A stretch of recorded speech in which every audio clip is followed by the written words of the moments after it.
This is Chesterton Radio, your home for podcasts of works by G.K. Chesterton, plus drama, comedy, mystery, science fiction, big bands, and much more. The soundtrack to your Chesterton day at chestertonradio.com.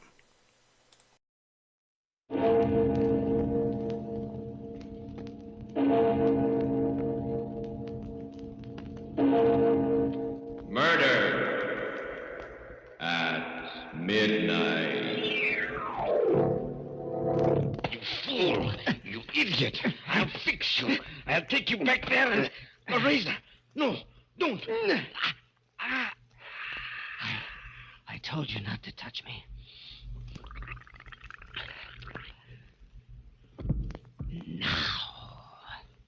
Now it's all over.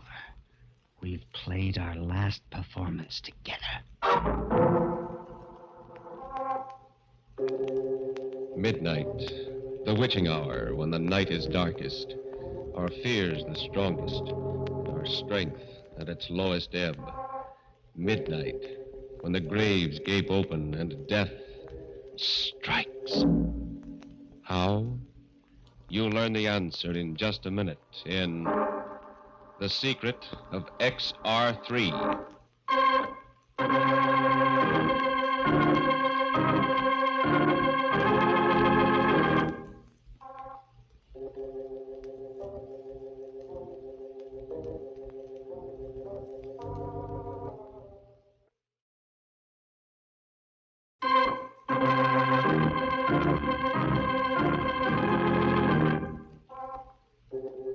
And now, Murder at Midnight. Tales of mystery and terror by radio's masters of the macabre. Our story by Max Ehrlich is The Secret of XR3. The death house. A man sits in a tiny cell, his head bowed, waiting for the moment when he will pass from light to eternal shadow. The clock ticks on, but the time is not quite yet. Then footsteps sound in the corridor. The door opens. It's almost time, my son. Yes, Father, I know. Is there anything I can do? No. Still, I'm glad you've come. Father, look at me. Look at me closely. Yes? I frighten you, don't I? I terrify you. No. No, my son. Nothing frightens me except the evil in men's hearts. And am I evil? I don't know, my son. Father, sit down. Let me tell you my story, and then when I've finished, perhaps you can tell me.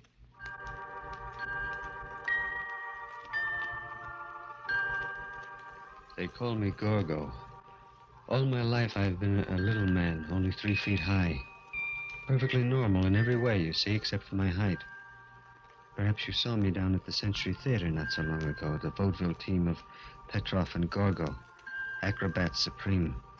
Petrov was a huge, ape-like man who tossed me through the air like a rubber ball.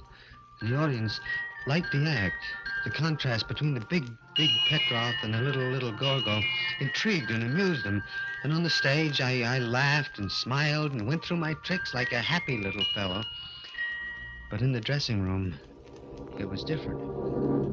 I did not like your performance tonight, Gorgo. But what was wrong with it, Petrov? You were slow. You landed too heavily. You did not smile enough. Yeah, but they liked us, Petrov. You heard them. We got 3 curtain calls. We should have gotten 5. Petrov, I did my best, my very best, believe me. Your best was not good enough, little one. Perhaps you will do better tomorrow if I lock you in your room tonight without supper.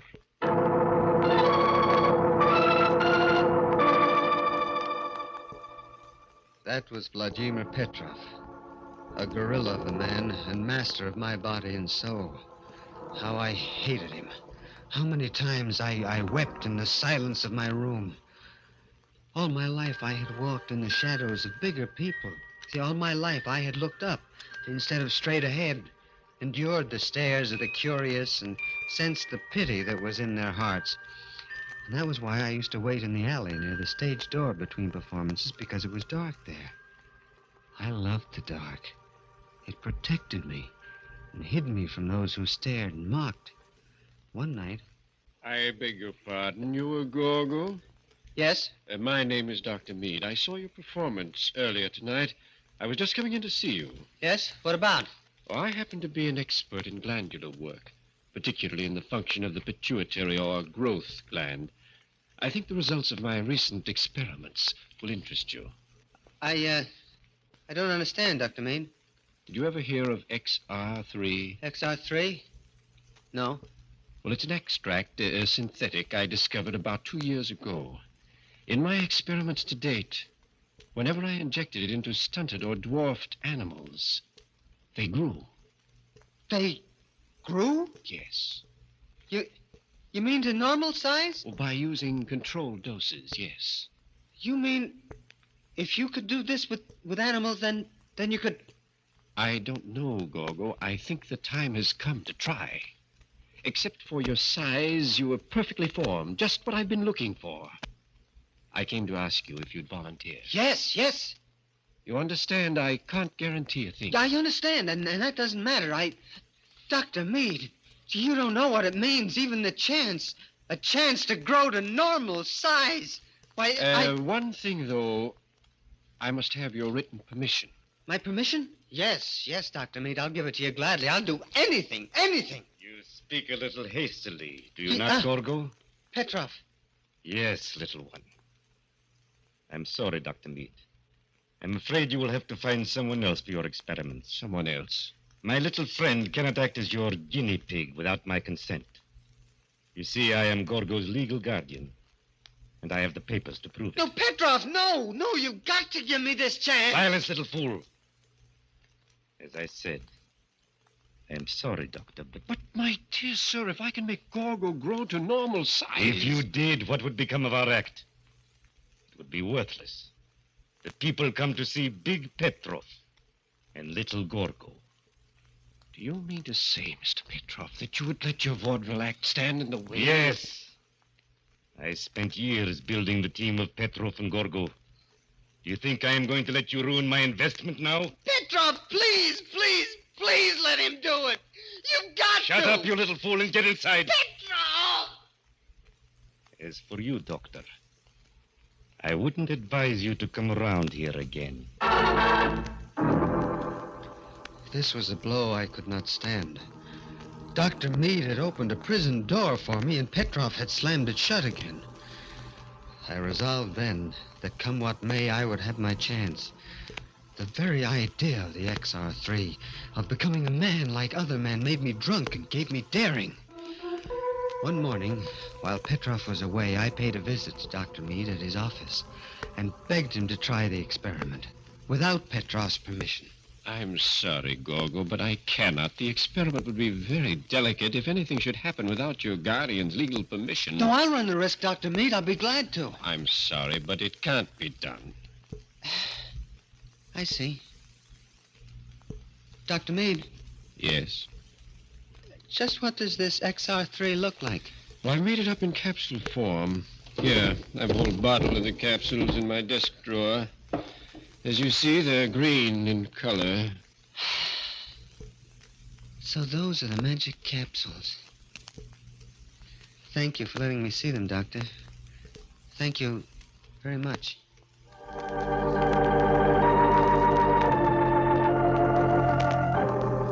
Late that night, I slipped out of my hotel room and down the fire escape. Keeping in the shadows, I went to Dr. Mead's office and climbed through the grilled bars in the window. It was easy for a man of my size, and when I left, I had the bottle of XR3 capsules in my pocket. Well, that was Saturday night. I took one capsule, and then another. They made me ill, lightheaded. Then I fell into a deep sleep.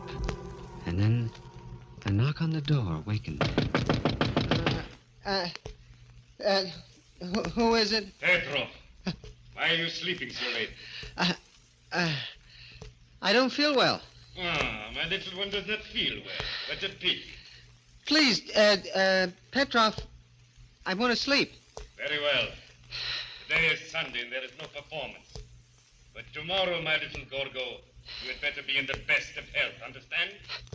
Otherwise, I'll see that you really become sick. After he left, I fell into the deep sleep again. And then something woke me. My muscles ached as though I had been stretched on a rack. It was daylight again. It was Monday. My pajamas seemed uncomfortably tight, and I looked down, and the sleeves only reached my elbows.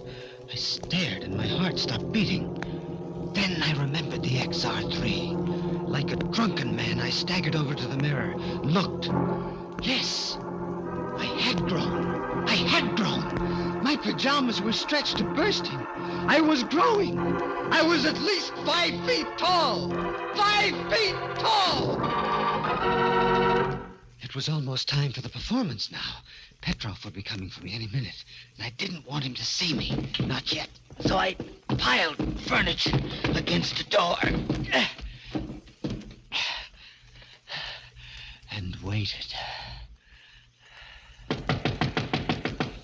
All right, Gorgo. Time to go to the theater. I can't go, Petrov. Not tonight. I'm still sick. What?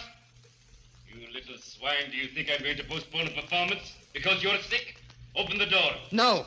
Petrov, no. Don't come in. Don't come in. You little fool, I'll break every bone in your body. I had the key, and I heard it turning in the lock.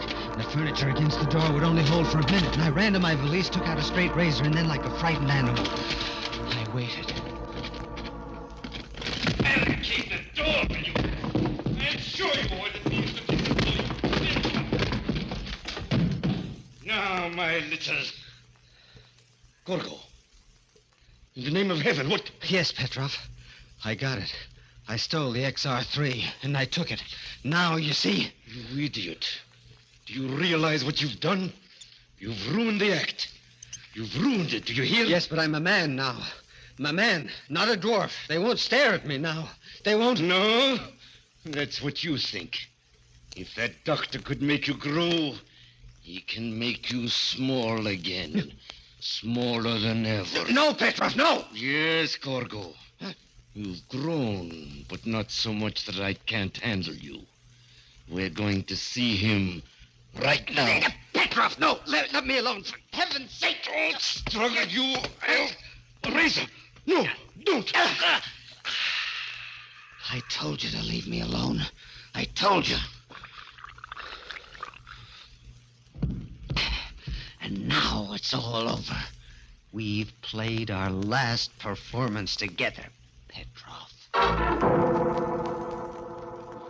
A doomed man sitting in the death house pauses in his story, recalling the first time the clock struck 12 for murder at midnight.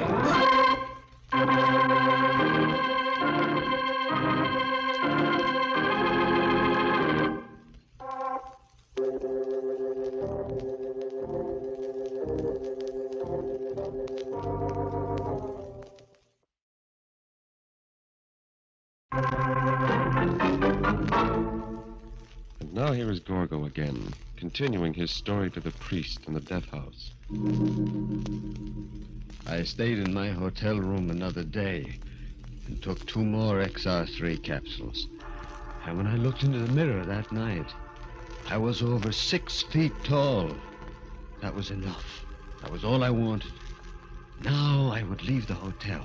They'd never know who killed Petrov. They'd be looking for Gorgo, a 3-foot midget. Never suspect me. Yes, I was in the clear. I stripped Petrov, put on his clothes. They were a little tight, but they did well enough. Then I went through the lobby and into the night. The mere experience of walking was exciting, exhilarating, as though I were walking on a high fence. And nobody looked at me twice. The staring eyes were gone. I was normal. First, I had to find a place to live. I passed by a boarding house with a sign, room to let. I rang the bell. Yeah, what is it? Oh, hello. Hello. My name is Baker, John Baker. I saw your sign about a room. Yeah. Would you like to see it, big boy? If you don't mind. I don't mind a bit. Come in. Come in. It's a lovely room. We got a nice class of people. I'm sure you'll like it. I'm sure I will. But first, Miss... Devlin. Rhoda Devlin. Yeah, Miss Devlin, I just wanted to say I've been living in hotels all my life, and I can't give you any references. Forget it. My mother owns the place, and, well, we're not exactly formal. Besides, you look good to me. I do? Yeah. I always did go for big men. Big? Yeah. Oh. And I've always liked pretty girls.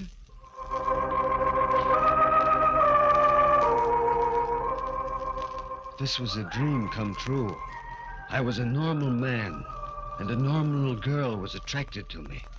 She was blonde and blue-eyed, and her head came up to my shoulder. A week passed. A week that was beyond my wildest dreams. I took Rhoda out, and we went everywhere. I fell in love with her. Madly in love. She was so small, so delicate. I wanted to protect her always. She had opened up a new and magic world to me, a world of light and love and laughter. And then, one night it happened. I was taking Rhoda home from the movies, and we were passing a billiard parlor, and there were several idlers in front of the place. They began saying things. Hey, look at the giant. Yeah. How's the weather up there, big boy? Hey, girlie, what do you got there, Pike's Peak? You wait here, Rhoda. I'll shut their mouths for them. All right. I crack the skull of the next man who opens his mouth. Please, Johnny, don't bother with them. Yeah, but they're saying... I know, but don't mind them. Let's keep walking. No, I want... Please. Yeah. All right. Well, what do you know? The big baboon trying to throw his weight around.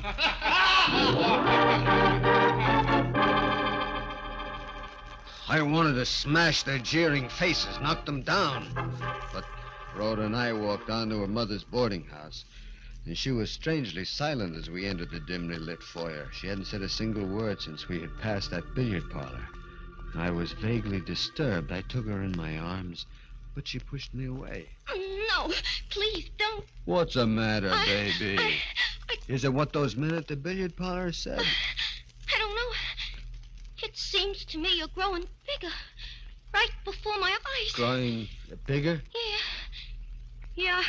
I thought at first I was seeing things, but now I know it's true. I know it's crazy. It's crazy, but when we first met, the top of my head reached your shoulders. And now... Yeah? What about now? Now it doesn't reach your shoulders anymore. You've grown bigger. Now, Rhoda, you don't know what you're saying. This is your imagination. No, it's true.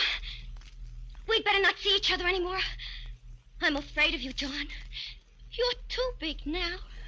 Good night. No, Rhoda, listen. Oh, don't touch Rhoda, me. please. Let go of my arm. No, not until you hear what I have to say. Rhoda, I love you. Do you hear? I love you, and I'm not going to let you just toss me aside. Let me go, you big slut. Let me... No, stop that. No, stop that screaming. You want to wake the whole street up. Go. Stop it. Stop it. Stop that screaming. Stop, I say. Let me go. Yeah. You're hurting me. I can't breathe. Help.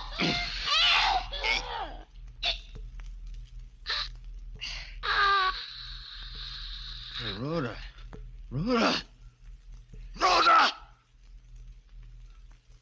No. Her lifeless body sagged in my arms. I'd forgotten my own strength. And in my fury, I'd strangled her. Like a man in a dream, I lowered her body gently to the floor and then turned to look at my reflection in the full-length mirror in the foyer. Yes. Yes, it was true. The pitiless mirror reflected a giant. I'd grown at least 6 inches. The XR3 had continued its work, was making me grow even now. Now I was a freak again. They stare at me again and pity me. The beautiful, normal world I had so briefly enjoyed came crashing down over my ears. I ran out of the house like a wild man and into the street. Dr. Meade. Yes, I had to see him. At once, I ran to his office, avoiding the well-lit streets, and the light was on. And I prayed that he was in. I knocked on the door. Yes, what? Good Lord. Hello, Dr. Meade. You remember me? Why, no, I can't say that I do. Look up into my face, Doctor. The features are the same you looked down upon not so long ago. Gogo the midget. No, Dr. Meade. It's Gogo the giant now. So it was you who stole the bottle of XR3 capsules from my desk. Yes. And this is the result. This and Petrov's murder. He deserved to die. That does not alter the fact that it still was murder. Dr. Meade! I'm not here to argue law with you. I want you to save me. You've got to stop this growing process. But how? What can I do? An antidote. You must have an antidote. I'm sorry, but I haven't. There just isn't any. What? No antidote? Oh, you're lying. I assure you, I'm telling the truth, Gogo. I was interested in making things grow, not making them smaller. Yeah. Then I'm lost. There's no way out. I'm sorry. All my life I was a little man. I wanted to know what it was like to be a big man. Now I am big. Too big.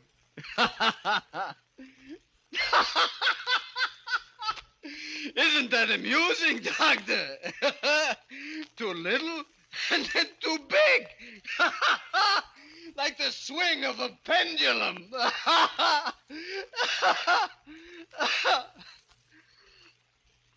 I wish I were little again.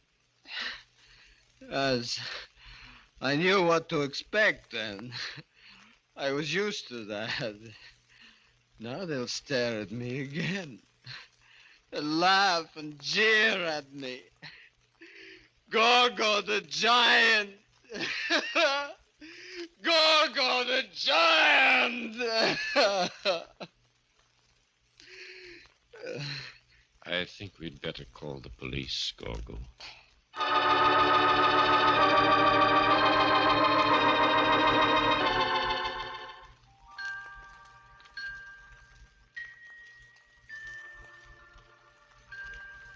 Well, Father, that's my story. See, that's why I'm here in the death house. Now, tell me, am I evil? No, my son. You have been unfortunate, but not evil. You have sinned, yes. But you have been sinned against, too, and they're coming for you, Gogo. I hear. And I'm glad. Glad? Yes, glad. I don't mind dying now. This world, Father, what has it ever meant to me? But there, in the next world, there no man will be strange, and all will be equal. And perhaps there I will find peace.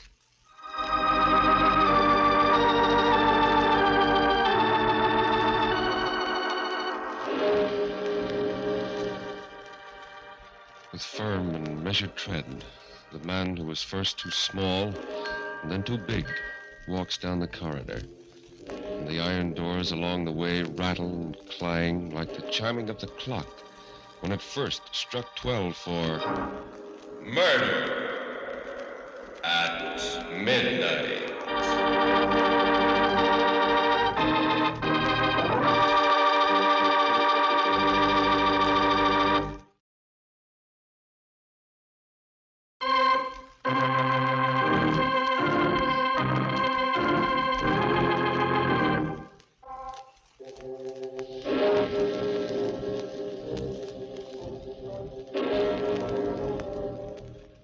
remember to be with us again when death walks through the darkness with giant strides and the clocks strike 12 for Murder at Midnight.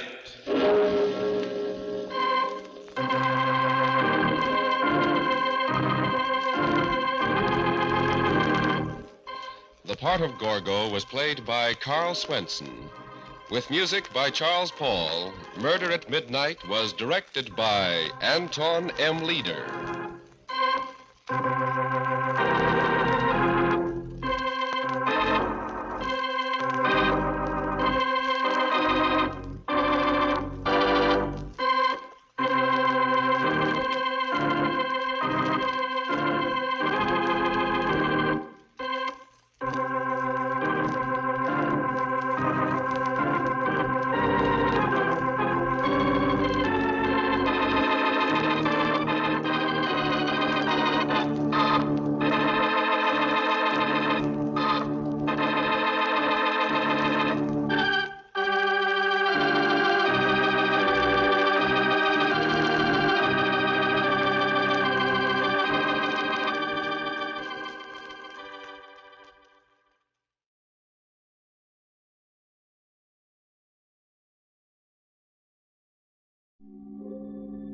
Although every word of this story is as true as despair, I do not expect people to believe it. Nowadays, a rational explanation is required before belief is possible. Let me at once then offer the rational explanation. It is held that Harry and Laura Innes were under a delusion on that 31st of October, and that this supposition places the whole matter on a satisfactory and believable basis.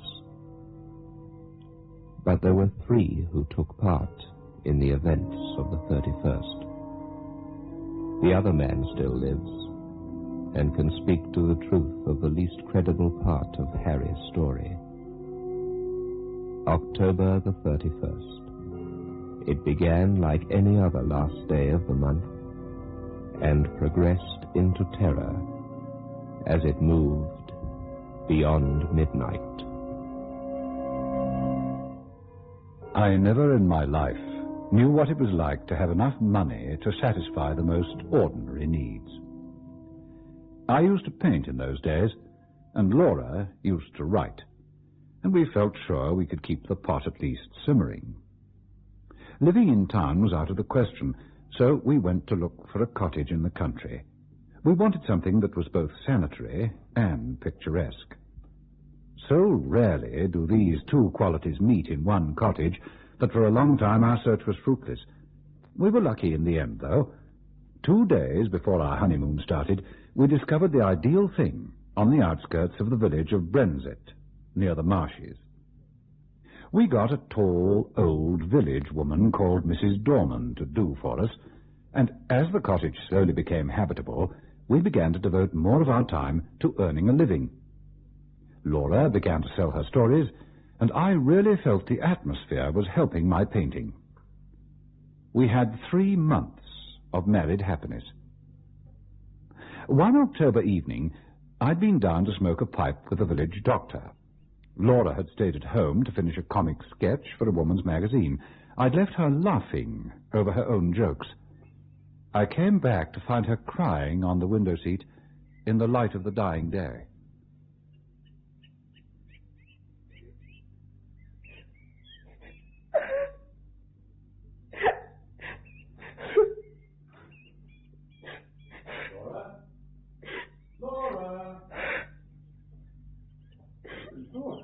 What's the matter?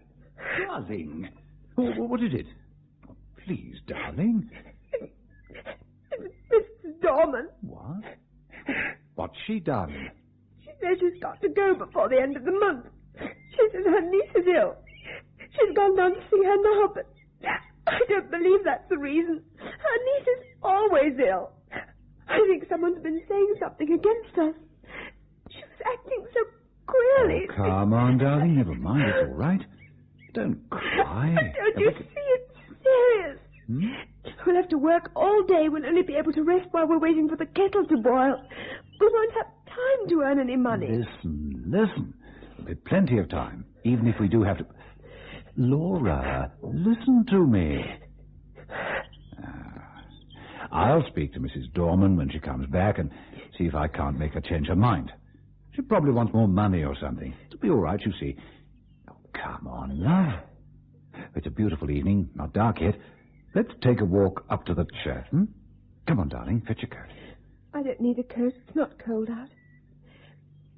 Harry, I will learn to cook soon. Oh, don't worry. We walked under the yew trees up to the little old church. The path was called the Bier Walk, because years before it had been the way by which the corpses had been carried to burial. I didn't tell Laura this, though. She was impressionable. The church was Norman and was only used on Sundays.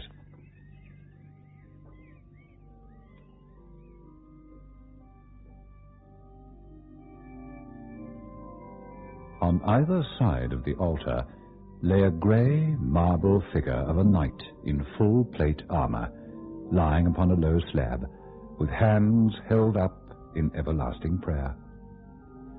Their names were lost, but the villagers said they'd been murderers, marauders by land and sea. They'd been guilty of deeds so foul that the house they had lived in, the big house, by the way, that had stood on the site of our cottage, had been stricken by lightning and the vengeance of heaven. I didn't tell Laura this either. She wasn't so engrossed in folklore as I was. We walked to the chancel, looked for a while at the sleeping warriors, and then slowly made our way home.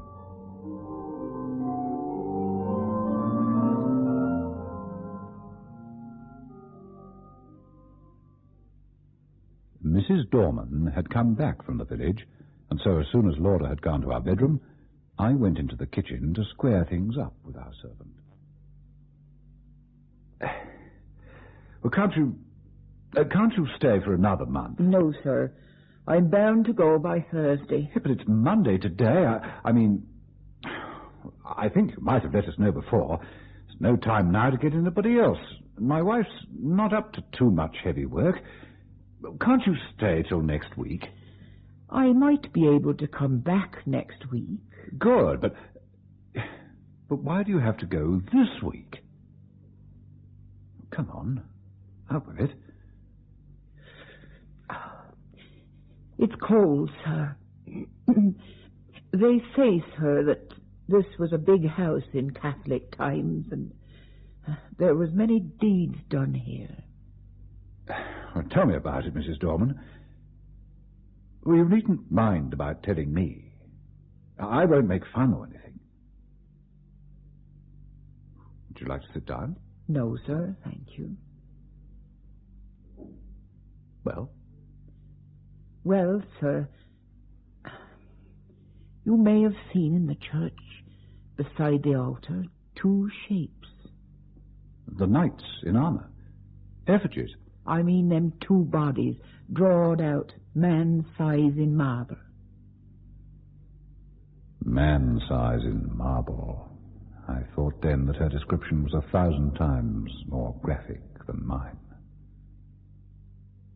They do say, as on All Saints' Eve, them two bodies sit up on their slabs and gets off them, and then walks down the aisle in their marble. And as the church clock strikes 11, they walks out of the church door and over the graves and along the bier walk. And if it's a wet night, there's the marks of their feet in the morning. And where do they go? They come back here to their home, sir. And if anyone meets them...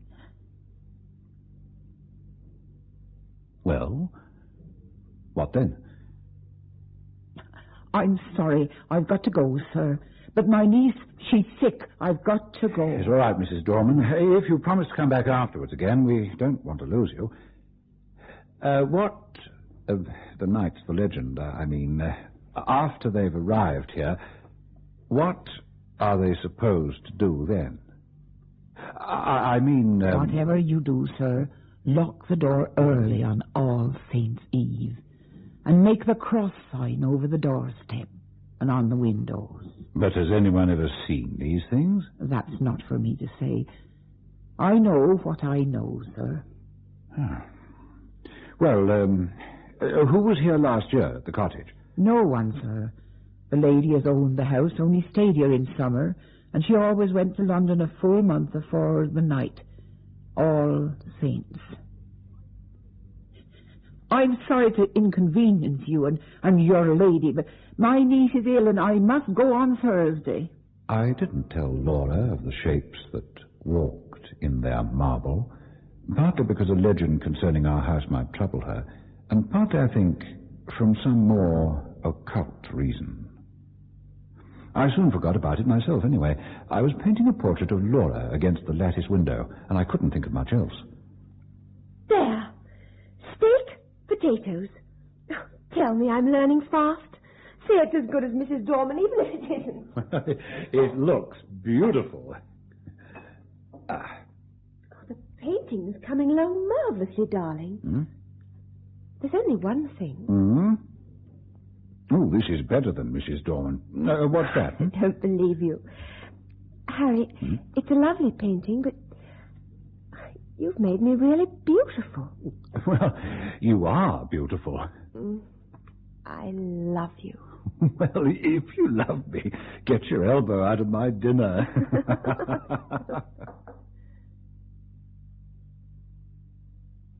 Thursday passed off pretty well. Actually, the steak was like boots, and the potatoes were hardly cooked at all. But I loved her. I loved my darling. Friday came, and it's about what happened that Friday that I'm telling you now. I'll tell my story of it as quickly as I can. Everything that happened that day is burnt into my brain. I shall not forget anything, not leave anything out. You look sad, my darling. Hmm? Yes, I think I am. Oh, uneasy. I don't think I'm very well. It's not cold, is it? What's the matter? No, not cold. I've shivered lots of times this morning. Do you ever have presentiments of evil? Hmm? No. I shouldn't believe in them if I had. I do. The night my father died, I knew it. He was right away in the north of Scotland. But I knew. Harry! We haven't played the gramophone since we've been here. Oh, let's play it now. What shall we have? She sorted through our record collection, and she looked like a small child.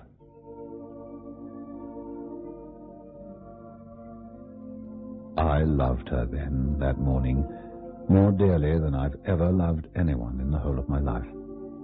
It was the happiest time I've ever known, or hoped to know. The birds sang in the garden of our own home.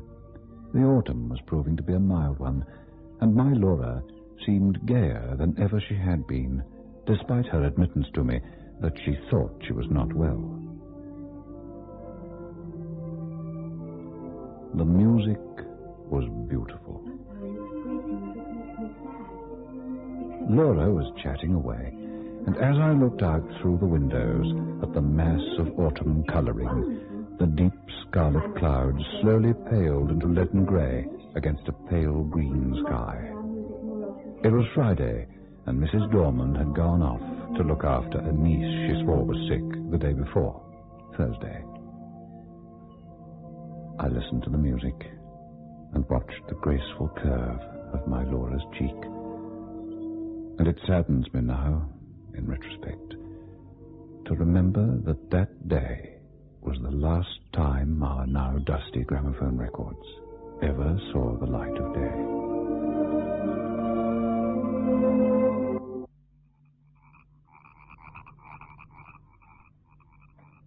There must be millions of them in those marshes. Hmm? Frogs.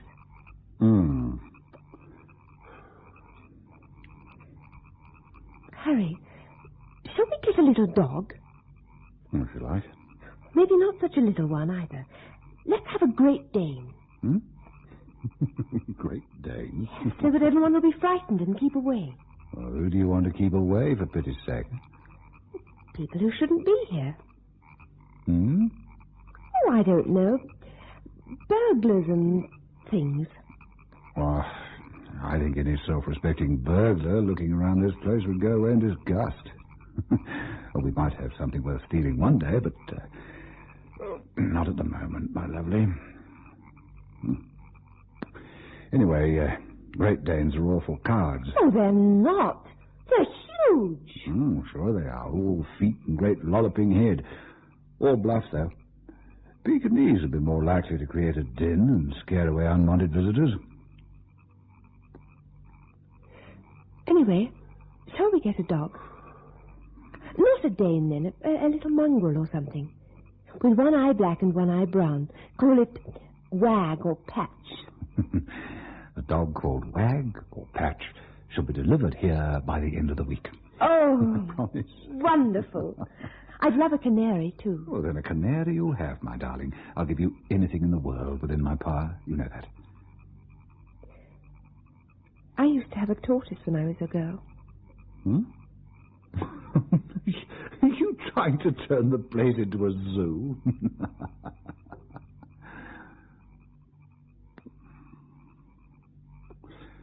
Oh, is my pipe bothering you? No, of course not. What's the time? 10:30. All the same, I think I'll take the last of it outside for a bit. Last of what? My pipe. Brutal to sit in here, filling the place with strong Cavendish. Oh, I don't mind. I'll come with you. No, sweetheart, not tonight. You're much too tired. Shan't be long. You were shivering this morning. I'm all right now, honestly. Get to bed. I'll have an invalid to nurse tomorrow, as well as the boots to clean. Kiss me, then. Come on, pussy. You're tired. Housework's been too much for you. Harry. Oh, Harry. Oh, Laura, my sweet love. I'll not be long out there. Just taste of strong Cavendish. Oh, I'm a bit tired. Yes, I know. We've been very happy today, haven't we, darling? Don't stay out too long. I won't.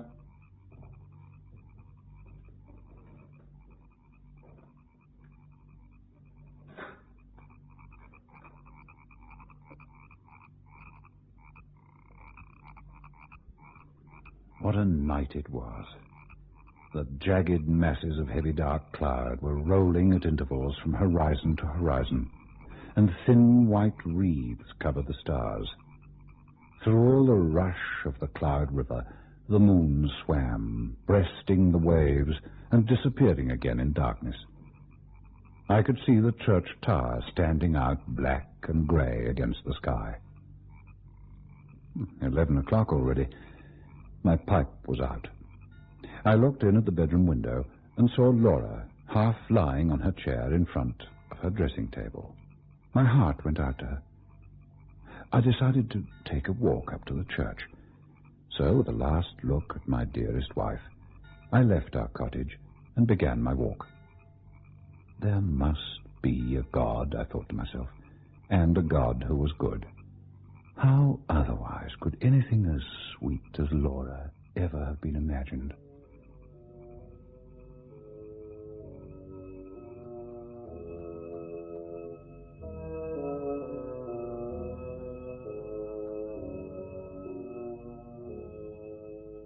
When I reached the church, I noticed the door was open.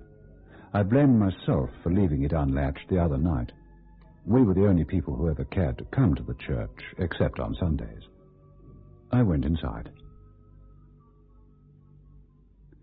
It seems strange, perhaps, that I should have gone halfway up the aisle before I remembered, with a sudden chill, followed by as sudden a rush of self-contempt, that this was the very day and hour when, according to tradition, the shapes drawed out man-size in marble began to walk. Having remembered the legend, I decided to go and have a look at the marble knights.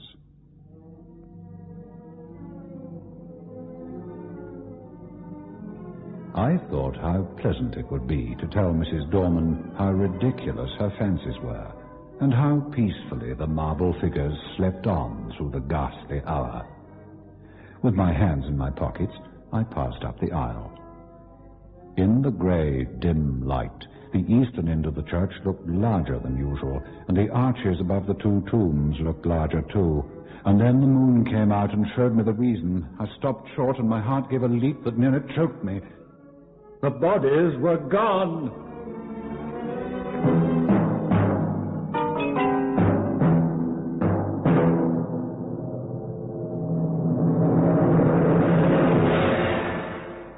The marble slabs lay wide and bare in the moonlight that slanted through the east window.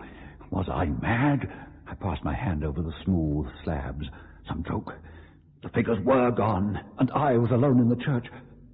Or was I? And then a horror seized me, a horror indefinable and indescribable, an overwhelming certainty of supreme and accomplished calamity. Laura! Laura! Laura!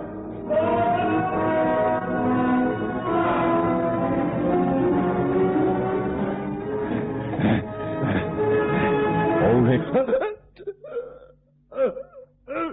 Get out of my way! Hey, what are you... Hurry! Let go! Let go! The marble figures have gone from the church. They've gone. Oh, I'll have to give you a draft tomorrow, I see. You've been listening to old wives' tales. I've seen the bare slabs, man. Let go! Now, hurry, man. Listen to me, will you? Now, listen. You gave me scared, Doctor. I'm going to old Palmer's place. His daughter's sick. I'll go by way of the church. Show me the bare slabs. Well, you go if you like. I'm going home to my wife. Look, will you let go my arm? Oh, rubbish, man. Do you think I'll permit that? I hate to go saying all your life that you've seen marble endowed with vitality, and me to go all me life saying you're a coward? No, sir, you shan't do it. Now, come on. Come on now. I'll prove to you you were dreaming. We went back to that terrible church and walked up the aisle. Walked to the marble slabs. The doctor produced matches.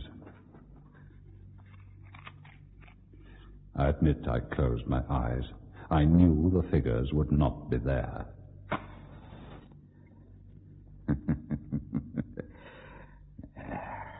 Here they are. You see, right enough. You've been dreaming or drinking.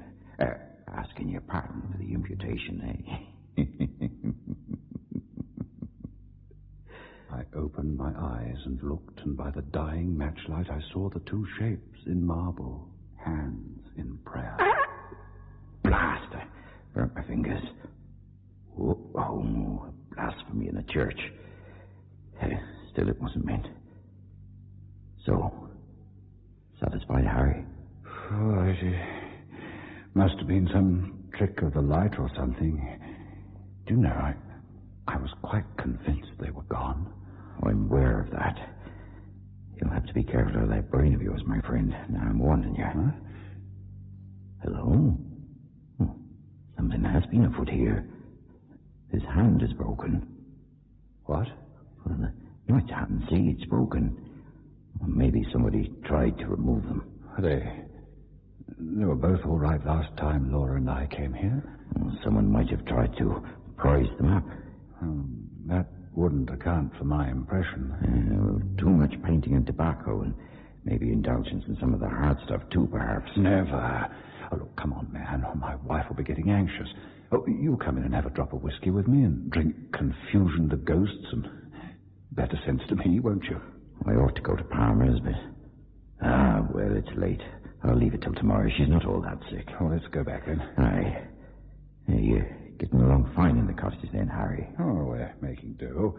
Had a bit of a servant problem. Who doesn't have servant troubles? You're not alone there, Harry.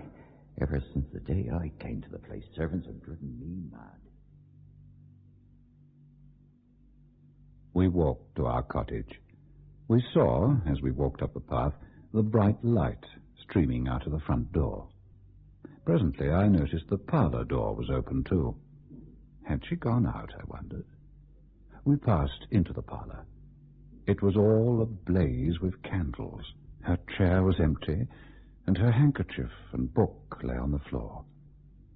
I turned to the window, and there, in the recess of the window, I saw her. Laura! Good grief, man. Laura, my baby, Laura. It's all right, my darling. I'm here. There, out of the way. Laura, it's all right, pussy. Please, baby, I'm here. Oh, forgive me. She fell into my arms in a heap. I kissed her and held her. But I think I knew all the time that she was dead. Please, what happened? Her hands were tightly clenched. I'm sorry. In one of them, she held something fast. When I was quite sure that she was dead and that nothing mattered at all anymore, I let the doctor open her hand to see what it was she held. It was a grey marble finger.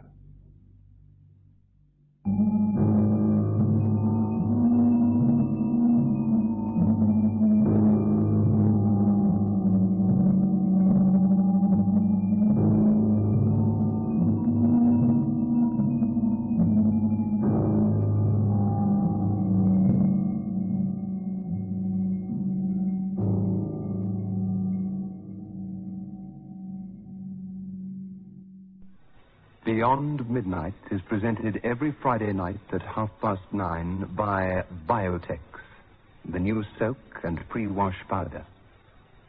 The program is adapted for broadcasting and produced by Michael McCabe.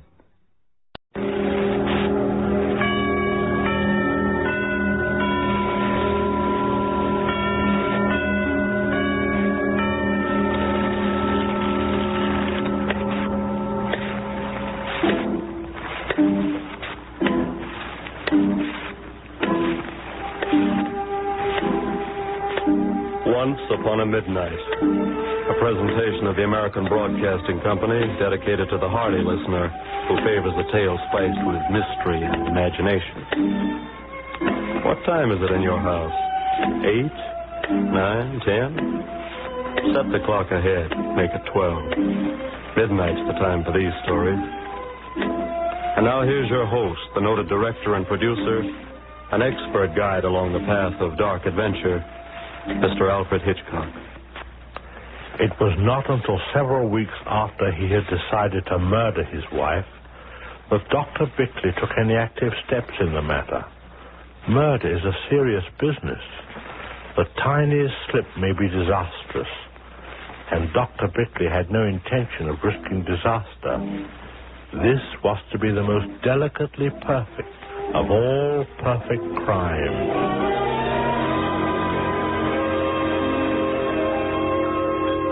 Suspense, shock, murder, all the makings of a spine-tingling mystery drama in the hands of a past master of theatrical illusion, Alfred Hitchcock. We of the American Broadcasting Company believe this new series has the opportunity of becoming the most important and distinguished of its kind in radio. Mr. Hitchcock will appear in every program as the narrator and will personally supervise the writing and direction of each highly dramatic tale. It is our good fortune that Alfred Hitchcock has an enormous interest in radio. In fact, the idea of this series originated with him. This is important because it means we have the great asset of a star with a personal enthusiasm in making the series a true milestone in radio. The musical score is handled by Felix Mills in a new and effective way. Instead of using music simply as a bridge between scenes, each episode will be especially scored for dramatic value. The music used to make plot points, to add impact to the action and sharpness to the dialogue. We feel that in every way, this new radio series offers an unusual opportunity to combine broad popular appeal with truly distinguished radio treatment. We leave it to you to judge. You were saying, Mr. Hitchcock, that murder is a serious business. Oh, yes, and murderers are serious people. You know, one thing that has always fascinated me about criminals is that when you walk down the street, any passerby might be a murderer. They don't all wear black mustaches. I imagine most murderers behave just like mild, ordinary people, until suddenly one day they turn and stab you in the back, or drop a lump of cyanide in a friend's tea. I think this idea must have intrigued Francis Iles too, for the murderer in his story, Malice Aforethought, the Doctor Bickleigh I mentioned, was certainly an ordinary person. A little fellow, lightly built, around 38, I imagine, sandy hair, a bit thin on top, small sandy mustache. You've seen him. On top of a bus, perhaps, or you've met him on a train. Or if you lived near Wyvern Cross in England a few years back, you might have met him in the village, starting out on the morning rounds of his patients. Good morning, Dr. Bickleigh. Good morning, Mrs. Templar. Morning, Doctor. Morning, Miss Dean. Lovely morning. Lovely. Oh, Bickleigh. Mr. Torr, good morning. Oh, morning. Good morning, Dr. Bickleigh. Good morning. How's your mother? Better, thank you. Ah, splendid. Morning, Doctor. Good morning. Morning, Mrs. Cheevy. Mrs. Harvard. Lovely morning. Lovely. Listen to the way he says lovely morning. I must say I do enjoy a cheerful murderer, although when he got home, Dr. Bickleigh wasn't always quite as cheery. I suppose his wife, Julia, was what you would call a battle axe. Anyway, she was a lot older than Bickleigh, almost an old maid type, I suppose. Probably would have been if Bickleigh hadn't married her. Really, Edmund, really. You might have been considerate enough to come home a little earlier, today of all days. How can Florence get on with her work if you keep her waiting to wash up your lunch things like this? Sorry, Julia. Had to get through my patients, you know. Well, of course. Do you want some more of that cold joint? Just a glass of beer, I think. Edmund, you have far too much to do to sit here drinking beer. Have you forgotten we're having guests? No, my sweet. Besides, you know how beer makes you perspire. Oh, the Torrs will play tennis, of course. You better put the net up first. You know how it sags during the first half hour. Mm-hmm. Then there are the 2 tables to be taken out and the chairs. And I think you better put the awning up in this sun. And after that, you'll have to... My dear, I don't think I should be able to get all those things done. My dear Edmund, they've got to be done. Have you finished? I'm waiting. A bit of cheese, I think. There's no time for cheese. Oh, and I suppose I'm finished. Just as well we don't give tennis parties every day, isn't it? Oh, I'm glad you mentioned it. The court will have to be rolled. What? The tennis court, Edmund. Wet it down and roll it. But then I'll have to remark all the lines. Well, of course, Edmund. But I don't... Now, Edmund, don't stand there. Get about it. Dear me, it's a pity I can't be in a dozen places at once to see to everything myself. Yes, dear.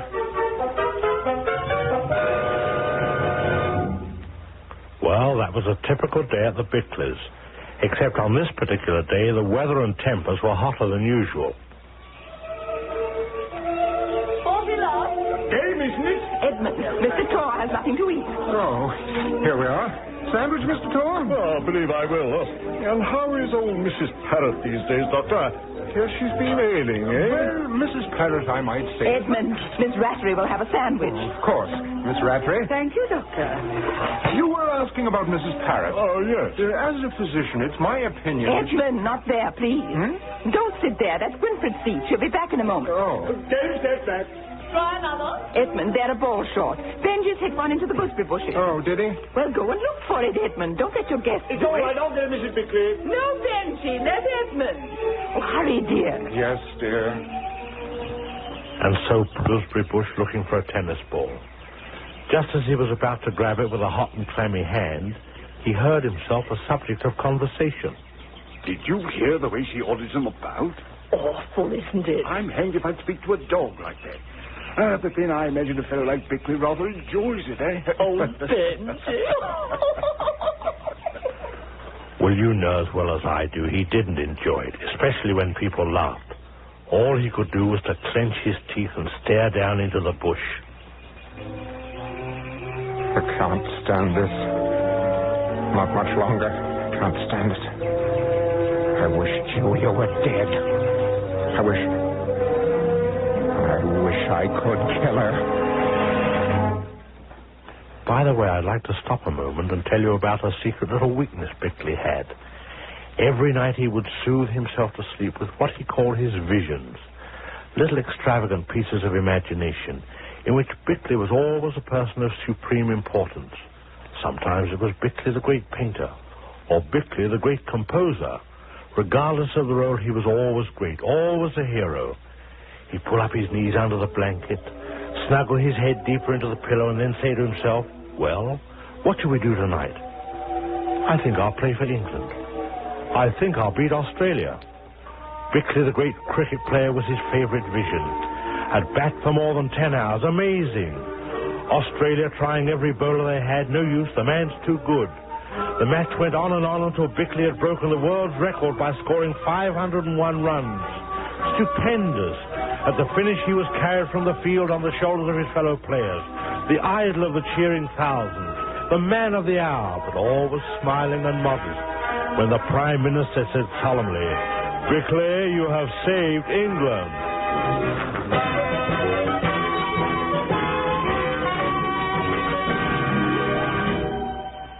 Well, naturally, by this time, Bickleigh was fast asleep. But those wild thoughts he had when his head was in the gooseberry bush formed the basis of a new vision. He saw himself, the respected physician of Wyvern Cross, dignified, light-hearted, strolling happily down the highway of life without a care in the world, without worry, without Julia. But how could I manage it? How could I kill her? How? Without risk. How could I kill her? How? How could I kill her? For nights and nights he did not play cricket once.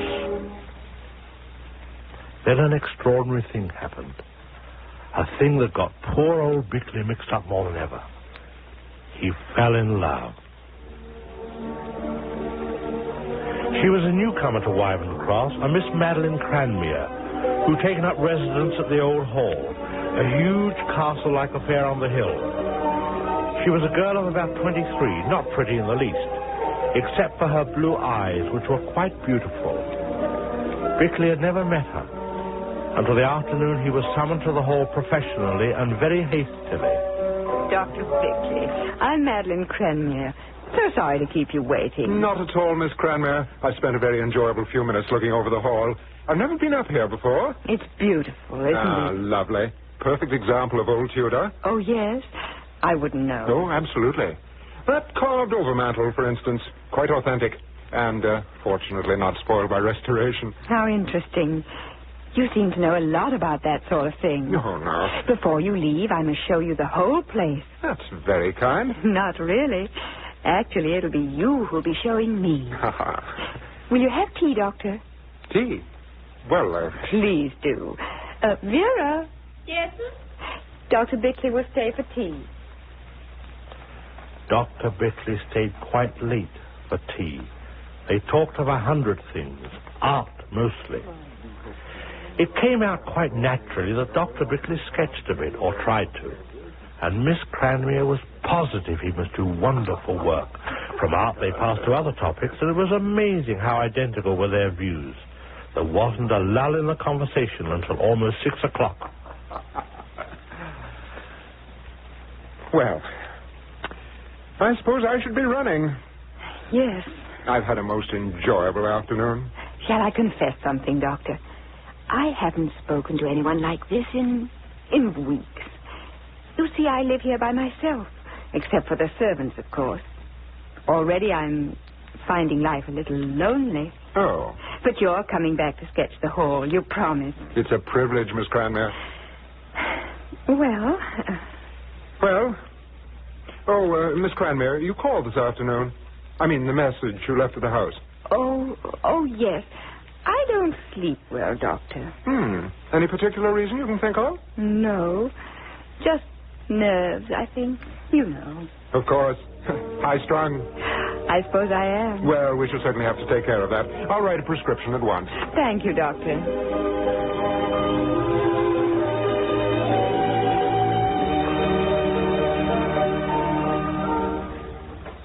Dr. Bickleigh came away from the hall that evening, and other evenings too, feeling 10 years younger. These nights, as Bickleigh snuggled into his pillow to begin the happy journey into imagination, he had a new vision to lull him to sleep. Not merely life without Julia, but life with Madeline Cranmere. Madeline Cranmere always at his side. Madeline Cranmere smiling beautifully, always helpful and understanding. Madeline Cranmere, his life companion, his soulmate. Madeline the fair, Madeline the lovable, Madeline the lily maid. That girl, Madeline Cranmere, is getting herself talked about. What's that, Julia? You must have heard me, Edmund. You weren't asleep. You were sighing. Are you in pain? No. I suppose I've been thinking. I said that Madeline Cranmere is getting herself talked about. Really? Well, people around here will talk about anyone. I don't mind them talking about her. But I don't like to see the Bourne family name dragged in the mud. Bourne? Denny Bourne. He's been seen up there several times lately. You mean they're talking about her and Denny Bourne? Don't shout at me, Edmund. What's the matter with you? Well, I think it's abominable. Just because a young man has tea once or twice with a young lady. Lord, beats me how these things get about. But they do get about, Edmund. And other things, too. Huh? So it seems. Is Miss Cranmere in good health, Edmund? Why, I imagine so. Then why do you have to see her every other day? Now, look here, Julia. If you're insinuating Keep your voice down. I have a violent headache. You needn't bother to pretend with me, Edmund. I know you too well. Normally, I don't interfere with your amusements. But in this case, I warn you, I will not permit it. Julia, I won't stand this sort of thing, even from you. You don't know the first thing about Miss Cranmere. If you think for one moment that Edmund, do you imagine yourself in love with this girl? No, I do not. I think your beastly insinuations Thank you. I have no wish to hear. Now, will you kindly give me something for this headache? It's horrible. Julia. And in future, will you please stay away from the hall?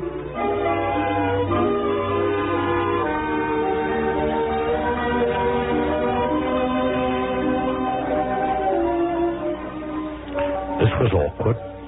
Bickleigh had to go up to the hall that next afternoon. Otherwise, he couldn't finish that portrait he was making of Madeline. He certainly found himself between the devil and her deep blue eyes. Is it finished yet? In a moment. Just turn toward the light again, Miss Cranmere. That's it. Now, if I could just... Oh, Lord. What is it? It's no good. I can't get at you. Not the real you. I'll throw it in the fire. No, please. May I see it? If you want to. But it's not good, really. Clever. Do you really think so? I say that. It's wonderful to hear you say that. Very clever. Oh, I say. I don't see what you mean by not being able to get me. I think it's exactly like me. Oh, yes, it's like you, but that isn't the point. I was trying to get at you. I mean, show where you differ from everyone else. I mean, your expression, the way you hold your head, that lovely, deep look in your eyes, your wonderful... I think I understand. Madeline, I suppose you know what I'm doing? Yes, I know. I'm making love to you. Yes. Madeline.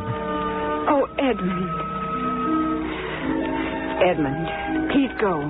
Go at once. Not now. Oh, please. Don't you see how wrong it is? How stupidly, inalterably wrong. You have a wife, Edmund. Yes. Yes, I have a wife. That night in bed, Bickleigh had the most important of all his visions. He began to see very clearly how Julia would die.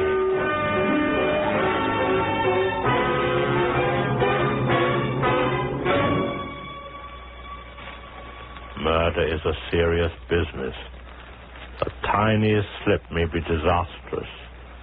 It was Julia herself who put the final plan into his mind. For the past 5 years, Julia had been subject to headaches, which the doctor sometimes treated with a mild injection of morphine. The first part of his plan was almost childlike in its simplicity. He would give Julia her headaches with the aid of a drug he had read about in a medical journal.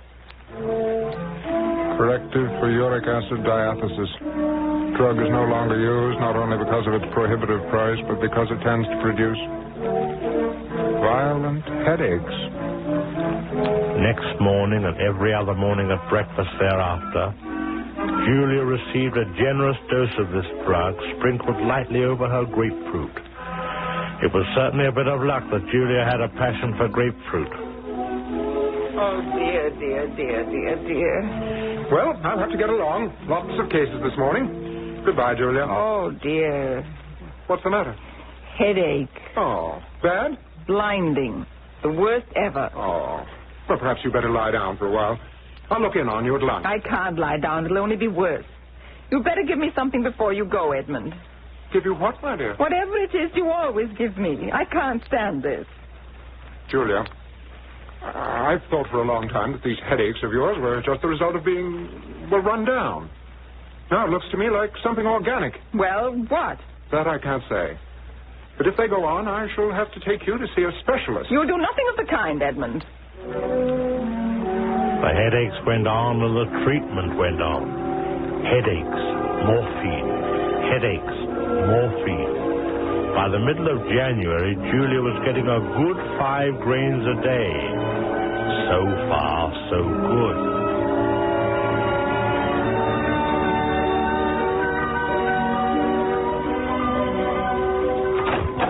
Oh, Dr. Bickleigh. Come in, Doctor. Is Miss Cranmer at home, Vera? Yes, sir. She's in the drawing room with Mr. Bourne. Bourne. Dr. Bickleigh. Good afternoon. Miss Cranmer? Well, how are you, Bickleigh? How do you do? Dennis just leaving. You won't stay for tea, Dennis? I'm sorry I can't. Well, Miss Cranmer's been showing me your sketches, Bickleigh. They're not bad. Thanks. You must like the old place up here. Very interesting, architecturally. Only trouble with these old places is that they're not very sanitary. How's that? Plumbing's very bad. Oh, Dr. Bickleigh, really? Well, it is. Regular typhoid trap up here. Doctor. Well, thank you, Miss Cranmer. I've had a marvelous afternoon. Come again soon, Dennis. Right. Dr. Bickleigh? Afternoon. Edmund, that wasn't very clever of you. Wasn't it? What's he doing up here? I don't like him. Come and sit down, Edmund. You haven't answered me, Madeline. This is the 10th time I've run into him in the last month. Edmund, are you so blind? Blind to what? All I see is that you've constantly encouraged Denny Bourne to make this place a sort of... Of course I've encouraged him. Because of you, Edmund, don't you see? I have to let him come. I don't mind people talking about him and me. Let them say what they want. But I couldn't stand it if they talked about us, Edmund. Madeline, forgive me. Darling, don't ever be cross with me, please, darling. Madeline. I don't think you realize how difficult it is, Edmund. A girl like me in love with a married man. I know. It's difficult for me, too. I've tried to think it out clearly. I even spoke to Julia. When? Oh, a long time ago. You told her about us? No, certainly not. I should hope you wouldn't. What did you say to her? I asked her for a divorce. She wouldn't give it to you. She refused absolutely. You see, Edmund. You see how hopeless it is. No, it isn't hopeless. Give me time, that's all. Time? I seem to have a great deal of time, don't I? Madeline, look at me. You love me, don't you? You know I do, Edmund. How much do you love me? Edmund, what a strange question. How can you ask? Because I've got to know. I've got to know, Madeline. I love you. More than I could ever tell. Thank you, Madeline. Well, that satisfied Bickleigh, but he realized now he'd better get a move on. My dear, I can't do it. I just can't. I merely asked for relief, Edmund. But I gave you a grain, my dear, just before dinner. I know. Now my head's worse than ever. But it can't go on, Julia. What can't? All this morphia. Very bad for you, you know. Well, you're coming to rely on it. Will you kindly put what you mean into plain words, Edmund? Well, to put it bluntly, it'll become a habit. If you're hinting that I'll become a drug fiend... Really, Edmund, what nonsense. Kindly come to the surgery and give me an injection at once. No. If you want any more injections, you'll have to change your doctor. I can't administer any more. For your own sake, Julia. Well, that night, Julia slept very soundly. Bickleigh crept slowly down the stairs to the surgery. Quietly, he opened the drawer which contained the morphia syringe. It had recently been used. Julia was following the course prescribed. She was now addicted to morphine, self-administered. Part 1 of the plan was complete. Now for Part 2. He sent a letter to Julia's brother and sister in a nearby town. Just what is this all about, Edmund? Is Julia ill? I'm afraid it's more serious than that, Hilda. Well, let's hear the worst and get it over with. What's the matter with Julia? Well, it's not easy for me to tell you this, but I felt as her brother and sister you had a right to know. She's addicted to morphine. Morphine? What? You mean Julia takes dope? While you're visiting here, make some excuse to see her forearm. You can manage it, Hilda. You'll notice that the arm's almost covered with tiny punctures. Morphine. It's incredible. A dope fiend. Well, that would be a nice thing to get around, wouldn't it? We'll have to keep this hushed up, Edmund. Naturally. But I wanted someone else to know. I feel better somehow. You must admit that Bickleigh had done a very neat job up to now. By the time the brother and sister left, they were ready to swear that Julia was a drug addict. As he saw them to their car, Bickleigh was rubbing his hands in cheerful anticipation of the next step in the murder. He called it Part 3, the overdose. A few mornings later, Julia rose from breakfast with the worst headache ever. Bickleigh's face was almost comic in his effort to conceal his delight. This was the time. This was the day Julia would die. He locked up the morphine carefully, then went out on his morning calls. At noon, he returned home secretly to find Julia still suffering horribly. Good. He went to the surgery, unlocked the medicine cabinet, counted the grains of morphine into his hand. 1, 2, 3, 4, 5, 6, 7, 8, 9, 10, 11, 12, 13, 14, 15. 15 grains. Half would have been enough. Hurry, please, Edmund, hurry. Yes, dear. With his gloved hands, he filled the syringe, surprised at the steadiness of his fingers. At the last moment, he had another flash of genius. Will you hold this syringe a moment, Julia? Thank you. Oh, the clever devil. Her fingerprints on the cylinder. And then, in all fairness, we must say it, Bickleigh gave his wife one last chance. I'll take that syringe now. Julia, for some time past, I've wanted to ask you something. Will you reconsider your decision about divorcing me? No, Edmund, I will not. I'm not a child, Julia. I know my own mind. I'm in love with Madeline Cranmer. I've known it for months. And nothing would persuade me to divorce you for her. The girl's no good, Edmund, no good at all. That's absolutely final? Absolutely. Hold out your arm, Julia.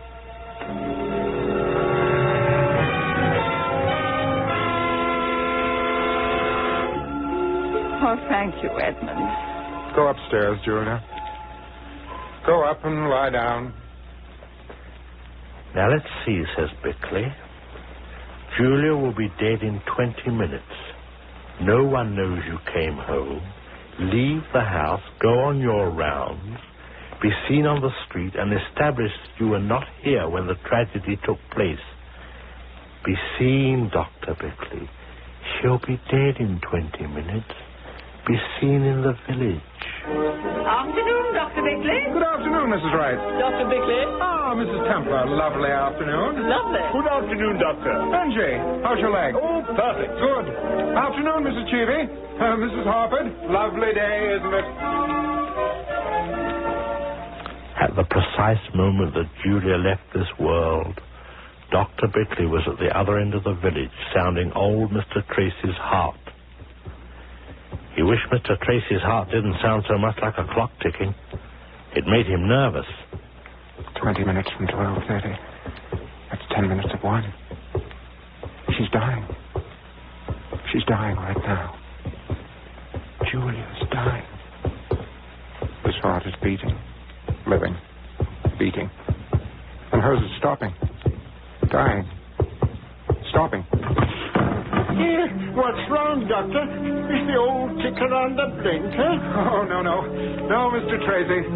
It's fine. You'll live, I think. Bickleigh didn't go home. Better let his maid make the discovery. What to do in the meantime? What about going up to the hall to see Madeline?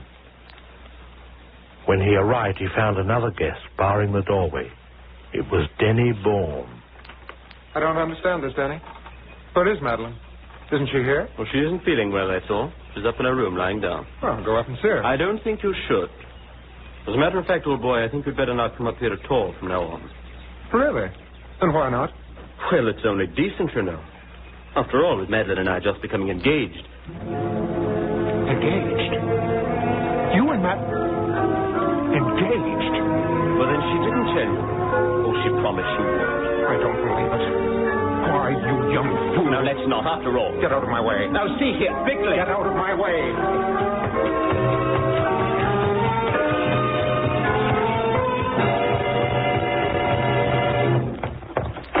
Madeline. Edmund, you shouldn't have tried to see me. Madeline, look here. This is all nonsense, of course. No, Edmund, it isn't. I've thought it all out. We couldn't go on. You don't love Denny Bourne. You couldn't. Edmund. Listen to me. This is what you're going to do. Edmund, my shoulder. You're hurting me. Listen. You're going downstairs this minute and break this thing off. Tomorrow I'm going to London to buy a special license. You come with me. We'll be married. In 3 days, we'll be married. Let me go. Are you mad, Edmund? You have a wife. A wife. My wife is dead.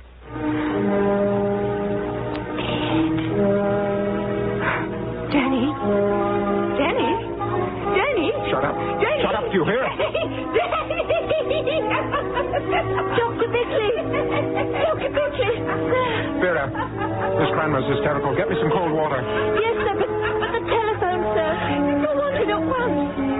Mrs. Bickleigh, sir, she's... Oh, it's very bad news, sir. I'll take the call.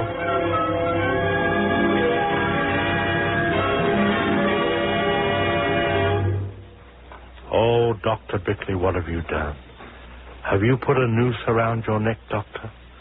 You were not supposed to know your wife was dead. You hadn't been home. Are those nights and nights of wonderful visions to be wasted? Thrown away by one careless word? Dr. Bickleigh, oh, how could you?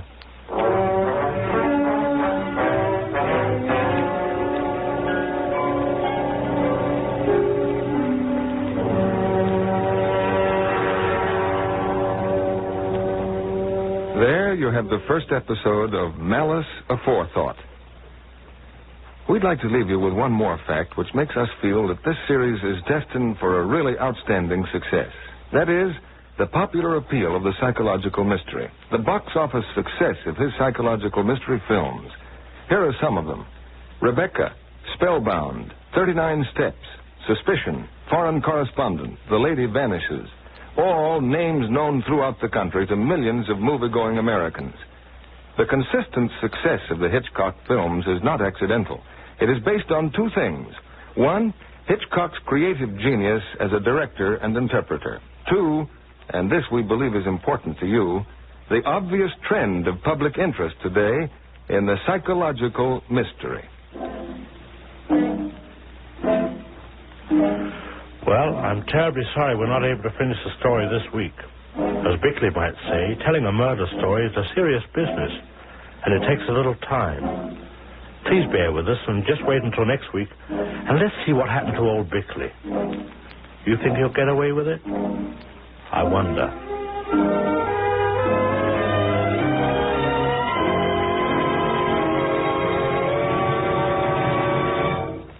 This is the Blue Network of the American Broadcasting Company. The Grape Nuts Flakes program, starring Orson Welles, who is pinch hitting for Jack Benny, with Mary Livingston, Phil Harris, Dennis Day, Rochester, and yours truly, Don Wilson.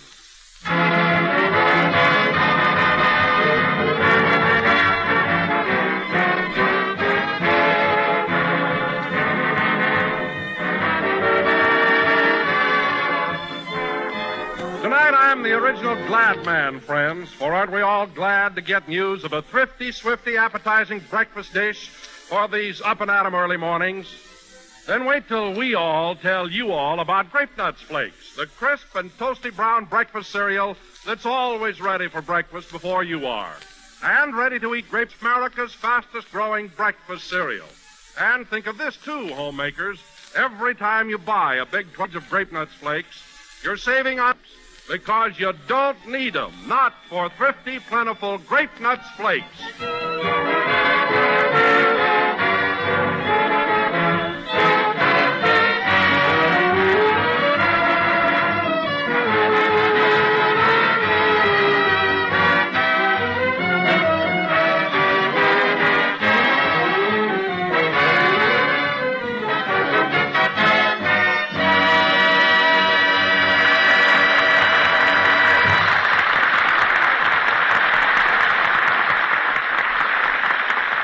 Was Take It From There, played by the orchestra. And now, ladies and gentlemen, before we start the program, let us reenact for you a little scene which took place a short while ago in a drugstore near the NBC building here in Hollywood. The time exactly 15 minutes before this broadcast. Take it away, drugstore. One tuna fish on whole wheat. One tuna fish coming up. Gosh, it's crowded in here. Say, Don, do you think I have time for a sandwich before the show? Why, yes, Mary, if you hurry. I think I'll have a dish of Tutti Frutti ice cream myself. Watch it, Don. If you put on one more chin, you can throw away your vest. No kidding. Now, Mary, will you stop ribbing me about my weight? I'm not so heavy. Go on. Every time you step into an empty elevator, the operator says, "That's all, please," and up you go. Oh, Gilroy. What'll it be, Mary? Just a sandwich. I'll have a hamburger. A hamburger? Yes, ma'am. Oh, Radcliffe. Yes, Gilroy. Hitch old Dobbin to a bun. You want something else, Mary? No, that'll be all. Would you mind taking my order, Bud? Gladly. What do you have, Wobble Tummy?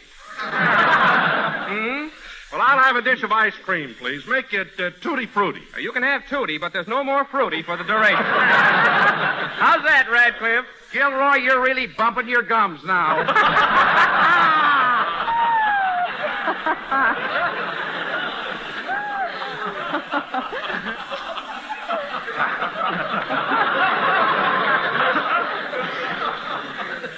Yeah. Why don't you two jerks give up sodas and write for radio?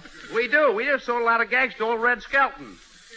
Red Skelton? No, old Red Skelton, his father. Well, that's my fault for talking to you. Oh, hello, Phil. Hiya, Mary. Hello, Donzo. Well, Phil, is your orchestra all rehearsed for the program? Who rehearses? If I ever told my boys they was playing something wrong, they'd say, "How do you know?" Then I'd be stuck. Take it easy. Relax. That's my motto. Well, I hope Orson doesn't find out you didn't rehearse. Oh, Welty? Why, him and me is pals. We gave a lecture together at UCLA just last night. You and Orson gave a talk at the university? Oh, Orson did all the talking. I just sat there and let them professors feel my head once in a while.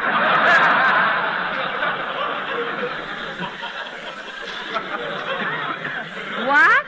No, so. You should have been there. I started to pull a couple of gags and Orson wrapped me on the bean with his pointer. Get a load of this lump up there.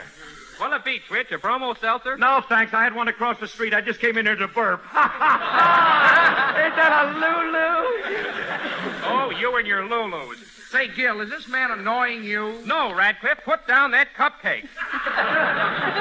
Oh, that Radcliffe's really a demon. Oh, hello, Dennis. Hello, Miss Livingston. Say, how's the hamburger you're eating? All it needs is a jockey.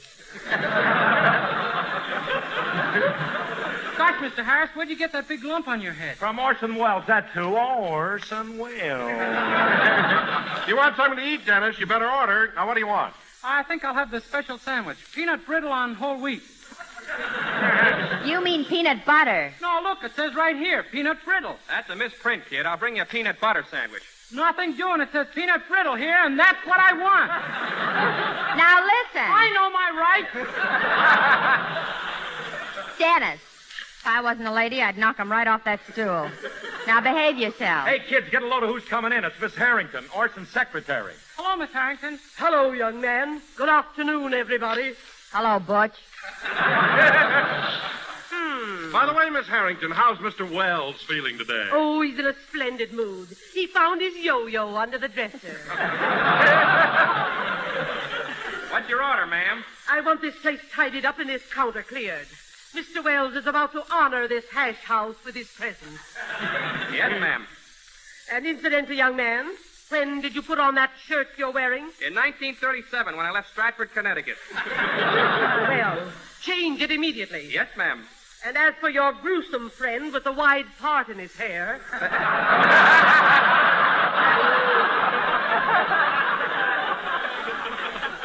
That's gotta be me.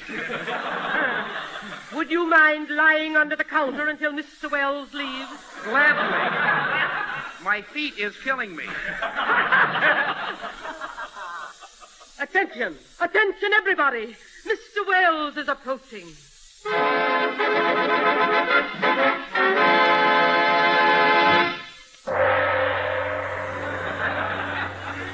Good afternoon, everybody. This is Orson Welles.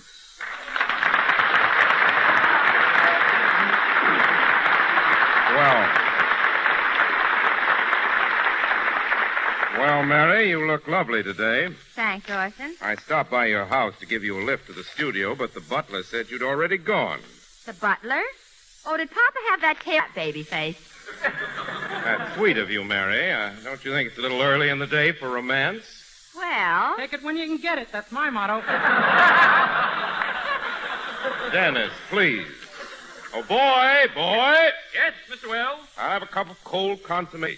Hey, where do you think you're at, the Brown Derby? Get back under that counter. Yes, Mr. Wells. Whoop, off my head.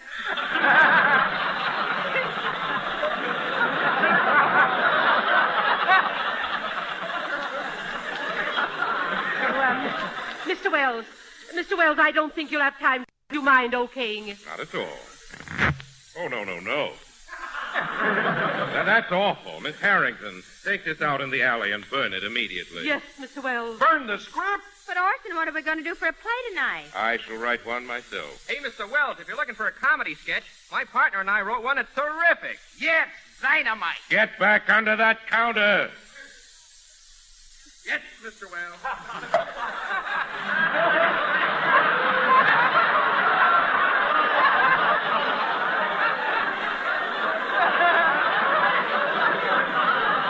You wait for that long enough. It hurts. Sight gag, ladies and Well, gentlemen. how about it, Mr. Wells? Do you want to buy our play? Yes, deliver it to me at NBC as quickly as possible. Thanks, Mr. Wells. Come on, everybody, follow me. Last one in the studio is a rotten egg.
That was You'd Be So Nice to Come Home To, it says here, played by Phil Harris and his orchestra.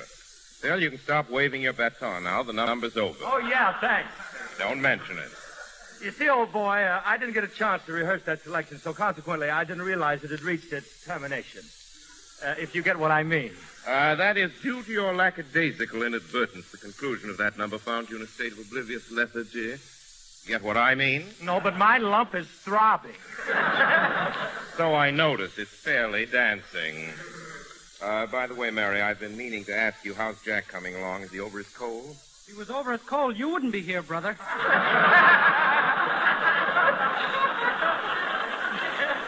Dennis?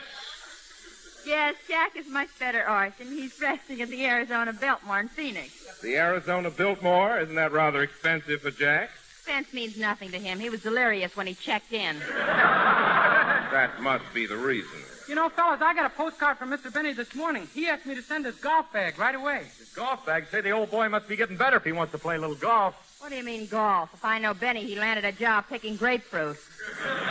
Now, wait a minute, Mary. Let's all be fair to Jack. He doesn't think of work all the time. Of course not. Jack can relax and enjoy vacation like anybody else. Oh, yeah? He took me to Catalina on the boat one time and played his fiddle all the way over. Well, that doesn't mean he was playing for money. Don't tell me. I was passing the hat. Just the same, I'm sure Jack is getting a good rest in Phoenix. Incidentally, it gives me a splendid idea. I think I'll call Jack and say hello to him. Right now? Of course, right now, Miss Harrington. Get me Mr. Benny at the Arizona Biltmore in Phoenix. Yes, Mr. Wells. Imagine talking to Phoenix, Arizona just like that. Ain't a phone a wonderful thing? It sure is. Say, Mr. Harris, who invented the telephone? Well, Alexander Graham invented the bell. The rest I don't know nothing about. Mr. Harris, the telephone in its entirety was invented by Alexander Graham Bell, which I can pronounce. Come, Miss Harrington. What's the delay on that call? Well, I have the Arizona Biltmore, but they can't seem to locate Mr. Benny. Let me have that phone, please. Hello? Hello, operator? I'd like to talk to Jack Benny. What? He's not registered. He's not a guest there. Have her look out in the lobby. Maybe he's a bellboy. Bellboy? With his flat feet, he could be the house stick. Bill, please. Now, operator, I'd like to talk to Mr. Benny. Oh, his temperature went down. He checked out. Very well, I'll call him there. Goodbye. That's strange. What's the matter? Did Jack leave the Arizona Biltmore? Yes, it seems he's now stopping at the Jasmine Blossom Auto Court. The Jasmine Blossom? Hey, I just thought of something. Jasmine Blossom. That's JB, the same initials as Mr. Benny. That's right, Dennis, and I'm sure Jack will come home with some lovely monogram towels. Miss Harrington, remind me to call Mr. Benny first thing tomorrow morning at the Jasmine Blossom Auto Court. Yes, Mr. Wells. Excuse me. Come in. Well, it's those two merry madcaps from the soda fountain. Hello, fellows. Hello, Mr. Wells. Here's that comedy sketch we wrote for you. There's a little mayonnaise on it, but it's very jolly. Thank you, fellows. By the way, would you like to stay and hear your little gem? I don't know. Should we stay, Gil? We can't stay. That fat lady is waiting for her cheeseburger. Oh, yes. Let's go. Wait till I open the door. Well, let's see what they've written here. So far, nothing but mayonnaise. A little crude, but it'll get by. And now, ladies and gentlemen, for our feature attraction this evening, we are going to present a mystery melodrama entitled Death at Midnight or the Murder Case. Now, in this drama, I will play the role of Inspector Wells of Police Headquarters. Bill, you'll be my assistant, Sergeant Harris, and Dennis, you will be my other assistant, Sergeant Day. It is your duty to help me solve a horrible crime. Okay. But I didn't do it, I tell you. I didn't do it. You're a policeman. Of course you didn't do it. Don't be too sure. And Mary. There's always a guy you never suspect, silly. Dennis, please. Now, Mary. Yes, Orson? In our sketch, you play the part of the mysterious lady in black. 6 of your husbands have strangely disappeared, and you've just married your 7th. I'm a busy little girl, aren't I? Decidedly. Well, that takes care of the casting for our play. Oh, I beg your pardon, Orson, but haven't you overlooked me? Don, overlooking you is like losing a bass drum in a phone booth.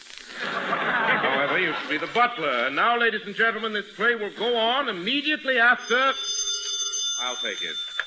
Hello? Hello, Mr. Wells. This is Rochester.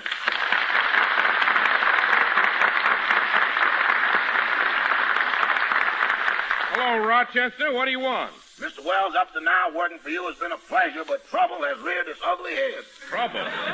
It's that Chinese cook of yours. We just don't speak the same language. Well, naturally. Naturally. What's the difficulty between you and Chong? You know those pork chops I got at the market yesterday?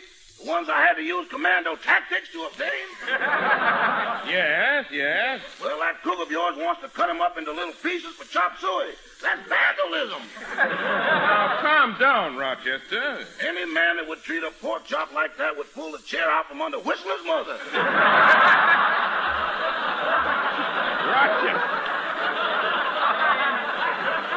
Rochester, don't get so excited. Good heavens, the way you talk, you think those chops were radium. I can get rid of them tomorrow. Let's see you get some pork chops. Now, Rochester, there's no reason why you and Chong can't be good friends. Put Chong on the phone. Okay, here he is. Hello, Chong. Hello, Mr. Wells. Now, Chong, I want you and Rochester to get along with each other. What's all this quarreling about? 我冇法子咯，個黑鬼想食生字肉，我就叫佢洗乾隻口嚟啦，我乜嘢都唔俾佢食喎。So he told me. Anything else? 住喺望角路字啦，幾下等賤格人，佢入到我廚房做乜嘢？佢摸佢入嚟住啦。You're absolutely right. Now, Chong, here's what you do. Cook the chop suey for us and give Rochester a couple of pork chops for himself. Okay, Mr. Wells. I'm very happy. Now put Rochester back on the phone. Rochester? Yes, Mr. Wells? Everything is all settled. Chong's giving you 2 pork chops, and you can cook them any way you want to. Cook them? I bought myself a gold frame. I'm going to hang them in my bedroom. So long, Mr. Wells. Goodbye, Rochester.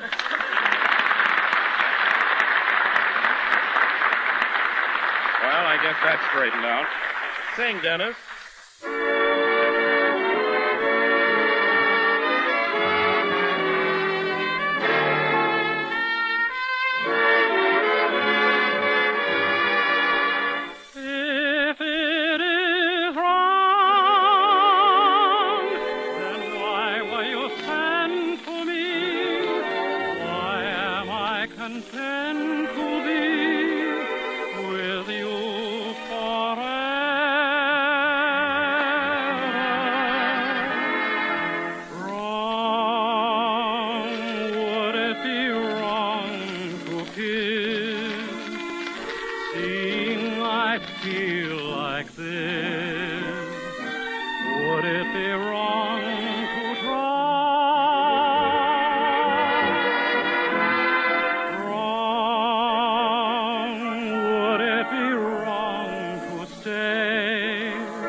Heard It Can't Be Wrong, and that was Dennis Day singing. And Dennis, I don't have to tell you, that was very good.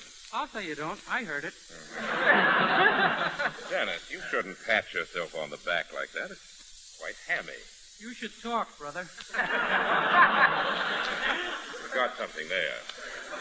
And now, ladies and gentlemen, go away, Dennis. And now, ladies and gentlemen, we will present our thrilling, baffling, spine-tingling mystery melodrama, Death at Midnight. As the scene opens, we find Inspector Wells in his office at police headquarters. Curtain, music!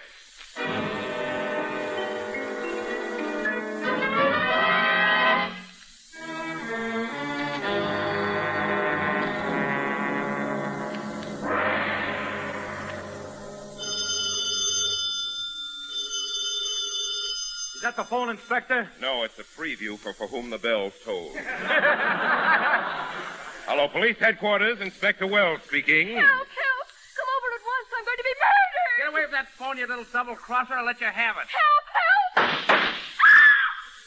What was that, Inspector? Oh, one of those gin-rummy arguments.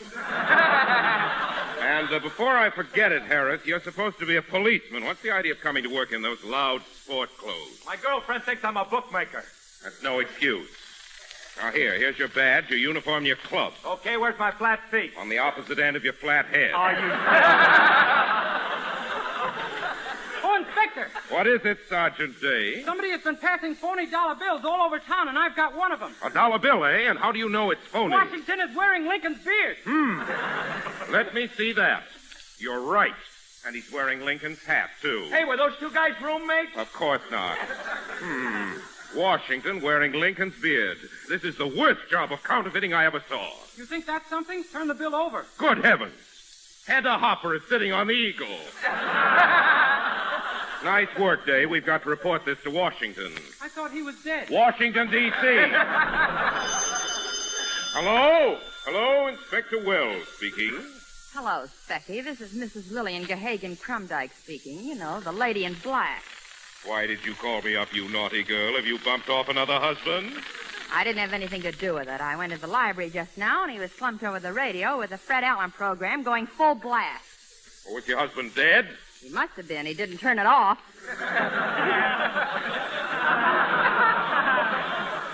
So long, Specky. Hold everything, Mrs. Crumdyke. I'll be right over. Sergeant Harris, Sergeant Day. Yes, Inspector. Come on, boys. We're going over to investigate a murder. And I have a hunch this crime was committed by... By who? I can't make this out. There's mayonnaise on it.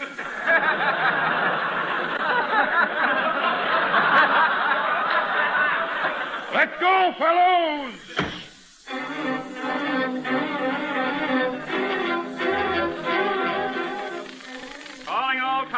Calling all cars. Eddie Lamar locked in her closet. Take it easy, boys. That is all.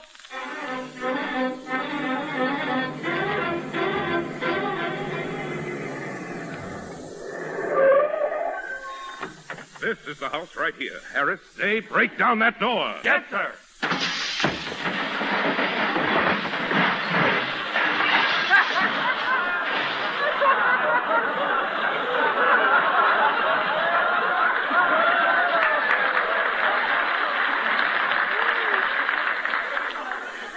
Good evening, gentlemen. Did you ring?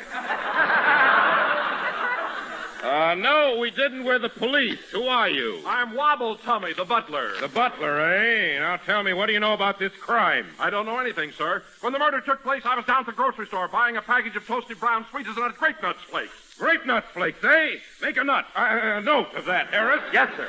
Now come clean, you. You're talking to the law. What do you know about grape nuts flakes? I know they're America's fastest-growing flake cereal, and they're famous for their malty-rich flavor, and the grape nuts flakes come in a 12-ounce economy-size package. Harris, this man is concealing something. Keep an eye on him. Gotcha. Now I think I'll grill Mrs. Crumdyke. I have a hunch she killed her husband. You know that saying, cherchez la femme, don't you? No, I don't. Well, you ought to learn it. It's all the rage now.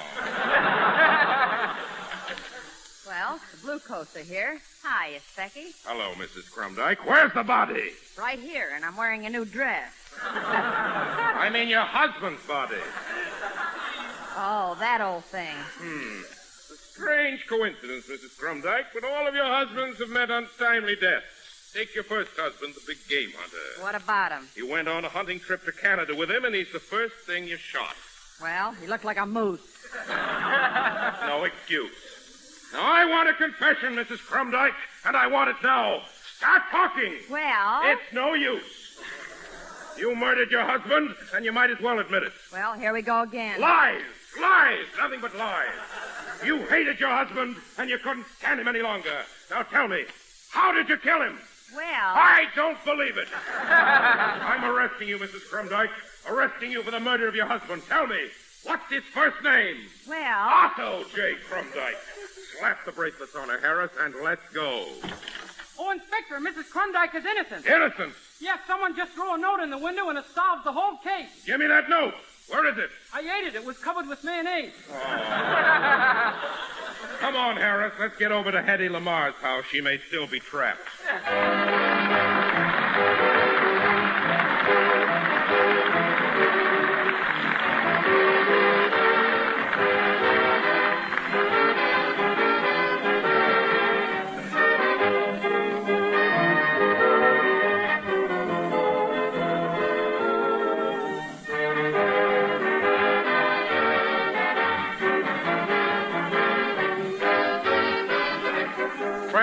When you sit down to a big, tempting bowl full of appetizing, malty-rich grape nuts flakes, aren't you pleased with yourself? Well, you should be, because it's smart to go for a breakfast dish like that. One chuck full of swell calling for grape nuts flakes. The farmer, the salesman, the welder, the kind of folks who get things done. They start with a nourishing breakfast, and grape nuts flakes are just that.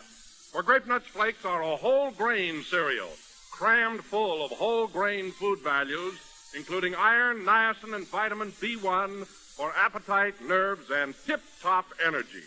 Vigor, vitality, vitamins. That's V-eating for you with delicious, toasty brown grape nuts flakes.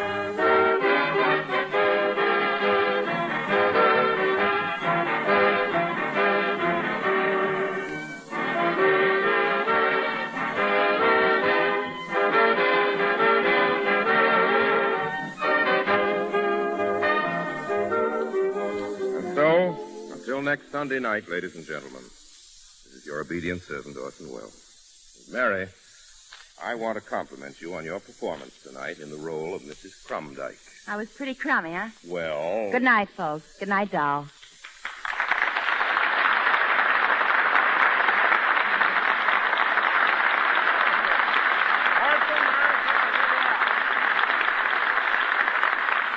This program was written by Radcliffe Morrow and Gilroy Boulogne with mayonnaise by Orson Welles.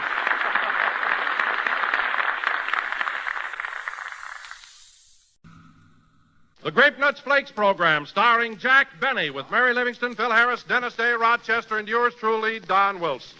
And back with us after an absence of 5 weeks, Jack Benny.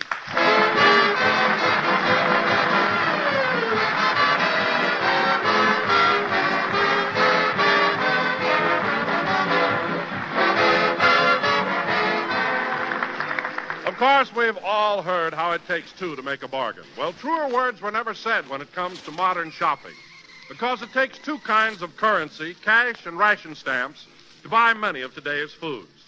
So here's a thought to put in your pocketbook on your shopping expedition next time. Nearly all foods, let's face it, have gone up in price. Gone up anywhere from 2% to 75%. But there's at least one big exception to this general wartime rule. Grape Nuts Flakes is America's fastest-growing breakfast cereal, and because you folks have been switching to that big 12-ounce economy-sized package, you're paying, on the average, less for your Grape Nuts Flakes today than you did in 1939. So with the price of many foods where it is today, it's great to know you're doing both your family and your budget a favor when you serve more crisp, toasty brown Grape Nuts Flakes. For they're a real flavor treat. They provide important whole grain nourishment, and they bring you real savings. So plan to buy several packages at a time in the big 12-ounce economy size of unrationed Grape Nuts Flakes.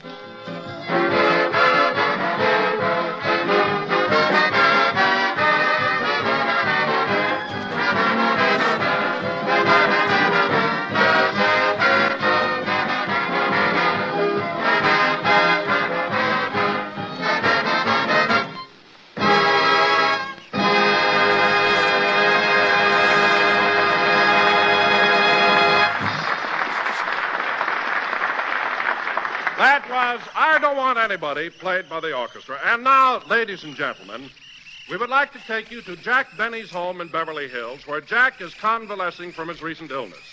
The time, shortly before noon today. The place, Jack's bedroom. Take it away, Beverly Hills. Let's see, I got 2 teaspoons of cherry syrup in it.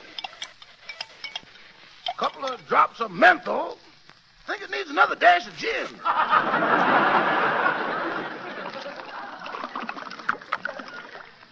There, that's enough. This kind of medicine makes a cold a pleasure. Oh, Mr. Benny. Mr. Benny, wake up. What is it, Rochester?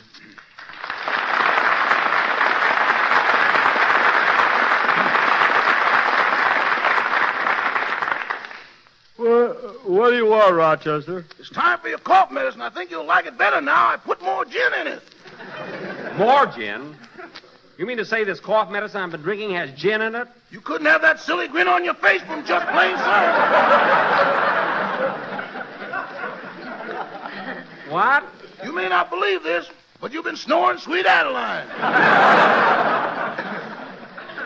Well, I might have known you to make my cough medicine wrong. Believe me, from now on, I'll have my prescriptions filled at the drugstore.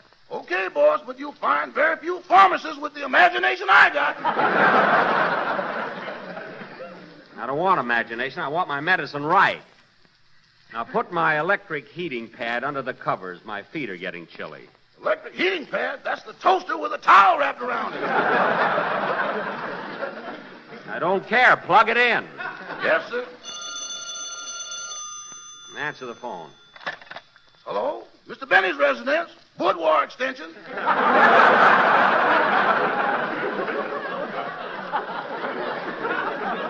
Who? Oh, hello, sugar. How are you? Well, I don't know, honey. I'll have to find out.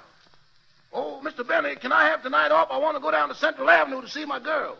No, absolutely not. Looks like you'll have to come out here, honey. So long. Rochester, you know I'm not feeling well. Why can't you see your girlfriend tomorrow night? Tomorrow's Monday. I got a date with my Monday girl.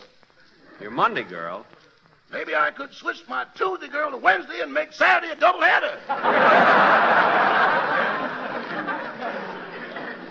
Well, if it's that involved, you don't have to... Whoops! Whoops, pull it out! Pull out what? Pull the plug! Pull the plug! What's the matter, boss? Pull the plug. My toes are caught in the toaster.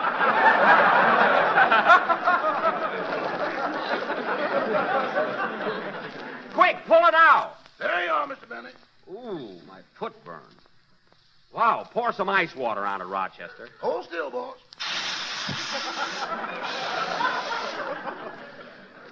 There, that's better. Oh, hello, Mary. What's the matter, Jack? Somebody give you a hot foot? No, I got my toes caught in the toaster. Your toes caught in the what? In the toaster. Could happen to anyone. Oh, sure. Everybody's making toast in bed nowadays. It's all the rage. Was using it for a heating pad. Over. Rochester, what are you doing with that bottle of cough medicine? I was holding it up to the light and some of it ran down my throat.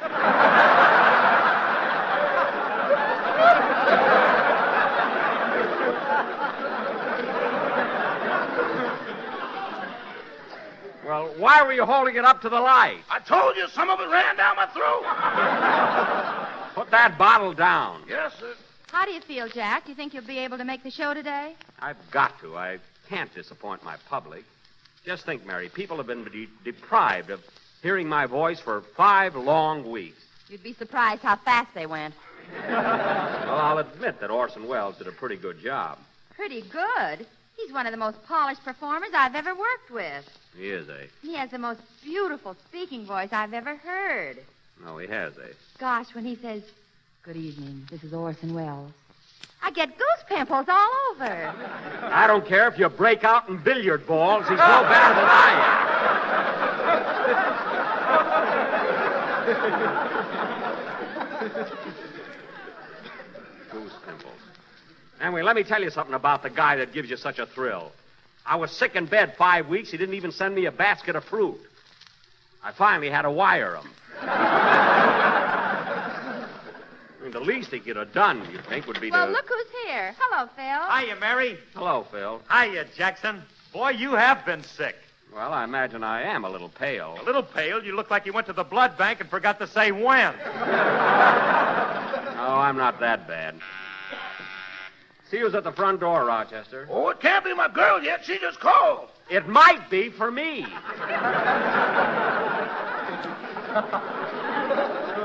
It's my house, remember? Now answer the door. Okay. Say, Jackson, I got a surprise for you. Alice Fay, now appearing in Hello Frisco, Hello, made a dozen donuts for you with her own little hands. A dozen donuts? Where are they? Out in the car. I'll get Rochester to help me carry them in.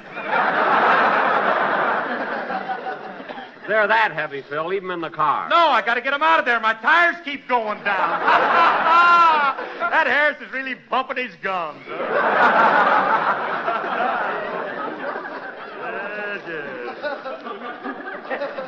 Phil, I'm only guessing, but I'll bet my temperature just went up 2 points.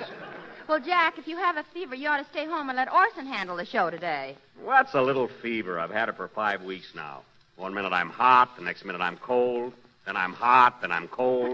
You sound like a shower bath at a cheap hotel. I don't care what I sound like. Orson Welles is not going to do my program today. Gosh, I'm sure going to miss Wellesley. Without him, the show won't have no refinement, no culture, no class. And it won't have no Harris if you don't shut up.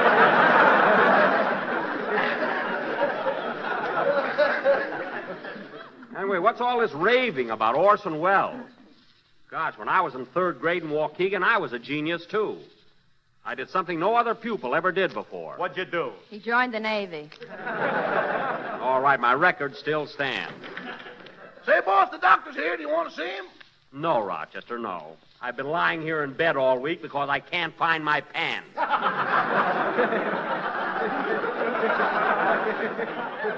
You're pressing them under your mattress. Well, show the doctor in. Okay, here he is. Oh, how do you do, Doctor? Well, and how's my little patient? Shall we take that nasty cast off your leg today? I got a cold in my chest, Doctor, not a broken leg. Oh, pardon me. I was thinking of Claudette Colbert's Cocker Spaniel. He's coming along fine.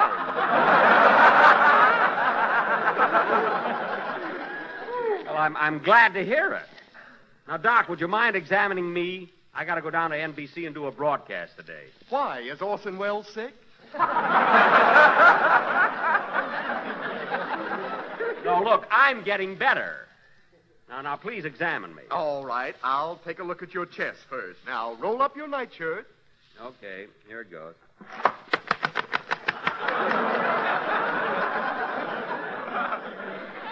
There you are. How do I look, Doc? My, you're kind of caved in there. Yeah. Get a load of his chest. That's the only skin hammock I ever saw. Oh, don't be so funny. Hey, Doc. Hey, watch your cigarette, Doc. That's my mouth, not an ashtray. Pardon me. Now, let's see. I think I'll tap your chest. Well, go ahead. Tap me. Now, hold still.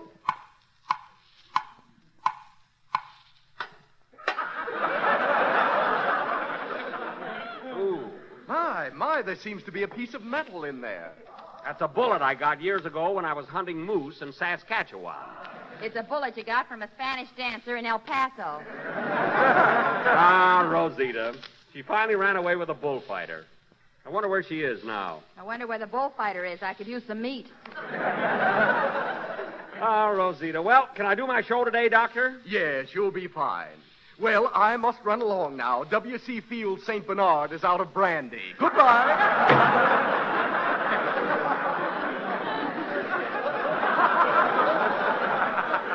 Say, Jackson, I wonder if that doctor's any good.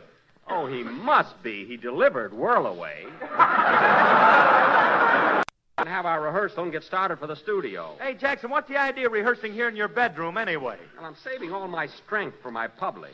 After all, I've been pretty... Well, I'll be darned. Oh, Rochester! Yes, boss! Why are you pouring my cough medicine in those cocktail glasses? I thought it might liven up the party! This isn't a party. Now, you put that medicine back in the bottle. Never saw such a guy. You always have to be the host around here.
Gee, Don and Dennis should be here by now. It's almost 1 o'clock. 1 o'clock already? How about some lunch, Jackson? Okay. But remember, Phil, we have rationing now, so I can't dish out food like I used to. Like you used to? Yes. You got so many meals out of a leg of lamb one time, it got mad and kicked you. Well, that settles it. There'll be no lunch served. Rochester, the lobster salad, hot rolls, and apple pie a la mode are out. There's a dream meal that can go back to the clouds. Whatever we have, don't serve it. Say, Jackson, I was just wondering, have you still got that crazy boarder of yours? You're referring to Mr. Billingsley, Phil. He's not crazy. He's not crazy. You know how he made orange juice this morning? He ran the oranges through the ringer. Through the ringer? Then he hung them out to dry. He just likes to try out new things, that's all. As a matter of fact, he... Uh-oh. Speak of the devil, here he is. Yeah. Oh, hello, Mr. Billingsley. Hello, Mr. Benny. Still flat on your mattress, I see.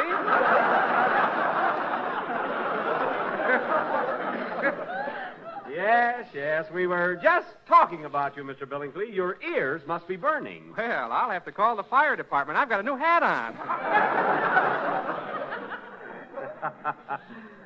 You haven't changed a bit. By the way, Mr. Billingsley, we're going to rehearse our radio program in a few minutes. Would you like to stay and hear it? Oh, I'd love to. I'll just hide under the bed here in case your husband comes home.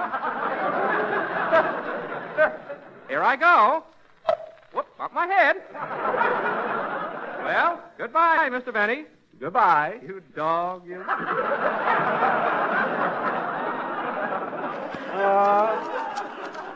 Good old Billingsley. That must be Don and Dennis. Come in. Oh, hello, Jack. Sorry we're a little late. How do you feel, Mr. Benny? Oh, hello, fellas. I feel pretty good, Dennis, and I'm anxious to get back on the program. You know, I have a hunch we're going to have a pretty good show today. Without Orson Welles? Yes. Gosh, the Orson Welles program without Orson Welles. I worry about things like that. It's the Jack Benny program. Get it straight, you little traitor.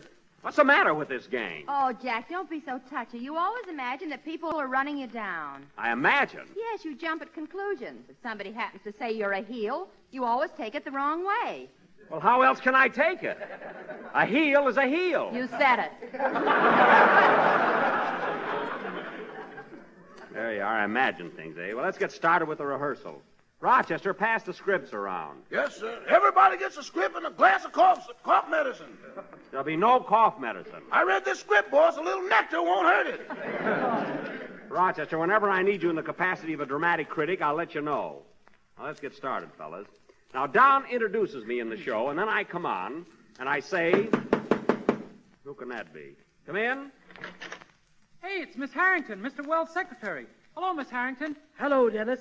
Good afternoon, everybody. Hello, Slugger. My, what an odd bed sheet. It has blue eyes. This is me.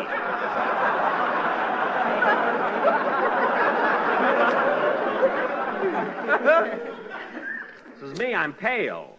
You certainly are. I have news for you, Mr. Benny. Mr. Wells is about to pay you a visit. Orson? Orson's coming here to visit me? Yes, he'll be here shortly.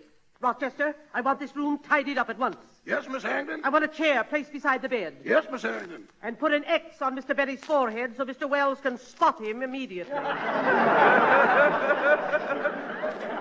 look, I'm not that pale. Now, Miss Harrington, would you mind sitting over there in the corner? We were just starting to rehearse our program. Rehearse without the master? Mr. Wells won't like it. Nuts to Mr. Wells. I know just how you feel, Daddy.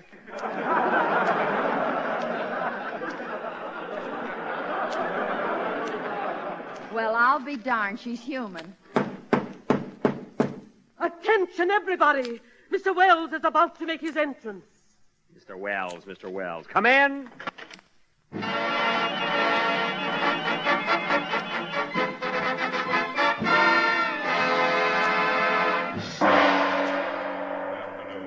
is Orson Welles. Well, Wellsy.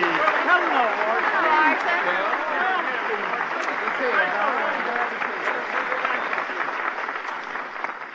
Gee, you'd think he was Frank Remley or something, the way they're jumping around here. Heaven's sake.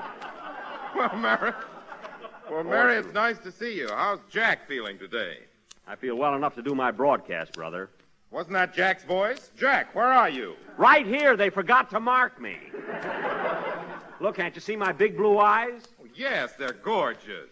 Thank you. But you're so pale, Jack. Well, you see, Orson, it's been so cloudy lately, I haven't been able to get any sun. I sit out in my backyard every day, but nothing happens. I'll fix that. Miss Harrington, take a note. Yes, Mr. Wells. Get in touch with the Weather Bureau. The sun must shine tomorrow. Yes, Mr. Wells. See what I mean, Daddy?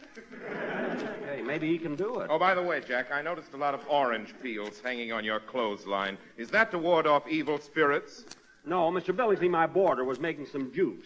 Now, if you'll excuse us for a few minutes, Orson, we'll go ahead with our rehearsal. Oh, I certainly don't mind if I stay and watch, do you? No, not at all.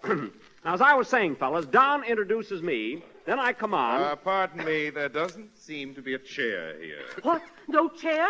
Mr. Wells doesn't have a chair. Oh, my goodness. Here, Orson, take mine. No, Orson, take my chair. Take mine. It's got a pretty cushion on it. Take my chair, Orson. It's peachy. Here, take the bed. I'll go out and hang on the clothesline. For heaven's sake. Now, let's get going with this rehearsal, whether Mr. Wells is standing, sitting, or floating around the room. Now, the first thing to do is, Orson, come down here.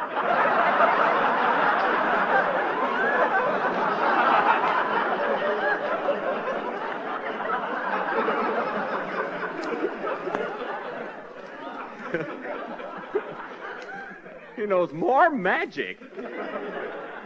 Now, the first thing to do is run over the dialogue. Run over the dialogue? Oh, no, that'll never do. No.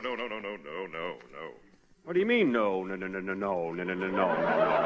Comedy, Jack, should never be rehearsed. Repetition destroys its sparkle and spontaneity. But the Orson, important elements of a variety program are the songs and music. Look, now, but Orson... Dennis, I want you to run over your song so we can get an idea of its length. Now, wait a minute, Orson. This rehearsal is my business. You're not even going to be on the show. I know, but I shall be listening. It's about time we listeners had something to say. Sing, Dennis. Yeah, sing. I see what you mean, sister.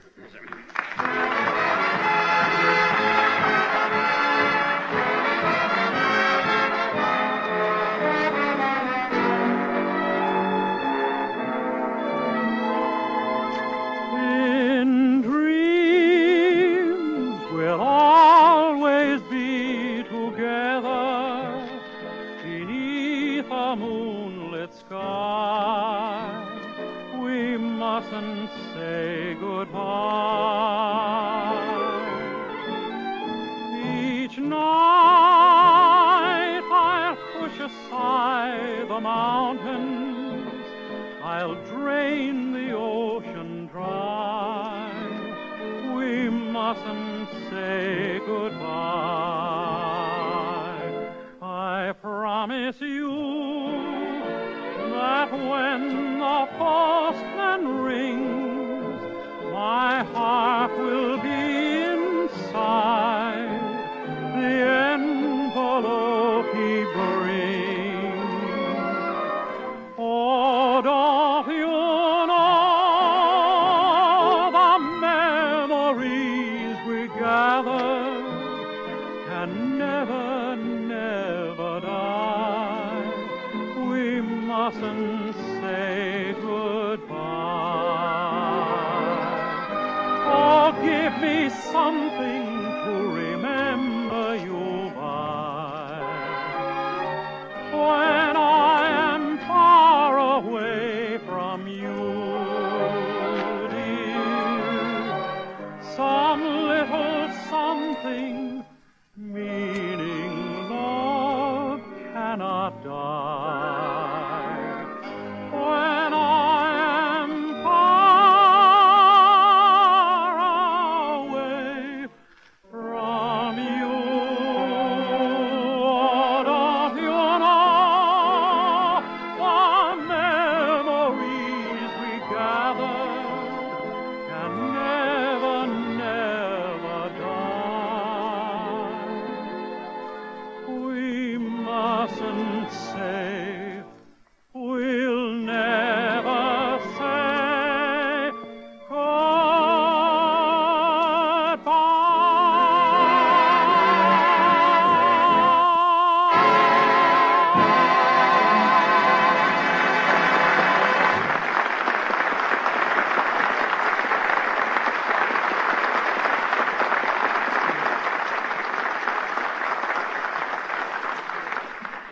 How is that, Mr. Wells? Do you think it'll do for the program? Well, Dennis, I think Mr. Benny should answer that question. After all, he's running a show this week. Darn right I am.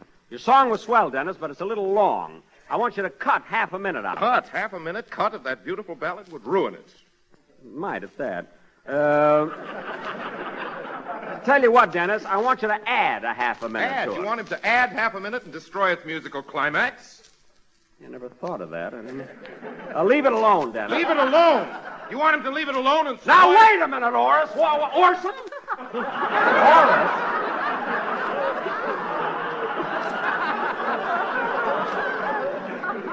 Took him 10 years to build up the name Orson Welles. I made it Oris in 1 second.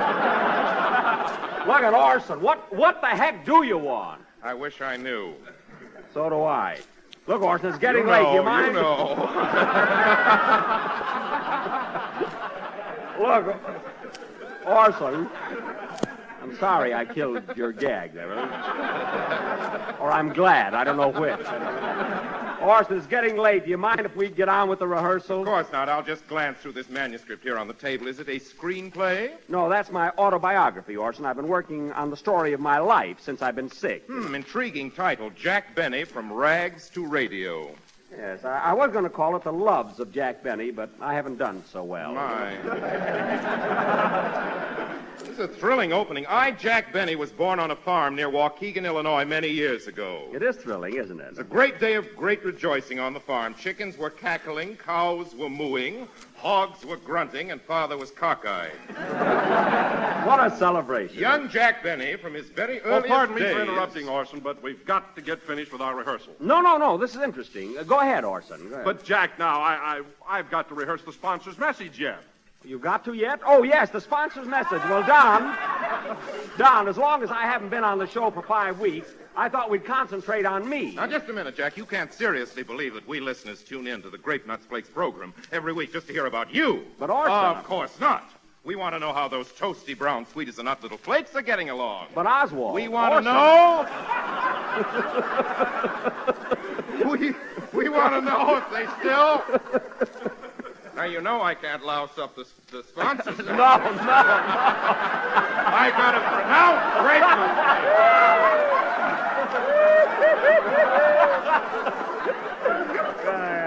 Nuts. We want to know if they still have that malty rich flavor. And if they... Well, the sponsors? Yeah.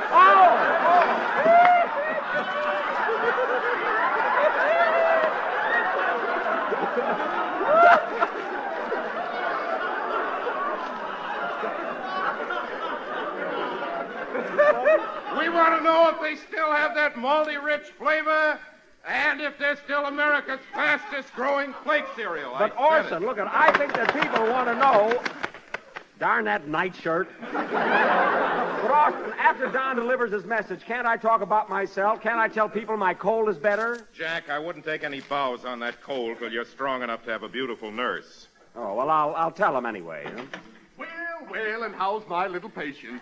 Shall we take that nasty cast off your leg today? Doc, I'm not a cocker spaniel. Look, but as long as you're here, you can give me an aspirin. All this excitement is giving me a little headache. An aspirin? Here you are. Thank you. That'll be 5 cents, please. Look, put it on my bill. Now, if I can just swallow the thing. Would you like to grease the track with a little cough medicine, Mr. Bennett? I don't need any chaser. See, it's down. Say, that was a pretty big pill. It didn't look like an aspirin to me. Me neither. You neither? You're the doctor. Well, you don't have to get so huffy about it. I just happened to give you a sleeping pill by mistake. What? You're lucky. It might have been a dog biscuit. A sleeping pill? He gave me a sleeping pill. Gosh, I can't go to sleep. I got a show to do today. Remember, Don, you introduce me, and I'll come on and say,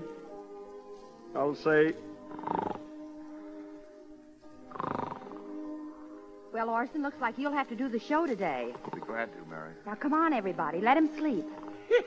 Those pills are wonderful. I'm headed for Central Avenue.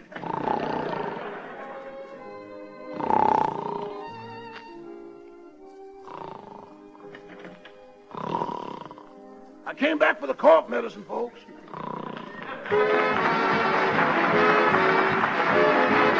you're a wartime homemaker, then you're a member of the WINS, W-I-N-S, Women in National Service.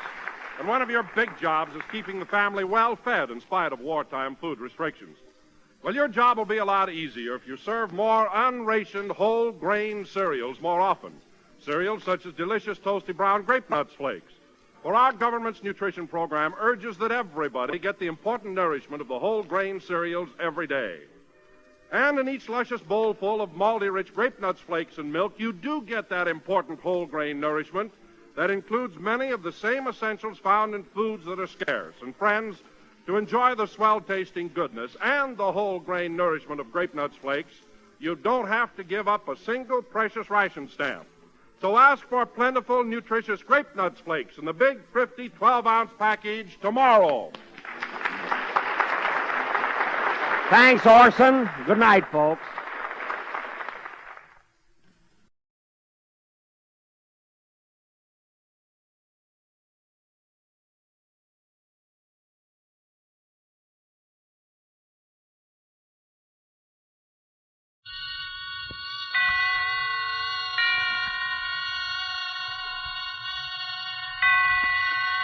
Roma Wines present Suspense. Roma Wines, made in California for enjoyment throughout the world. Salud. Your health, senor. Roma Wines toast the world. The wine for your table is Roma Wine, made in California for enjoyment throughout the world. This is the Man in Black, here for the Roma Wine Company of Fresno, California, to introduce this weekly half hour of Suspense. Tonight from Hollywood, Roma Wines bring you Miss Fay Bainter, Mr. Ralph Morgan, and Mr. Dane Clark in a suspense play dealing with a mother and a son and a lodger who kept an appointment with death. And so, with Life Ends at Midnight, and with the performances of Fay Bainter as Mrs. Bates, of Dane Clark as her son Walter, and of Ralph Morgan as Mr. Chalmers, we again hope to keep you in suspense.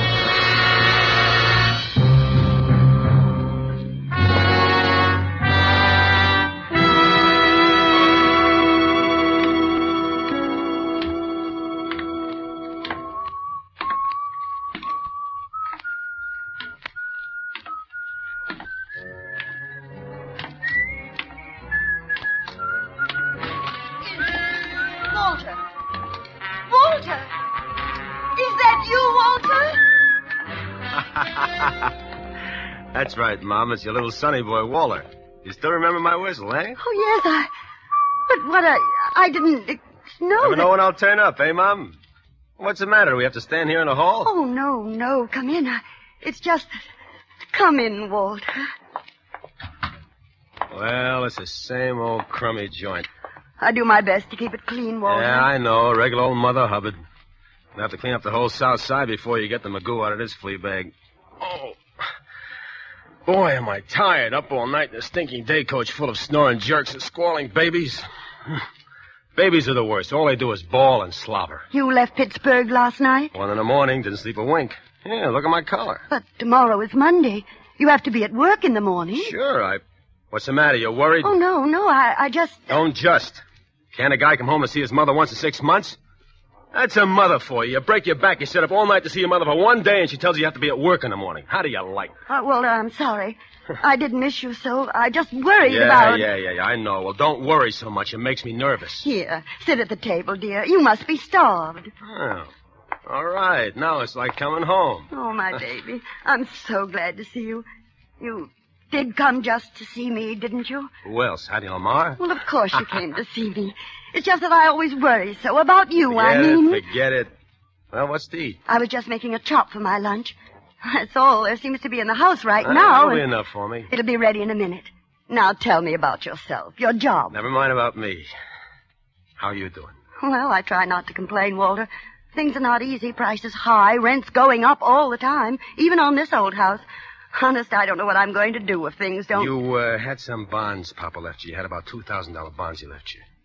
You still got them? I'm trying to tell you, Walter, things haven't been easy. And... Always the poor mouth. Every time I see her, she's putting on a poor mouth. I'm just saying things aren't easy. And for me, do you think it's a picnic? I got enough trouble, and for what? For what? All year I worked like crazy. For what? A man must work, Walter. A man must work, Walter. Yes, that's true. A man must work and live like a person, and not be afraid so that he can sleep without worrying about... About what? About a bell ringing at night, or a knock on the door in the morning, or someone touching you on the arm. Yes, it's a nice feeling and a free feeling to be able to walk down the street in the sun with your eyes meeting another man's without wondering if he's... Shut up! I ain't in trouble against her. Stop mouthing at me. You're always mouthing at me. You haven't... You know what the judge said the last time, Walter? He was nice. Now, he gave you another chance. He saw you were really a good boy, and he gave you another chance. He got you a nice job, and you promised to... You must... Oh, you're all right, Walter. You didn't... Meatball. A herring on a plate all your life. You're a tomcat in the garbage. You find a fish head and you say, thank you, mister. You chew a fish good and you smile pretty. Well, not for me. You take a chance and you throw away the fish heads. You get one break and you're out of the garbage can for life. You throw a time clocks and shiny pants. You're in a higher brackets and nobody gets you. Yeah, you're a mister with a future. You hold your nose when you walk from the day coach to your compartment. You leave the stinks behind in a pot of dusty air in front of you, and that's for me. One break. One break and you're as hot as a rocket shooting diamonds for sparks. Walter! You're a P-38 in a world full of flivvers. A buck gets you two gets you four. Walter! Good for one blonde to kick her and a kiss her. Walter! It's all right. I took another chance. I tried to run it up. No dice. I gotta make it good. Tomorrow morning, I gotta make it good. The books at the office will show it, and I gotta make it good. How much? $1,500. $1,500? By midnight tonight, $1,500. If I miss that 12:20 for Pittsburgh, it's all up. I might as well take gas. $1,500. By midnight tonight. Where am I going to get it, Walter? The bonds. You got the bonds, Papa. The bonds. How do you think I got you out of the last trouble? Bribes, bail, paying back every dime. Where do you think I got it? I'll get 10 years. You heard the judge last time. What can I do? What? 10 years and stir. 10 years. There won't be no reform school this time. Walter, oh, look, Walter. Please, Ma, please, get me the money. I'll get it for me. I'll be good. I'll work hard. I won't give you no more trouble, but help me now. Please, Mama, please. Where can I get it, Walter? I've nothing left. Nothing. I don't care where you get it. It's your fault, and you gotta help me. I only wanted to help you, yes, and now I'm gonna... Yes. It is my fault. I've always protected you, but I can't protect you anymore. I'll give you the few dollars I have. Go away. It'll be enough to help you run away. That's all I can do. You're holding out on me. You're worrying about your old age. You're making yourself a cushy little...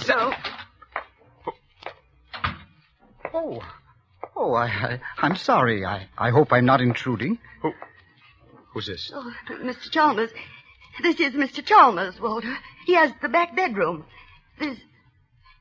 This is my son, Walter, Mr. Chalmers. How do you do, Mr. Bates? I feel that I know you very well. Your mother and I sit here in the kitchen sometimes over a cup of tea, and she talks about you for hours and hours. Yes, I can see why Mother is so proud of you. How do you do, Mr. Bates? Yes, you're a fine-looking young man. Huh? Mrs. Bates, if you'll excuse me, I'm just going to the corner for my paper. I think that little man with the tiny mustache, you know who I mean, the insurance agent, I think he might call again to collect. Please tell him to go away. You will do that for me, Mrs. Bates. Yes, Mr. Chalmers. Thank you, Mrs. Bates. Tell him not to come back any more. I don't want to pay any more on the policy. You remember I told you my nephew was very sick in Spokane? Yes, Mr. Chalmers. Well, the poor young man passed away, yes. I was going to leave him a few dollars when I died. But now, well, I have no one left at all. And, well, $1 a week. You'll tell that to the little man with the tiny mustache? Yes, Mr. Chalmers. Thank you, Mrs. Bates. Good day, Mr. Bates. Walter, I have $40 in the house for the rent. You can take that. Drop me a card when you get settled someplace. Let me know where you are. I'll send you some more as soon as I can get it.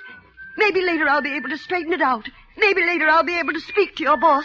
I'll promise to pay back every dime, but you must go away. You must. Tell me something about Mr. Chalmers. He interests me very strangely. Walter. Don't be so nervous, Ma. We got plenty of time. We got till midnight.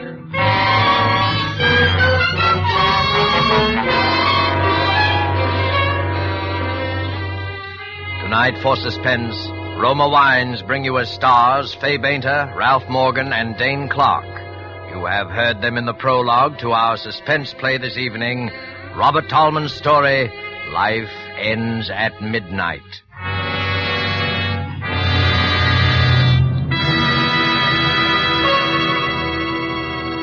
Before we return to the scene of our play, let us journey in fancy to Havana and sit at a table in the gay Restaurant Paris. At the next table, we see perhaps a farewell party given for an American visitor.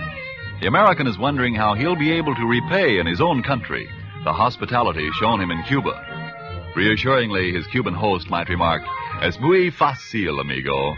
Just be sure to serve wonderful Roma wine.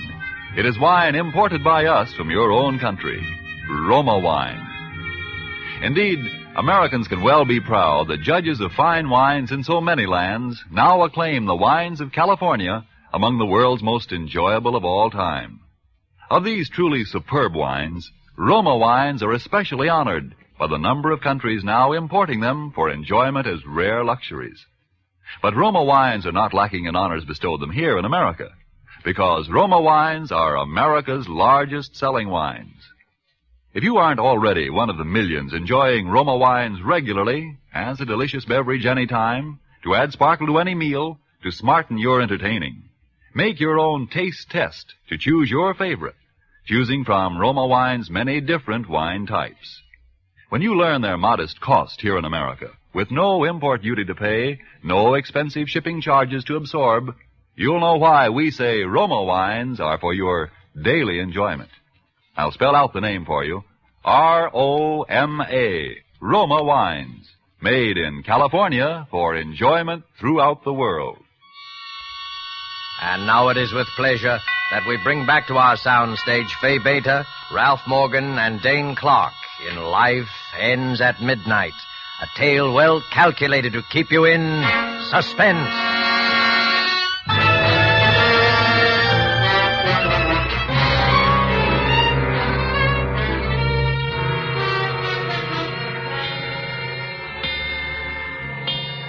Yes, I do think I'll have another cup if you don't mind, Mrs. Bates. Now, Mr. Chalmers, suppose you look at it this way. You've been paying $1 a week for how many years now? I'd say 20 years would be a conservative estimate. All right, 20 years. Now, let's see, that's $50 a year. Say that's $1,000 you paid in, no? Yes, $1,000. This coffee cake, Mrs. Bates, is excellent. You like it? I made it yesterday when Forget the coffee cake. Now, let's figure percentage. How many more years do you figure to live? Walter. Oh, that's all right, Mrs. Bates. After all, I'm an old man, and at my age, one rather, comes to terms with death. It's like the end of a long, busy day. Life ends at midnight, and a new day begins. Yes, Walter, I think you're on the verge of making a very profound observation. Yeah, you see. My policy is for $2,500. And in the days that are left to me, I certainly will not be required to pay in as much as I have already paid That's out. the exact point. And if you drop it now, will you get anything back? No. You got a straight life with no cash-in value. If you drop the policy now, the insurance company is the winner. But say you live another couple of years. You pay a couple of $100 more. And you leave the $2,500 to somebody. Now, which is a smart thing? I leave it to you. Yes, I should like to think that when I'm gone, I've left something behind for someone. Mr. Chalmers? Oh, yes, I'll always remember him for this. It's nice to live on in somebody's memory for a little while after we're dead. But A, I have no one in this world. And B, I must be very, very frank and tell you that I can no longer afford to pay even the $1 a week. You see, I live on a That's a problem of the most minor importance. For anybody who invests in you now, $1 a week would be gilt-edged. I mean, for instance, well, take my mother here. Now, suppose you made her the beneficiary. Now, suppose she continued to pay the $1 a week. Who can lose on such a deal? Who can lose? Nobody. You get the point? Oh, no, I couldn't. Why, it's... Why not? It's simple, huh? No, Mr. Chalmers, no, you mustn't. Let Mr. Chalmers decide. Huh, Mr. Chalmers? It makes good sense, no? It makes everybody happy, no? But we're practically strangers. We just... What do you mean, strangers? Who's a stranger in this world? We're just little people trying to make each other happy. Huh, Mr. Chalmers? Now, Mr. Chalmers here can die feeling he didn't waste $1 a week for 20 years, and he'll know he'll live in your memory. That's what he wants. Now, why shouldn't he have it? Ain't every man entitled to at least live in somebody's memory? Yes, but Mr. Chalmers doesn't have to do that. I'll think about him anyway. I promise I will. He don't have... Let him say something. You're always mounting. Now, what do you say, Mr. Chalmers? Oh, that must be the little man with the tiny mustache. I'll tell him I'm keeping the policy and changing the beneficiary. Oh, could you let me have the loan of $1, Mr. Bates?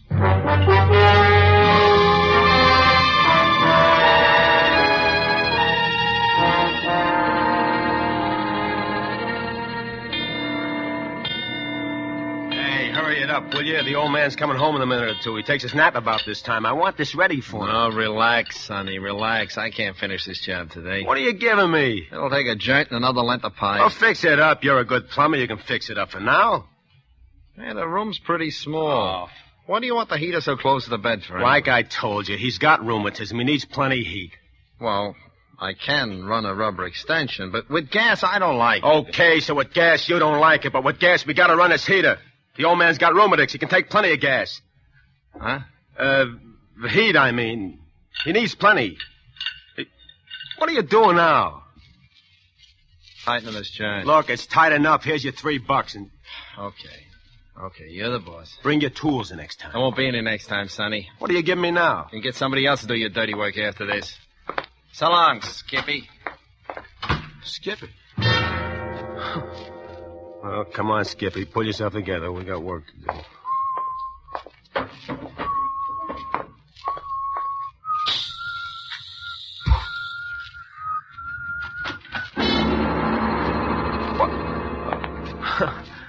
Hiya, Pop. Well, this is a pleasant surprise. Yeah, this used to be my room. The steam don't come up here so good, so I talked the old lady into fixing this up for you. Well, that was very thoughtful of you, Walter. Thanks. I stuffed up the cracks in the window, too. 0 weather. It gets plenty of drafty in this room. You thought of everything, didn't you, Walter? Huh? Yeah, it ought to work out just fine. It'll do the job, I think. I'm going to take a little nap before dinner. Do you think the heater... Just leave it on. I'll look in after a bit to see if it's okay. Well, now, you needn't go to all that trouble. No, it's no trouble at all, Mr. Chalmers. When I do a thing, I like to do it right.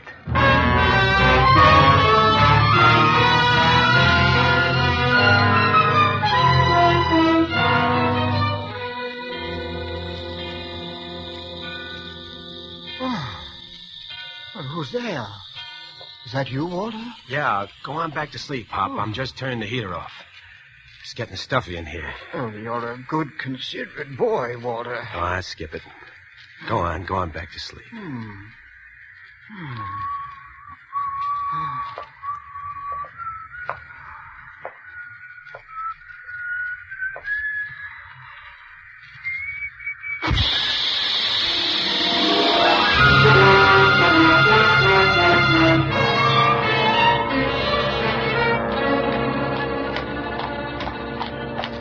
walk so fast, Walter. My feet are hurting me again. You can buy new shoes tomorrow. I'd like to know what with. Maybe you'll have dough tomorrow. Maybe we'll both have some dough. If a miracle happened. Maybe miracles do happen. Maybe if you're smart. Where are you taking me to, Walter? Nowhere in particular. I thought we'd stroll around the old neighborhood. Like old times. Why, that's a nice idea, Walter, but my feet... Hello, Mrs. Bates. Good evening, Officer Flanagan. This is my son, Walter. He's just here from Pittsburgh. Glad to know you. How's business, Copper? Oh, much the same. Vagrancy, petty larceny, once in a while, suicide. Suicide? Yeah, that's what they start out to do, but it's harder to get bumped off than most people think. Huh? Case just last week over in the next precinct. Dame turned on the gas in her room and lay down on the bed. What happened? Nothing. You always bungle somewhere. Amateurs. Gas petered out. She forgot to put a quarter in the meter.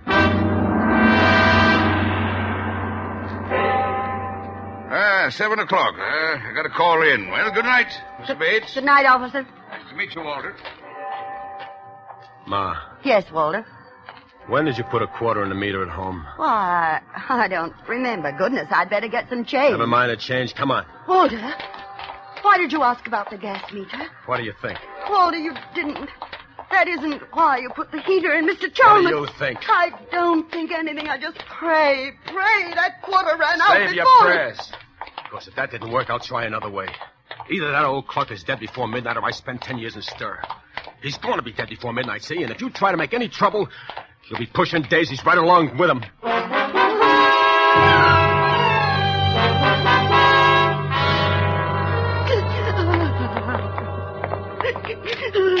Stop sniveling. We're going in there now. Now, look, if it took, scream your head off, or I'll give you a reason to scream. Gas. I can smell it. Come on.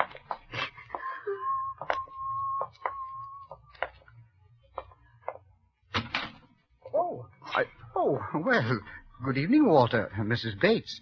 I was just on my way out. Oh, Mr. Chalmers, you're all right. You're all right. Of course he's all right. What's eating you? I have a slight headache, it's true, but a brisk walk in the open air will cure that, I'm sure. Hey, will you look at this? What is it, Walter? Well, this hose on a heater. Huh. Got unhitched. No wonder you got a headache. I thought I smelled gas. Boy, it's lucky for you Mom forgot to put a quarter in the meter. Providence works in strange ways, doesn't it, Walter? Well, I must be getting on.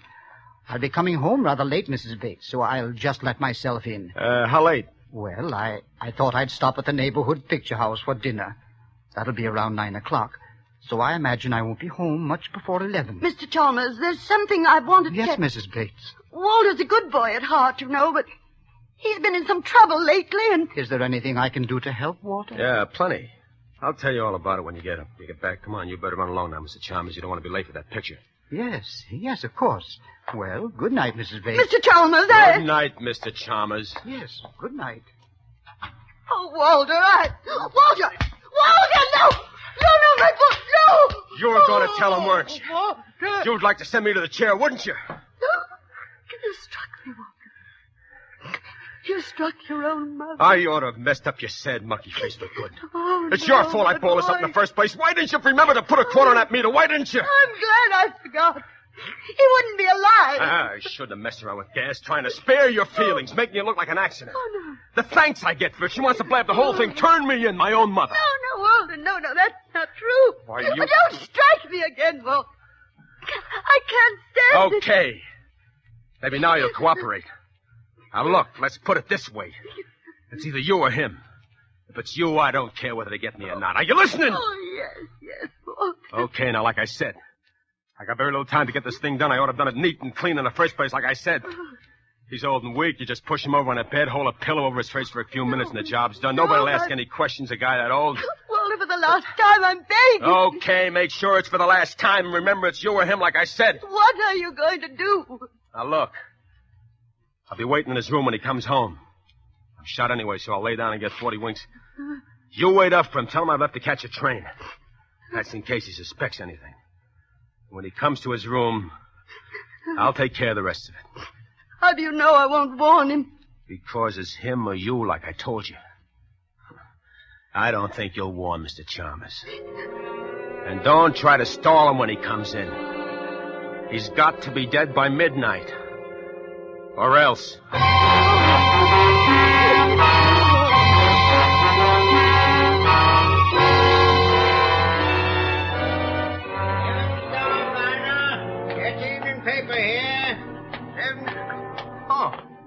Mr. Chalmers. Evening, Joe. I'll have the late edition of the Daily News as usual. Oh, I saved one out for you, Mr. Chalmers. Thank you. Good night, Joe. Good night. Oh, by the way, Joe, I almost forgot. Can you give me the change of $1? Oh, sure, Mr. Chalmers. Yes, here you are.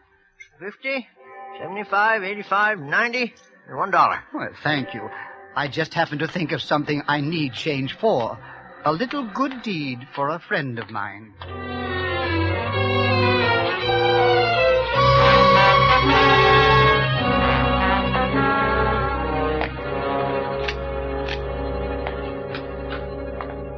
Oh, Mr. Chalmers. Well, I didn't think you'd be up so late, Mrs. Bates. I waited up especially. I wanted to talk to you about Walter. Mrs. Bates, your eye, it's all discolored. Yes, the light burned out in the bathroom, and when I went to replace it in the dark, that is, I bumped into the door. Now, I would have thought Walter would have done that for you. Oh, no, Walter didn't. I mean, Walter's left already. He had to catch the 12:20 for Pittsburgh, you know. But it's only 11 now. The clock... Perhaps he had some things to do on the way, I mean. Of course. Well, I'm afraid I must be getting on to bed. No, not just yet. I mean, won't you sit down for a minute and have a cup of tea with me? Well, I'd like to, but tea keeps me awake, Mrs. Bates. I'll be getting along to my room now, if you don't mind. No, don't go into that room, Mr. Chalmers. Why, Mrs. Bates, whatever's the trouble? My son, Walter, there's something I must tell you. Forgive me, Mrs. Bates, but I'm an old man, and I need my rest. If it could possibly wait until morning... No, it can't wait until morning. It's got to be told before midnight. What was that? Sounds like someone moving about in the back of the house. One of the shutters. It's loose. The wind... Oh, you were saying, Mrs. Bates? Nothing. I can't tell you after all. I'm afraid. I'm afraid to tell it. Afraid. There, Mrs. Bates. Perhaps in the morning. Try to get some rest. You're going in there now? I think that will be the best thing to do all the way around. Don't you, Mrs. Bates? Good night. No, wait. Mrs. Bates, What is it, Mrs. Bates? That smell. Gas. Walter!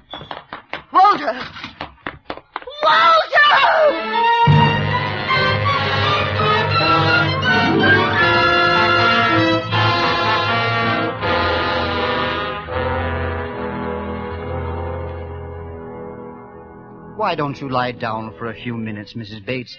I'll call you when the ambulance arrives. Listen. It's striking 12. Dead before midnight. That's what he said. Dead before midnight. Poor lad. Fell asleep. If only I hadn't remembered to go back for that change. You did it.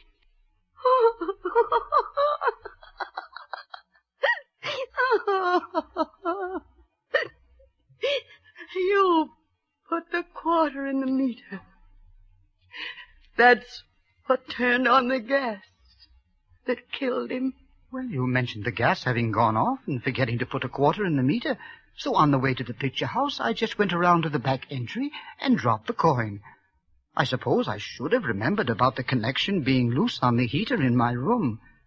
But I wanted to surprise you with my good deed. I didn't mean to do anything wrong, Mrs. Bates. Truly, I didn't. No. You didn't do anything wrong, Mr. Chalmers. You didn't do anything wrong.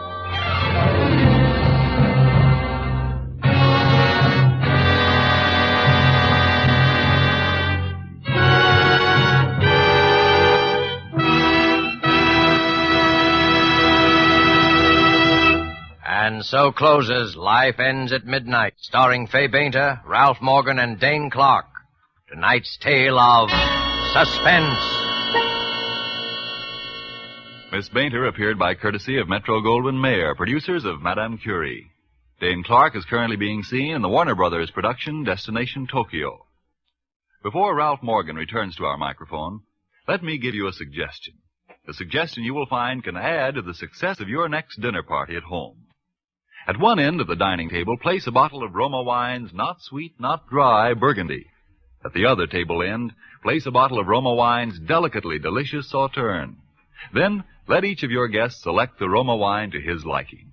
You'll know that whatever the individual choice of a guest, both of these Roma California wines will delight by their superb quality, the quality that has made Roma wines America's largest selling wines. Whichever of Roma wine's many different California wine types you choose at your dealers, the small purchase price he asks will surprise and delight you, while the superb quality of these good Roma wines will win your full accord with the judgment of wine experts of many lands that Roma wines are truly magnificent. Let me repeat the name. R-O-M-A. Roma wines. Made in California for enjoyment throughout the world. This is Ralph Morgan.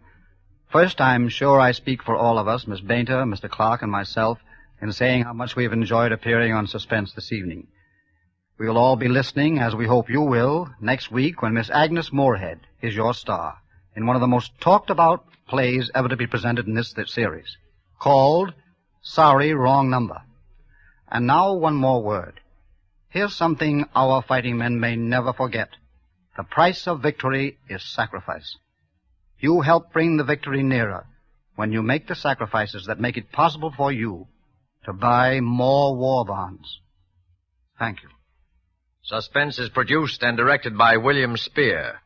Don't forget then next Monday for Agnes Moorehead in Suspense. Presented by Roma Wines, R-O-M-A.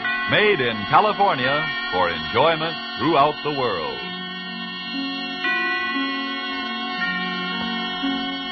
This is CBS, the Columbia Broadcasting System.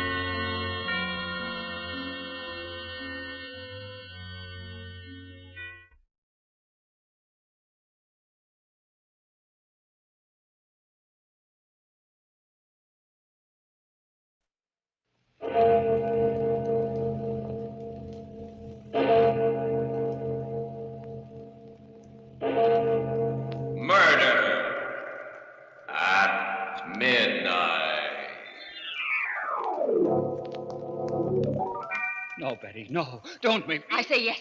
It's got to be. And now and here, she's got to die. Betty. I say yes.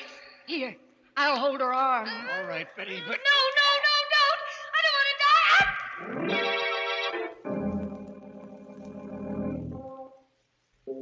die. Midnight, the witching hour when the night is darkest, our fears the strongest, and our strength at its lowest ebb. Midnight, when the graves gape open and death strikes. How?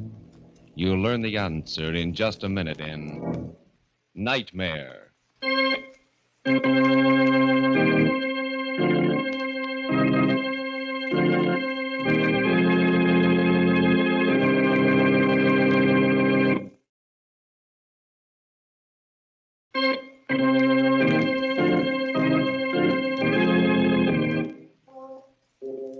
And now, Murder at Midnight.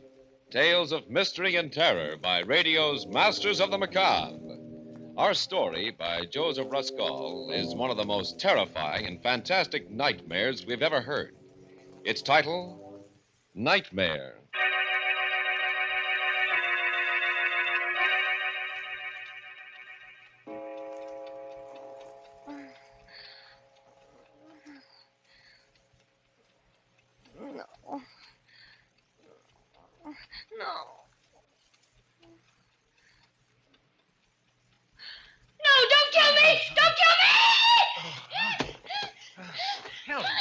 What's the matter? Helen, wake up, for Pete's sake. Hey, stop it, Helen, stop it. It's me, it's Ernie. Where am I? In bed. Where do you suppose? It's almost 12 o'clock. I wish you'd let me get some sleep. Oh, Thank heaven. Oh, it must have been just a dream. Oh, thank the Lord. Oh, Ernie, it was so real. I dreamed somebody was leaning over me just now with a pillow. Oh, it was horrible. They were trying to smother me to death. And Ernie. Yeah? It was you. What? Oh, me. Oh, that's a beaut. Where's the light? Oh, my aching back. Why, you poor, foolish little... Come here, Butch. I'll kiss you back. No, don't touch me. Keep away. Huh? What is this? That pillow in your hand. Oh, for crying out, Bells. Can't I even straighten it out? Sorry, dear. Gee, don't mind me, but that horrible nightmare, it seemed so real. Oh, darling, wasn't that crazy? You, the sweetest, gentlest husband in the world. Then why... Oh, Ernie, now please don't look so hurt. Now I can't even look hurt. I just murdered my wife in her sleep, didn't I? No, you were just about to. I mean... Oh, now what the... Everything's happening tonight. Hello. What? Who? Wrong number. And what's more, this is a heck of a time to be ringing. Why, what a nerve. On a night. Thought maybe that was the police you phoned in your dream. Now will you go to sleep? Ernie Kraft, I'm sure I didn't mean to insinuate anything. I was just telling you my dream. You asked, didn't you? Oh, you're a character. I guess I'll have to put you in that book I never wrote, too. Well, now what? That was in it, too. Huh? That book you never wrote. You've nagged about it so much, no wonder. Oh, and that look when you bent over me like a madman. Oh. Ernie, what on earth do you suppose made me have a nightmare? That's easy. You would insist on eating hamburgers after the show tonight. Yes, I did, didn't I, when we got out of the movies? Hamburgers, of course. Ernie, they were part of my dream, too. Hamburgers. Oh. Ernie, stop punching on that pillow, please. All right. Go ahead, then. Better tell me your dream, all of it. Neither of us will sleep until you do. I'll just light this butt. Now, let's have it. Gruesome details. Well, I don't know if I can remember now. It was all so hazy and terrifying. Well, what happened before I smothered you with a pillow? A crazy quilt. Something about your job, and I was a millstone around your neck, and hamburgers, and you hated me, and July 15th. July 15th? Yes, I can't imagine what that meant. Look. Start at the start. Why did I decide to murder you? Because of that other woman, your secret love. Huh? You promised her you'd kill me tonight when I was asleep. My secret love? Yes, she had you in her spell. Oh, that's kind of bad casting, isn't it, Butch? I'm the dishes and dustpan type, remember? In the 5 years we've been married, have I ever looked at another? I know. I told you it was a crazy dream. Maybe you want me to eliminate my one night a week out, too. My Saturday gin rummy with the boys. Oh, no. Who was my secret love? Did she have a face? Well, this is the silliest part of it, Ernie. It's absolutely ridiculous. It was that girl, Betty Daniels. Betty Daniels? Who's she? You remember that tall, dark-haired artist I introduced you to at Cape Cod last summer? At the exhibition. No, I don't. Oh, wait a minute. Trousers, long cigarette holder, yes. Very intense? Yes, very intense. But what the devil? What was she doing in your dream? We said hello to her, we walked off, and that was that. Casual. Yes, I know. I hardly remember her myself. I can't imagine why I dreamt of her. Why? No, don't touch me. Don't. No. Oh, that dream. That awful dream. So crazy. And yet it seemed to be telling me something, warning me.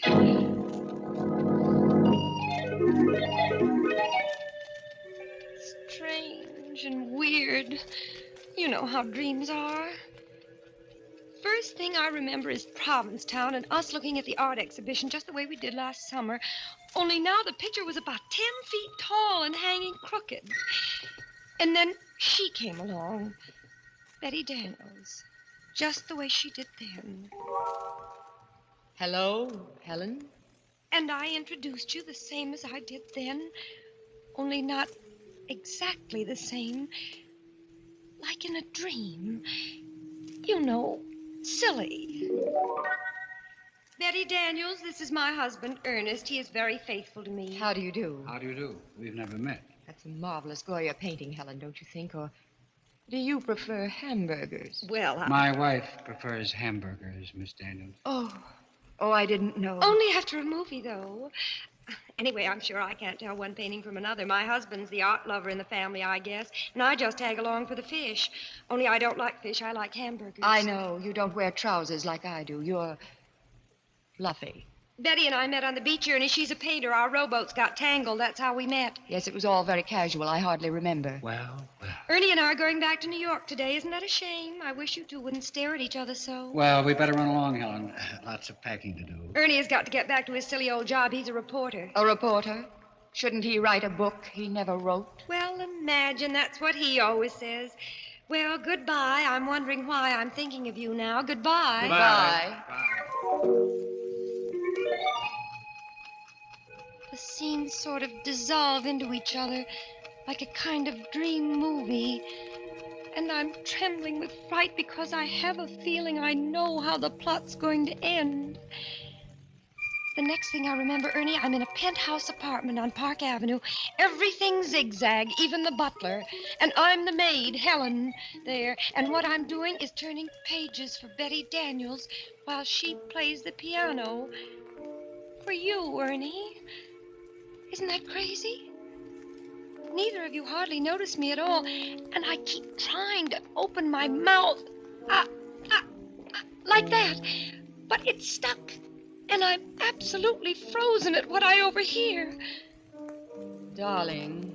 Yes, Butch. Love our loveness. Out of this world. Ah, this is heaven. Ernie, do you ever call your wife Butch? Never. What gave you that idea? I hate the very sight of her. She's really a little ignoramus. You're telling me she prefers hamburgers. Ernie, do you think she suspects yet? Of course not. She thinks I'm at a gin rummy game. Darling, you're blind, but she's not. She knows. She knows? How'd she find out? You may go, Helen. Helen, do you hear me? Why don't you go? Answer me. Have you lost your tongue? Oh, well, there's murder in the air. How'd she find out, Betty? Tell me. Darling, do you suppose she doesn't know what happened last summer in Provincetown? After we all said goodbye, you came to look for your cigarette lighter. She knew you hadn't lost your lighter, that you'd come back to ask me for my New York telephone number. She knew? Of course, intuition. She knows we've been having a secret affair ever since. I can't go on like this. I'm tired of being just a gin rummy excuse. Ernie, if you love me, you'll do what I promised. But I pity her so. Don't be a fool. Isn't it her fault you never wrote that book you never wrote? It's true. She wouldn't let me give up my job. She's a millstone around my neck. Then get rid of her, Ernie. Get rid of her, and I'll bring your genius to the world. I've plenty of money, and you can give up reporting and write that book. Fulfill your destiny. Fulfill my destiny. Oh, Betty, you'll help me. Yes, but only if you forget July 15th. You'll forget about July 15th. It won't mean a thing to you from now on. Not a thing, I promise. And you'll do away with her. The way I told you. Yes, like you told me. The pillow. The pillow. Shh, don't let her hear. Just look at her standing there at the piano. You've been spying on us, Helen, haven't you? Haven't you? Answer, have you lost your tongue? Oh, don't try to fool us. We know you're the real Helen and not the maid. She's heard everything we've said, Ernie. So we'll have to kill her now. Unless she gives me a divorce. Will you give him a divorce? Answer, or we'll finish you right now. Very well. Here's the pillow, Ernie. Right now. I'll hold her on. Answer, Helen. Don't make me do it. Answer, Helen. I pity you, but I hate you. Let her cry. Look at her. Stricken dumb. Her mouth's moving, but she's not saying anything. What are you trying to say? Helen, please don't make me do it. Will you give me a divorce? Tell me. Ernie, stop. Oh, we are. Do you want her body found here? Well, hang for it. She's got to die. She's got to. No, not here. Not like this. There must be some other way. Later tonight, Ernie. After the movies. Hamburgers. She'll get hungry for hamburgers. She's bound to. The waiter will ask her how she wants them. That'll give you the clue. And then, when she's asleep... And they'll find her in her bed. The perfect crime. Don't you see, Ernie? Hamburgers.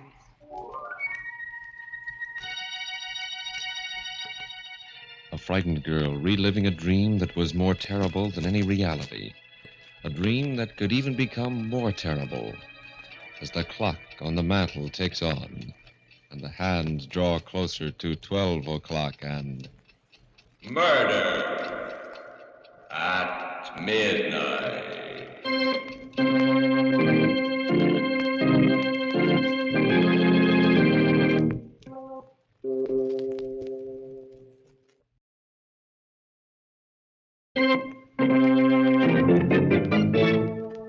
And now back to Murder at Midnight and Nightmare. Well, let's hear the rest of this dream of yours, Helen. What happened after that? Well, it was after that that it really got bad. It was so crazy, but so real. I don't know what stopped you, Ernie, kept you from killing me then, but you didn't. And still, I knew you were going to. You dragged me out into the street and then into a movie and then out again. And I looked at you and you were crying because you'd made up your mind to finish me off when we got home. You should have let me write that book, Helen. You should have. And I kept crying, I love you, Ernie. Don't kill me, please. Don't kill me tonight. But I've got to. I've got to. I pity you, but I've got to. And you pulled me along through the streets again. I was terrified. And then I saw a policeman and I cried to him, Officer! Yes? What is it, lady? Please save me. My husband here wants to kill me. Oh, wants to kill you, eh? Why, that's a crime. A felony. Oh, why are you joking? Don't joke about it. Do something, please. I'm frightened to death. Don't pay any attention to her, officer. She's dreaming. I'm not. Don't believe him. He wants to wait till I go to sleep tonight. And then as soon as I fall asleep... Oh, come now, lady. He wouldn't do it to you in your sleep. Why, you're cute. Not in her sleep now. Would you, mister? Of course not, officer. Not in her sleep. As a matter of fact, we're stopping off first for a hamburger. She's hungry. No, I'm not. I mean, I am, but I don't dare. I'm starving, but I don't dare. He's just waiting for me to order one, officer, to see what I'll say. And then he'll take me home and kill me. Oh, lady, stop. Sure, and you're breaking me heart. Come along, dear. No, officer, please protect me. Don't let him take me, please. Come along, I say, darling. And then we were in the little lunchroom in our neighborhood, around the corner from our house, sitting on stools. The counterman came over to us. He winked at you, Ernie, and you winked back at him, and he said... Evening, folks. What do you have? You looked at me, but I shook my head. I shook my head, and the tears were streaming down my face. I tell you what, Joe. Make it 2 hamburgers. Right. Rare, medium, or well? Medium, Joe. Make mine medium. Right. And the little lady? How do you have yours, Helen? How do you like yours? Make hers medium, too. 2 hamburgers, medium. 2 medium. Coming out. And what do you have on them, folks? Relish or onion? Relish. Make mine with relish, Joe. Right.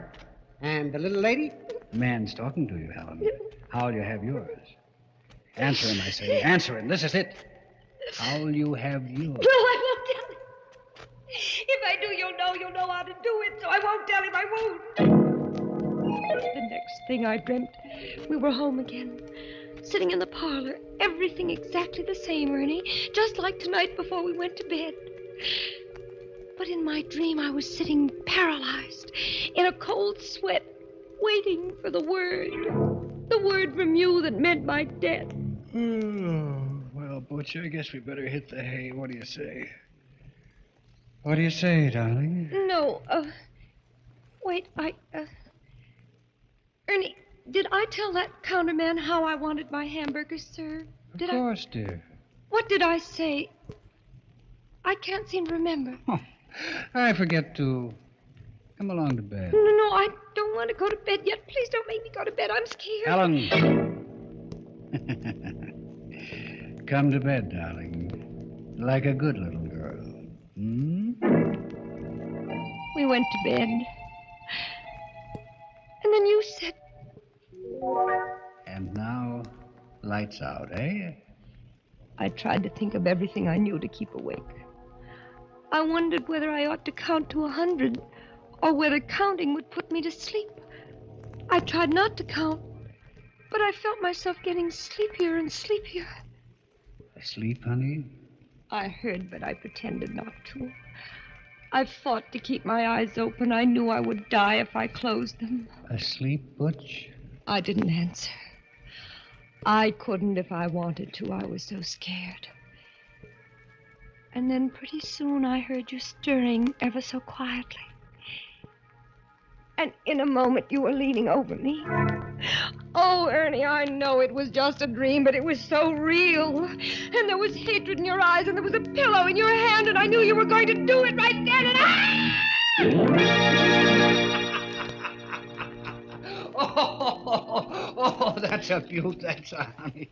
Oh, my aching back. Darling, when you have a nightmare, you sure do it up golden brown and creamy. wasn't it crazy? Oh, darling, wasn't it mad? Oh, wait till I tell it around the office tomorrow.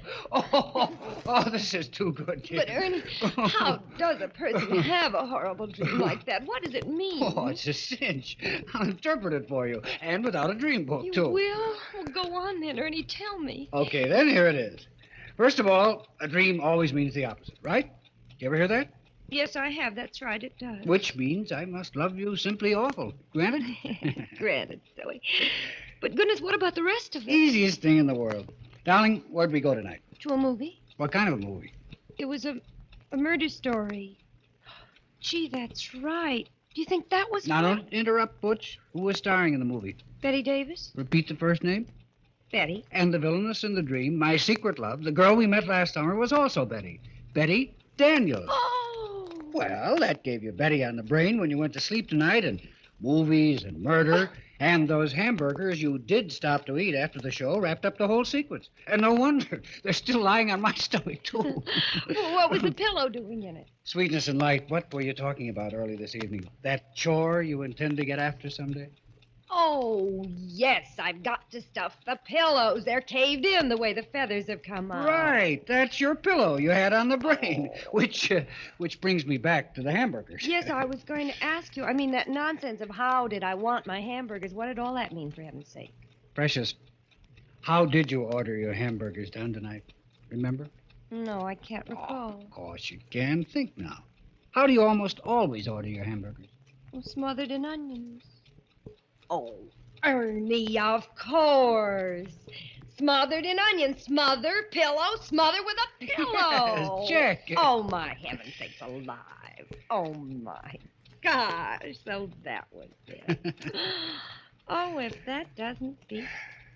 Ernie, that was wonderful. Really. The way you did that, figured that all out. I think you'd make a terrific detective. Yeah, so I'm a police reporter. Close enough. Darling, it's made me think, though, but maybe I have been a little bit selfish. What do you mean? Well, that book you always wonder, right? Maybe I ought to let you give up your job and try. Oh, and have us both starve? Nuts. Anyway, in my sane moments, Helen, I've always known the truth.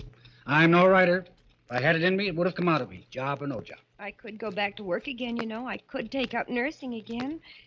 It was pretty hard, but No, nonsense. I won't have it. I won't say any more about it, and that's fine. You're a swell guy, though, Butch, to offer to. Oh, there was one thing more, Ernie. Yeah? What do you suppose that was all that about July 15th, about your forgetting July 15th? What did that mean, you know? Yeah. Don't you? Well, no, I can't. It does seem familiar, but I can't seem to... Where are you going? Get something out of my wallet. Wait a minute. What's the date of our anniversary, Helen? July 15th, of course. Tomorrow. What was that? Right. You've had that on the brain, too. Oh. Here. Little present for you, darling. Oh, what on earth? Tickets. 2 railroad tickets to Montreal. Right again. We're taking an anniversary trip. I wanted to surprise you when you woke up, but... Well, anyway, happy anniversary, baby. Oh, Ernie, oh, you great big precious darling. How can I ever... You didn't forget. You always did before, but this time you didn't. Oh, Ernie, I just can't stand it. First that dream, and then finding out that it did me just the opposite. No, Helen, don't. It's so sweet of you. I'm so thrilled. Montreal, where we had our honeymoon, and you haven't forgotten. Oh, Ernie, I do hope I've been a good wife to you. And if there's anything I mean, if you want me to, I can always change. Oh, darling, I wouldn't want you any different for the world. I want you to stay just the same sweet little girl I married. And now, let's get some shut-eye, huh? Lights out? All right. But I'm going to put the tickets right here under the pillow. And have a happy dream for a change. Good night, Butch. You haven't kissed me? Mm. Good night, dear.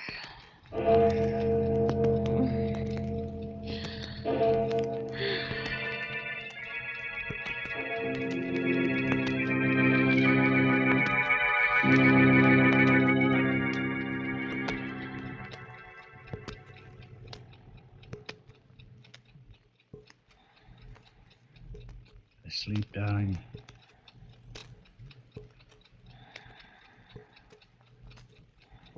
Darling, are you asleep?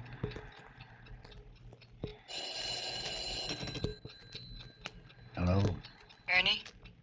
You shouldn't have phoned before, Betty. She was still awake. I had to know. Is it done? Not yet. You got the tickets? Yes, It has to be tonight. You promised. I know. Is she asleep now? Yes. Just gone off. Then what are you waiting for? Nothing. I'll do it now. Right now. As soon as I hang up.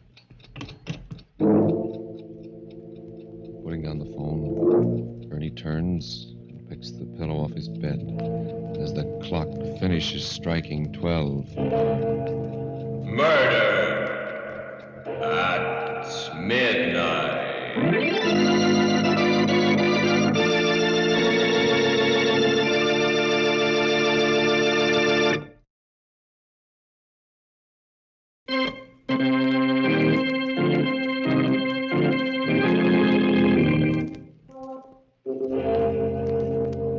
Remember to be with us again when death appears out of the darkness, wearing the face of one you know, and the clocks strike 12 for Murder at midnight.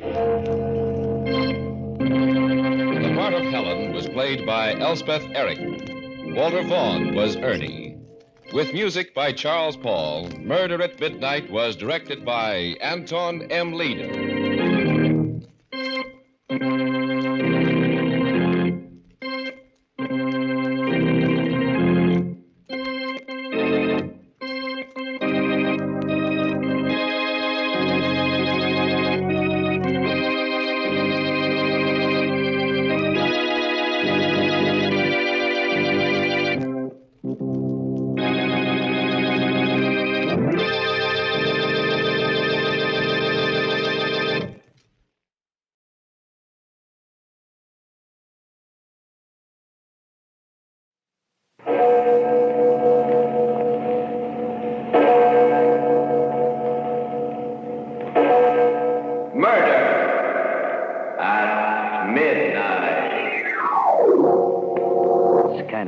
Tube was pointing at Nat's body. When the switch went in, there was a whining noise. And then a white light shot out of it. I know you won't believe this. When it hit the body, it went all soft. It was just like the bones had gone out of it. It just went all soft and kind of poured off the chair and onto the floor. Midnight, the witching hour when the night is darkest, our fears the strongest, and our strength at its lowest ebb. Midnight, when the graves gape open and death strikes. How? You'll learn the answer in just a minute in The Heavy Death.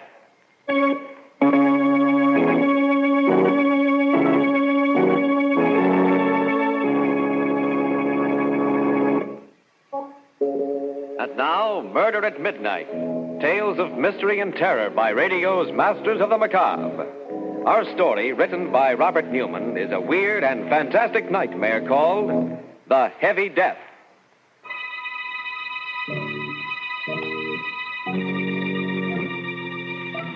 A road just outside the small town of Medford. And running up at his face white and terror-stricken in the moonlight is a small, slight man. He pauses every once in a while, his breath whistling in his nostrils, listening, then runs on again. Finally, seeing the two green lights of the state police barracks, he moans with relief. Runs in. Oh, thank God there's somebody here. I was afraid. Look, officer, you gotta get me away from here fast. Just a minute, Mac. Take it easy. No, easy. He'll be here any minute, coming after me. I gotta get away, I tell you. And I'm telling you to take it easy. Just wait till I get through talking to Dr. Carden Dr. here. Carden? Are you the Dr. Carden lives in the big white house near the river? Why, yes. Well, then you can tell him it's true. Otherwise, he won't believe me. Nobody will. It was you who swiped the big glass thing from your laboratory. My Geiger counter? You stole it? Well, he made me do it. Oh, now, whoa. This is getting interesting. That's why Dr. Carden's here. You know anything about his assistant? Young chap named Matson? Yeah. He's dead. He killed him. Matson? Matson dead? And maybe you better start from the beginning. Tell us the whole story. Yeah, but I did it the right time. He'd be coming after me. Oh, okay. Like I said, you won't believe it. My name's Sullivan. They call me Shill because I'm a come-on with Bryant's Giant Carnival. Weight guessing is my racket, but I turn my hand at almost anything, shell game, 3-card Monte. Well, we hit town about 10 days ago for a 3-day stand. The first 2 nights was pretty quiet. The third one was when it happened. There was a pretty fair crowd around, and I was warming him up for some weight guessing, with maybe some side bets, when he came up. Okay, folks, okay. Step up, hurry up. And let Foxy Sullivan dish your weight. A Cupid doll is on 3 pounds off either way. Now, what do you say, lady? Your weight's not like your age, It always shows. What about you, sir? Guess your weight? Do you really think you can? Do I think? Listen to him, folks. You bet your sweet life, brother. Oh, I have already. The question is, will you bet your sweet life? What? What do you mean? Look, do you want me to guess your weight or not, huh? On the terms I outlined, why, yes. I'll be glad to have you try. Try, says he. Okay, folks, here we go. Now, let's see. A big man, a solid man. Hefty pair of arms on him. I say, 195 pounds. 195. And 3 pounds off either way, and you get a Cupid doll. Now, just sit right down here on the scale. There you are. Hey, what goes on here? You broke my scale. Yes, it only goes up to 350 pounds. 350? What do you got in your pockets? Would you like to look? Nah. No, I don't know how you did it, but more power to you, brother. When I lose, that pay with a smile. Well, here's your Cupid. Thank you. No, that's not what we bet. What? What do you mean? I think you know what I mean. The carnival closes in about an hour. I'll be waiting. He went walking off, slow and heavy. The crowd stood around for a couple of minutes, gaping at the broken scale and talking. Then they all decided it was some kind of a gag and went on and forgot about it. For me, I couldn't forget about it. Somehow I didn't think it was a gag. There was something about him, the way he moved, the way he talked, that scared the pants off me. I hung around for a while, getting my stuff together, and then I looked up Rube Thomas. Rube's a big guy. He used to be a wrestler, and he was just closing up his Wheel of Fortune. Hiya, Rube. How are they going? Not bad for a one-horse town. How's it you? Oh, not too bad. Well, some wise guy busted my scale. Huh? Busted your scale? Yeah. Well, Rube, that's why I come over. He was a queer duck. I just couldn't figure his pitch, but he said something about waiting for me when he closed up, so I thought... So you thought maybe you should have some protection walking down to the station. Yeah. That's a hot one. What is? You and your side bets. Well, don't worry about it. Ain't no one gonna lay a finger on you when you're with Rube Thomas. I helped Rube take down the wheel. But even then, we were about the last to leave the fairgrounds. We went out through the main gate. It was pretty dark, but I wasn't worried anymore. I'd never yet seen anybody Rube couldn't handle. Then I heard footsteps. Slow and heavy ones. And then... There you are. I've been waiting for you. Yeah? No kidding? This the guy? Yeah. Okay, Bub. What's the pitch? What's your racket? Racket? There's no racket. Your friend and I had a bet. I've come to collect. Yeah? Well, I'll tell you a funny thing about carnivals. When we pull up stakes and get ready to go, all bets is off. I'm afraid this one can't be called off. You see, I need him. You need him? Yes. You bet your life, remember? And you lost. You mean you... Oh, you're nuts. People who have thought so, but I'm not. Shall we go? No, I ain't gonna. Rube. Take it easy, Shell. I told you all bets was off, mister. Now you're gonna blow him, I'm gonna have to get rough with you. I wouldn't if I were you. No? Well, here's one just for luck. Oh, my hand. I warned you. Oh, I'll break your bloody neck. I'm sorry, I didn't want to hurt you. You won't believe this. Like you probably won't believe what happened afterwards. He didn't swing or anything. He just kind of dropped his fist on Rube's head. And he smashed in his skull like it hit him with a lead pipe. Good Lord, you killed him. Yes. Shall we go? No, I... Look at me. Into my eyes. That's right. Now remember this. You're mine.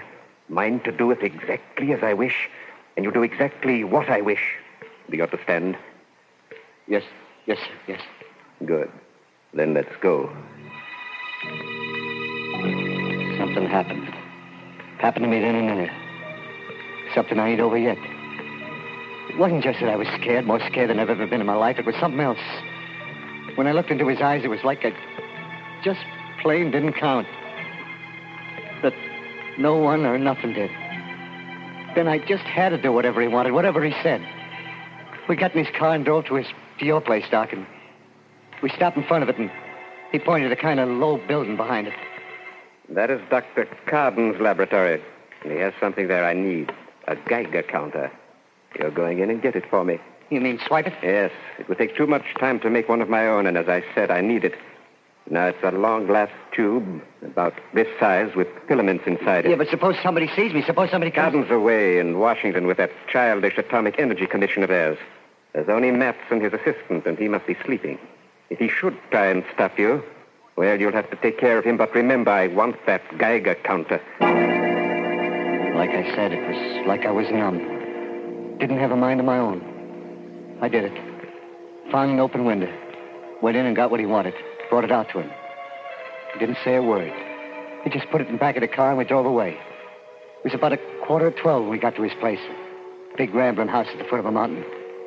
He took me around the back through a kind of iron door and... Well, it was like out of Buck Rogers, the 25th century. Big glass tubes, dynamos, wires. He must have noticed me staring because he said... Go ahead, look around. There's equipment here that doesn't exist anyplace else in the world. Yeah, but what's it all for? And if I told you, you'd be even more frightened than you are now. By the way, what's your name? Sullivan. Shel Sullivan. I'm Dr. Vance. Dr. Brian Vance. Doctor? Of nuclear physics. Without doubt, the greatest scientist in the world today. Do you know anyone else who has been able to convert most of the elements of the human body into the heavy isotopes? Look, I don't know what you mean, but is that... Yes. That is why not only my weight, but the entire atomic mass of my body's... What's that? Sounds like a car. Yes, but Coop... Oh, Matson. Must have heard you in the laboratory, followed us. Well, I was as quiet as I could, be honest. There's nothing to be worried or excited about. Hello, Matson. Vance, I should have known it was you. Should have known what was me. That stole our Geiger. You did an awful lot of strange things in your career, Vance, but this time you've gone just a little too far. This time I've got you dead to rights. I'm afraid it's just the other way around, Matson. What do you mean? What? Vance. You don't really think I'd let you or anyone interfere with what I'm doing, do you? You killed him, you... Of course. We'll drag him over there out of the way. There's a certain experiment I'm just about ready to try, and his body will come in very handy.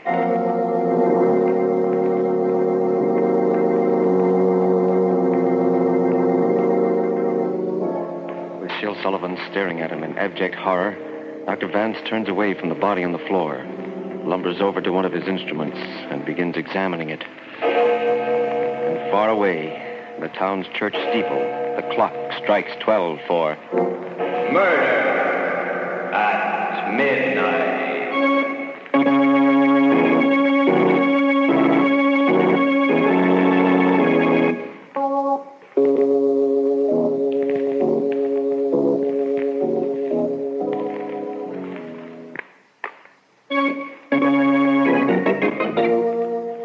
And now, back to Murder at Midnight and The Heavy Death. It's just a moment later. Sergeant Rowe and Dr. Carden staring incredulously at Sullivan as he pauses for a moment in his terrifying story. Then the trooper says, We did find Thomas's body out by the fairground, but it was an accident. Hit by a truck or something. You mean this Vance killed Matson just like that? Shot him without turning a hair. Sure sounds to me like... Dr. Carden, what do you think? I don't know, Sergeant. I do know Vance. I knew that he had a laboratory somewhere near here, and... Well, it's true that he probably knows as much about nuclear physics as anyone in the world. We tried several times to get him to work with us during the war, but he laughed at us, said that what we were doing was childish. Yes, but this other business is changing himself, making himself heavy. Yeah, even his voice was heavy like. Is that possible, Doctor? Theoretically, yes, I suppose it is. After all, Professor Urey did it with hydrogen, made heavy water. And we've done it with uranium. Yes, but why would he want to do it? Why? There I can only guess. For all his genius, I've always felt Vance was a little mad. It's possible he believes that by changing the atomic weight of his body, he can make it immune to disease. Yeah, that's right. It's true. He said he was going to live forever. Well, go on, Sullivan. What happened after that? He made me help him do things around the laboratory. Wire and stuff like that. Seems he got tired pretty easy, and his hands was too heavy to do work that was delicate like. Maybe that's why he needed someone else around. Finally, I couldn't keep my eyes open anymore, and I fell asleep on a cot in a corner. I don't know if he ever slept or not. If he did, I never seen him. When I woke up, it was around noon, and he had Matson's body propped up in a chair against just a kind of a silver screen. So you finally got up, eh, Sullivan? I was just going to wake you. Yes, sir. I'm kind of hungry, sir. Yes, food. Well, you're going to help me with a little experiment first, and then we can eat. Yes, sir. What kind of experiment? You mean... Why, yes. An experiment on our friend Matson's body. He won't mind. Just a little calcium transmutation. First, we switch on our alpha generator here. Then we make a few frequency adjustments. What are you going to do? You'll see. Over there, stand by that master switch on the converter. When I give the word... Yes, sir. Let it climb just a little higher. A little higher. Now! Oh, look at Lloyd. No. There's a kind of glass tube pointing at Matson's body. When I threw the switch, a white light shot out of it. I know you won't believe this. But when it hit the body, it went all soft. It was like the bones had gone out of it. It just went all soft and kind of poured off the chair onto the floor. I must have fainted or something. When I come to, Vance was standing over me, smiling. Anything the matter, Sullivan? Don't you feel well? Yes, sir. I'm all right. That was the most awful, most terrible thing. Sullivan, if you were a soldier and you saw that happen to the man next to you, would you feel much like fighting after that? What? You mean you're going to do that? I'd advise you not to ask too many questions. We'll dispose of the rest of the body later, but now let's eat. Like I said, it was just about a week ago.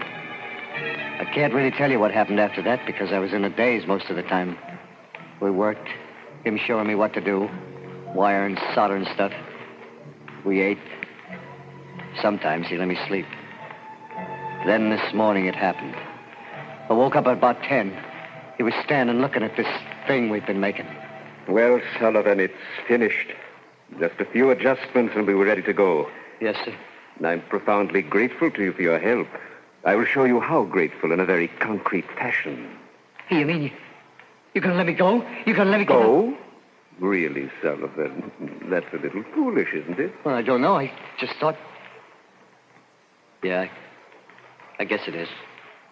Well... Where are you going? Inside to fix some breakfast. No, Sullivan, no food. No food? No, because tonight you're going to enjoy a tremendous experience. One I experienced myself several months ago. And the process is much simpler when the stomach is empty. Process? You mean you're going to make me like you? Heavy? Yes, Sullivan. I told you I was grateful to you, and... Oh, no, Doc. No, please, will you? For heaven's sake... You're being rather childish. I'm not going to bother detailing what it will mean to you physiologically, the immunities it will give you. I will merely tell you that we'll do it tonight. Getting changed to become like he was. Heavy as lead. Well, it did something to me. It was like I'd been doped, hypnotized. All that time afraid to do anything to make him mad. Now I was even more scared to stay. I made out like everything was fine, and I waited. I waited and watched. Then about an hour ago, I got my chance. He went into the house to get something. He didn't lock the door. I was out like a shot, grabbed his car and started down the driveway. As I went past the house, I heard a window open. Sullivan, come back! Come back! You'll regret this! You'll regret it!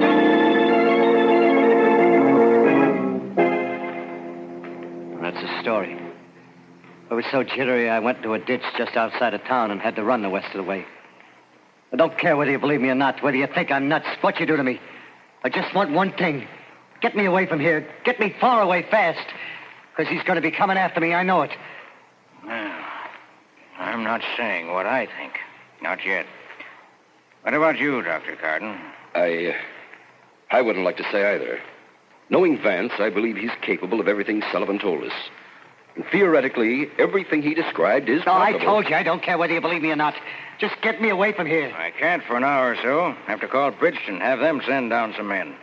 Then we can really go into this. In the meantime, I'll put you in one of the detention cells. You'll be okay there. Are they strong? Really strong? Plenty strong enough to keep you in and anyone else out. Come on.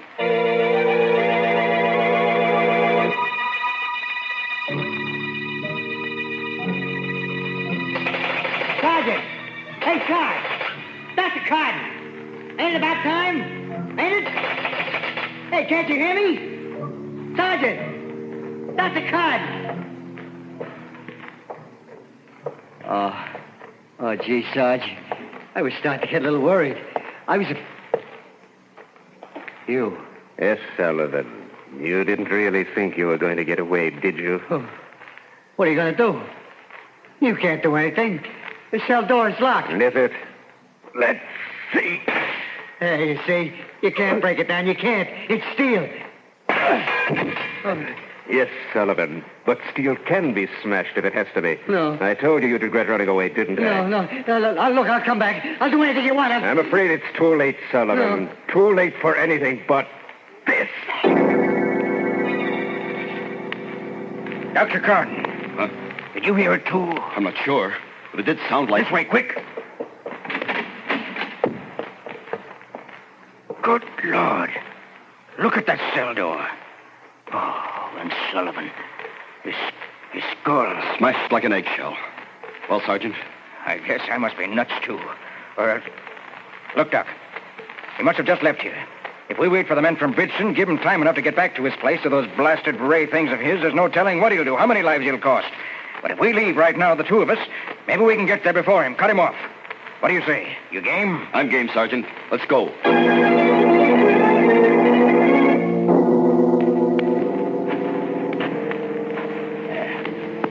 That must be it. Right ahead. The laboratory's probably around and back. Well, Sergeant, the lights are on. Yeah. Maybe he left them on when he came into town and got Sullivan. Or maybe... No, listen. He's back. We're too late. What in heaven's name is that? An electrostatic generator or a cyclotron. He's... Oh, good Lord. Up the mountain there. Look. Great Scott. Looks like a hole or something. But it's moving. A neutron beam. Disintegrating. Eating its way into the mountain. He must have found some way of harnessing... Dr. Gordon, swinging this way. Must have seen us. Come on, run. No good, Sergeant. Seems to have a range of almost half a mile. But eating through solid rock that way. If it hits us...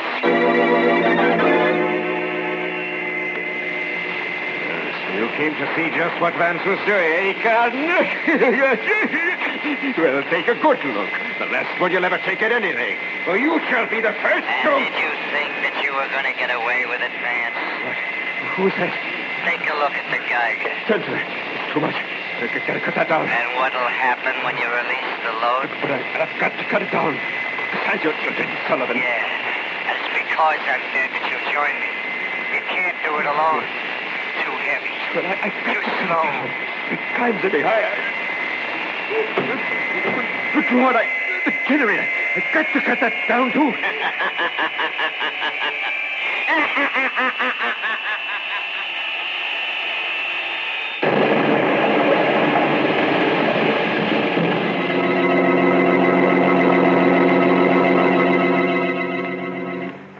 Dr. Carden. Dr. Carden, where are you? Over here, Sergeant. You all right? A little shaken up, but yes, I'm all right. Oh, the laboratory. The whole house. Look. Yes. What happened? Something got out of control. Too much centrifugal force, or the load released too suddenly, and the whole thing exploded. Now there are things that we'll never know. Except something we knew already. That science can either be man's servant or his master and his doom.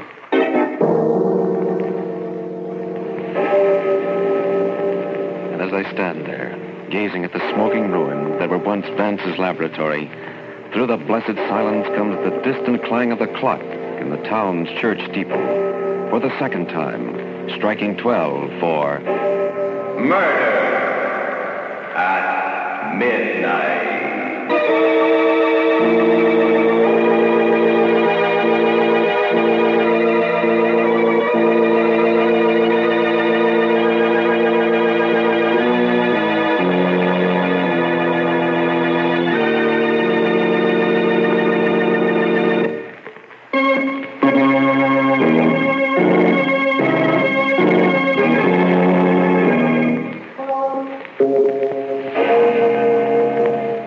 Remember to be with us again when death hovers like a dark cloud and the clocks strike 12 for Murder at midnight.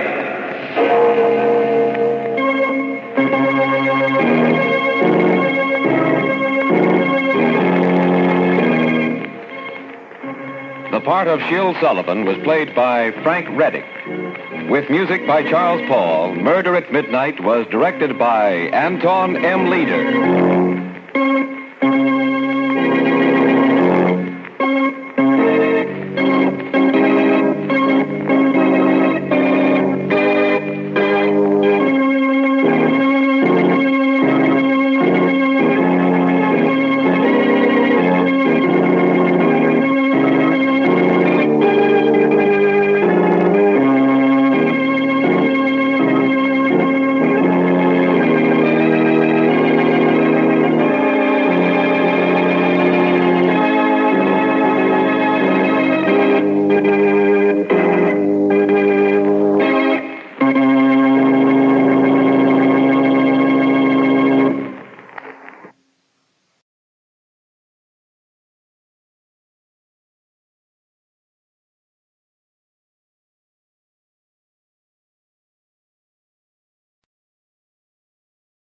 Lux presents Hollywood.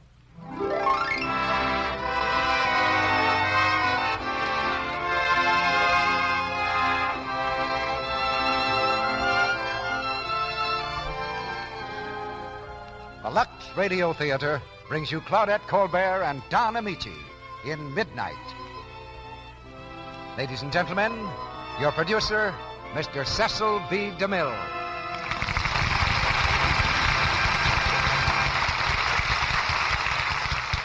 Greetings from Hollywood, ladies and gentlemen. Our play tonight is the comedy of a gay masquerade, and of a reckoning that comes, as it must to all masquerades, when the clock strikes 12. It's the story of a young lady who completely hoodwinks international society, but can't deceive her own heart, and that turns her adventure into a love story. The United States has entertained a good many counterfeit titles from Europe, so perhaps it's only squaring accounts if an American girl takes the title of Baroness and makes the more or less polite society of Europe entertain her.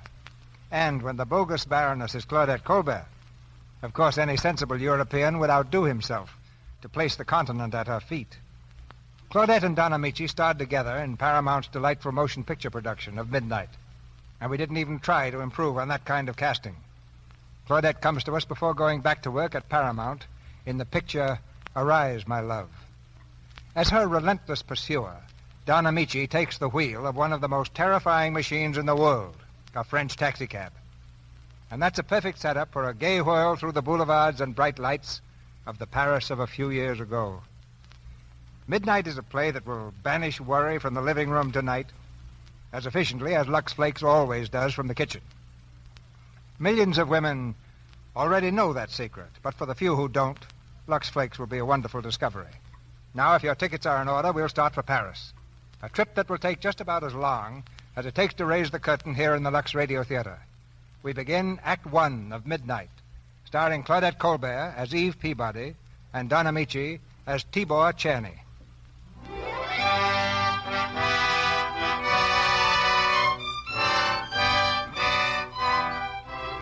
A few years ago, when one spoke of Paris, it was always Paris in the spring or Paris by night, conjuring up visions of gaiety and romance.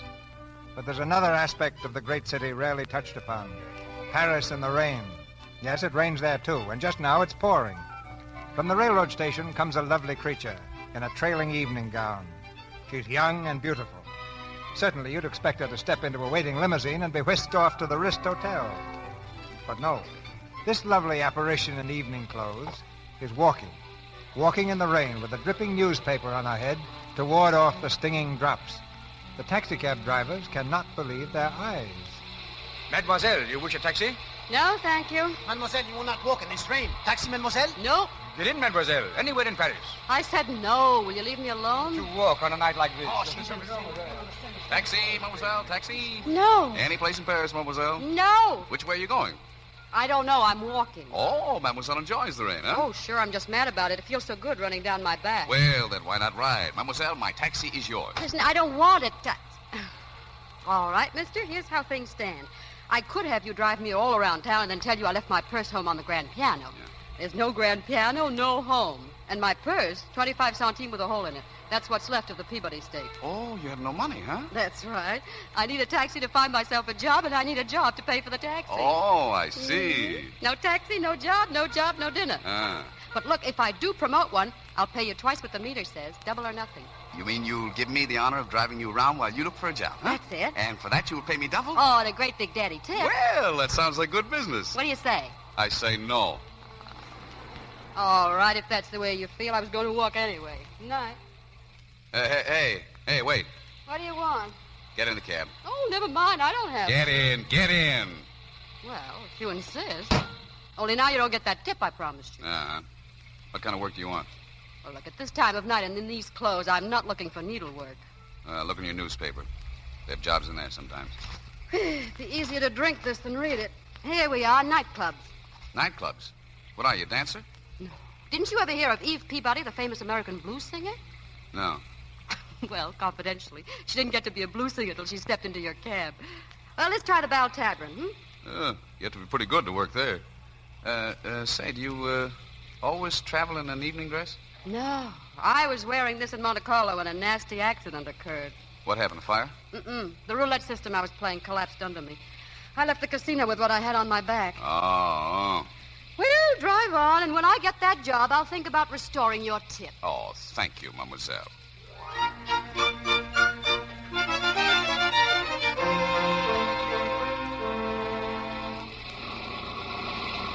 The Belle Tabourine, no job. Club Big Al, no job. Bolero Club, no job. Moulin Rouge, no job. All right. I guess mine is strictly a bathtub voice. How much is on the meter? Oh, it's just a little matter of 80 francs. Well, where do you want to go now? 80 francs? No, that's enough, Skipper. I'm sorry I got you into this mess. Yeah, it's all right. Where to now? Back to the station, please. What are you going to do back there? Sit in the waiting room. Waiting for what? For tomorrow morning. No, you can't do that. You come with me, I'll buy you dinner. Oh, now listen, you lost a gamble. You don't have to feed it. I don't like to think of a woman sitting around the station with an empty stomach. Oh, I know. This is the pumpkin coach, and you're the fairy godmother. Cut it out. I'm going to buy you a cheap dinner. You don't even have to thank me for it. Okay, Skipper. Thanks.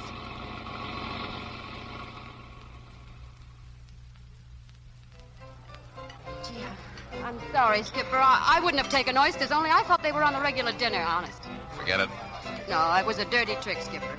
Say, what's your name anyway? I'm tired of calling you Skipper. Cherny is the name. Tibor Cherny. T what? Tibor Cherny.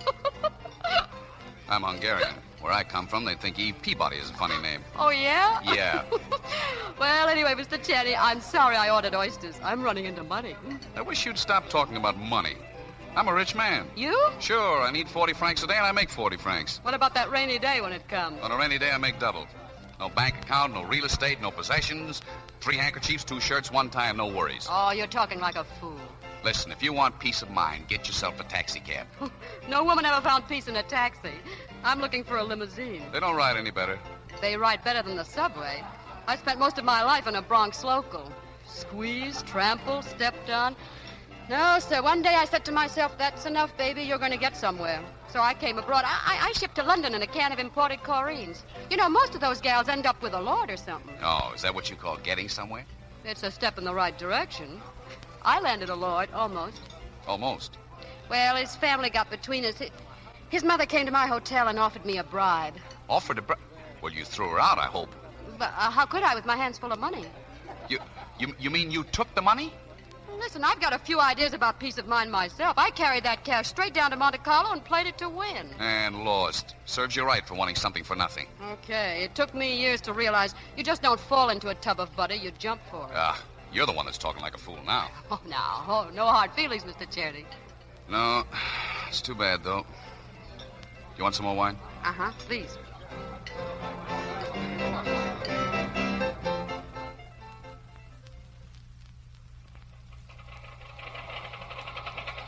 What's the matter? Nothing. I think we need some gas, that's all. Oh, we do. Out of gas, huh? Well. It's all right. I always carry an extra can on the back. Oh, well, that's a novelty. Say, where's that railroad station anyway? Oh, we passed that. You're going to sleep at my place tonight. What was that? I said you're going to sleep at my place. Oh, no, I'm not. Now, listen, I've got to drive this cab all night. How do you expect me to keep my mind on my business knowing you're having a roof over your head? No, thanks, Skipper. Here, here's the key.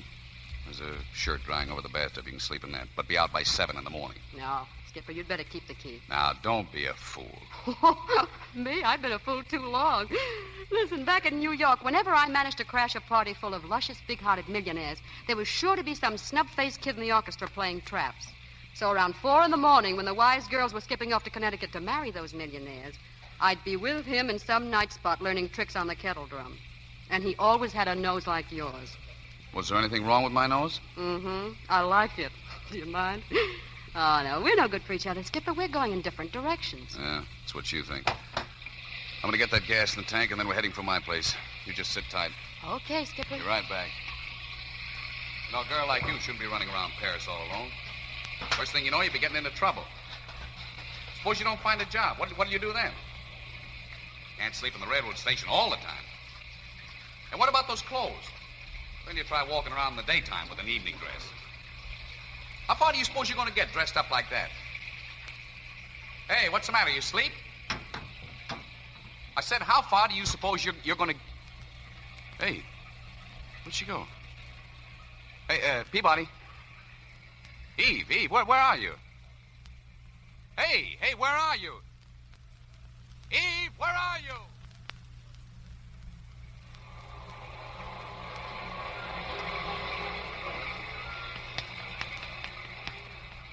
Good evening, madame.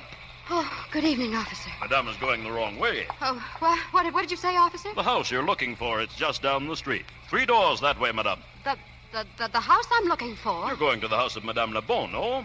Oh, is that where I'm going? Oh, yes. But of course. I knew at once when I saw the evening gown. Come, madame.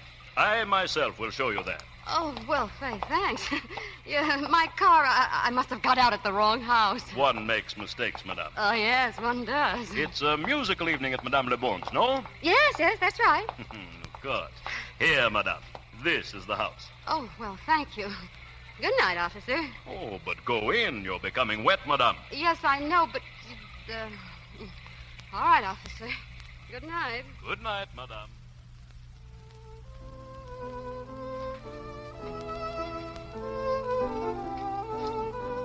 Good evening, madame. Oh, hello. Are you looking for a seat? I don't believe this one's taken. Thank you. I I saw you come in. Yes, that was observing of you. My name is George Flammarion. George Flammarion.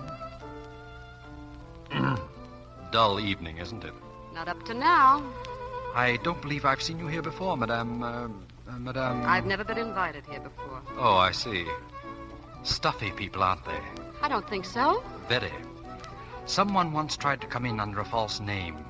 They found out she didn't belong. Not really. What did they do? Handed her over to the police. Stuffy people. You're very. Madame. Madame, will you come this way, please? Someone's calling you, Madame. You mean me? Please, I would like to a word with you outside. Yeah, that's what I thought. All right, I'll go quietly. Come here, Madame. All right, now let's get it over with. I've had my eye on you from the moment you came in. I know. I should have known better, but you see, I didn't want to come in here at all. There was an officer outside. Shh, don't apologize. You're not the only one. There are 3 of us in rebellion against that music. You play bridge, don't you? What?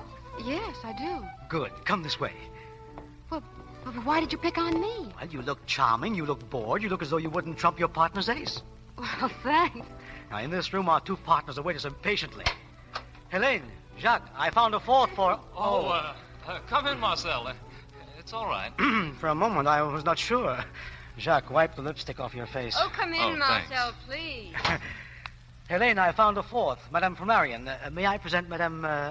How do you do? How do you do, Madame, the Czerny. Madame Czerny? Yes, Czerny. Madame, may I also present Jacques Picot, one of the most dangerous men in the room? How do you do, Madame? How do you do? And I am Marcel Renaud. How do you do? Sit down, everybody. Shall we cut for deal? Will you do me the honor of being my partner, Madame? Thank you, Monsieur Picot. Well, what are we playing for? Our usual stakes, Marcel. 5 francs a point. 5 francs? Well, 5 francs is a bit tame if you'd care to make them higher. Oh, no. It makes no difference to me. Your deal, Madame Czerny.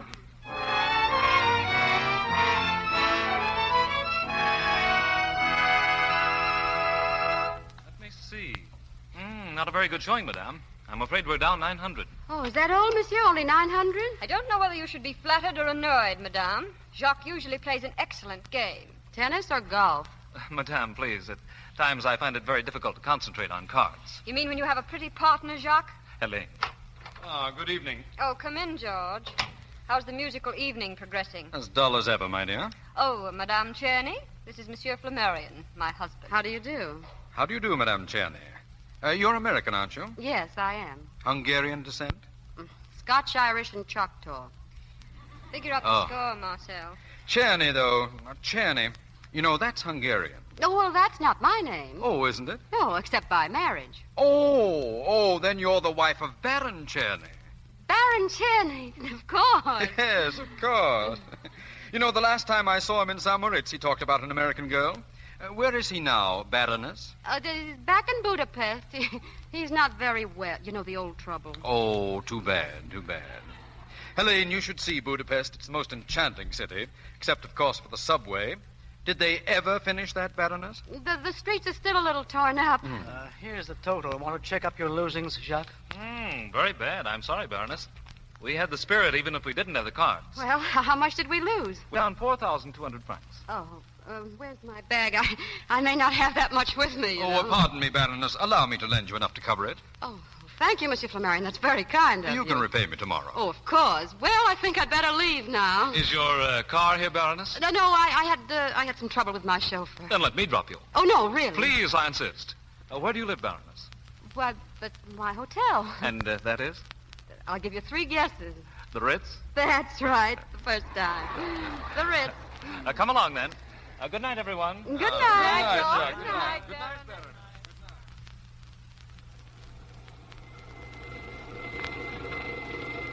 Well, this is it. The Ritz, wasn't it? Yes, thank you so much. Don't bother to see me inside. It's terribly late. Oh, no. My mother taught me always to see a lady to her door. Oh, thanks. Well, good night. Oh, no. You can't get rid of me as easily as that. How do you know what dangers may lurk in the hotel lobby? I know exactly what dangers lurk in hotel lobbies. Come on. Look, now, I'm going to stay in the lobby for a while. I have something to do, a telegram back home. You see, my husband hasn't been well, a night letter. Well, write it out, Baroness. I'll get you a key. Oh, look, don't you know when to go home? No. Oh. Clerk, the key for Baroness Cherney, please. Yes, monsieur. It may be in the name of Smith. You know, my maid sometimes makes a mistake. Ah, here you are. The Baroness Cherney, room 217, 219. What did you say? The Baroness Cherney, room 217, 219. What's the matter, Baroness? Don't you know your own room number? Well, yes, of course. Now we'll send that wire. No, you needn't bother. I'll write it upstairs. Good night. No, to her door, my mother said. That means upstairs. Oh, Monsieur Picot, please. No. Come on, Baroness. Right to your door.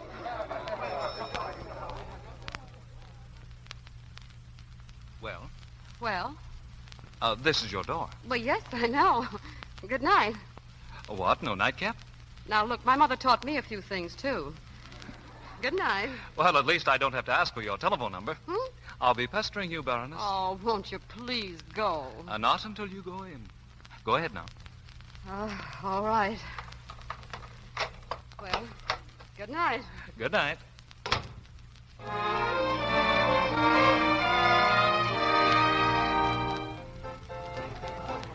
Now listen, fellas, here's the idea. Oh, wait. Hey, cut out that piano, will you? All right, now, fellas, quiet. Quiet now. I'll explain it once more. We're all taxi drivers. That means we get around a lot. All right, now, each of us puts in 5 francs, and the guy that finds it gets the whole thing. Now, say we get 1,000 of us. That's a purse of 5,000 francs to the winner. But, Deadwood, how can we find one woman out of all Paris? Why not? There are only 4 million people here. And only half of them are women. It's easy. That's right. All right, now, look. Listen, she's an American girl named Eve Peabody. All she's got is a gold evening dress. She hasn't got a cent to her name, so she can't get out of town. All right, now, spread the word around. Keep your eyes open. Go to the consulate, the embassy, the hotels, the night spots, theatrical agency. All right, now, come on, each of you, put in 5 francs. Here's mine. That's it, fellas. Put it in here, 5 francs. Come on. 5 francs. In here.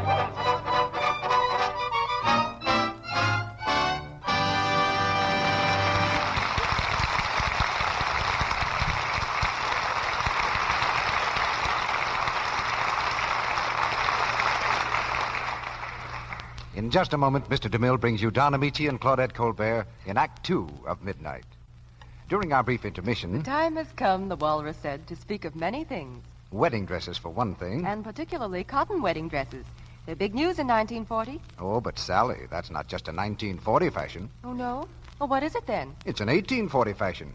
Back in 1848, Daniel Boone's great-great-niece was married in a cotton wedding dress. A very beautiful one, too. Now, how in the world do you know that? Because the dress is on exhibition in New York at the Museum of Costume Art right now. Oh, what's it like? Well, here's our fashion scout, Libby Collins, to tell us about it. It's tucked white organdy with an off-the-shoulder neckline, tiny waist, and very full skirt.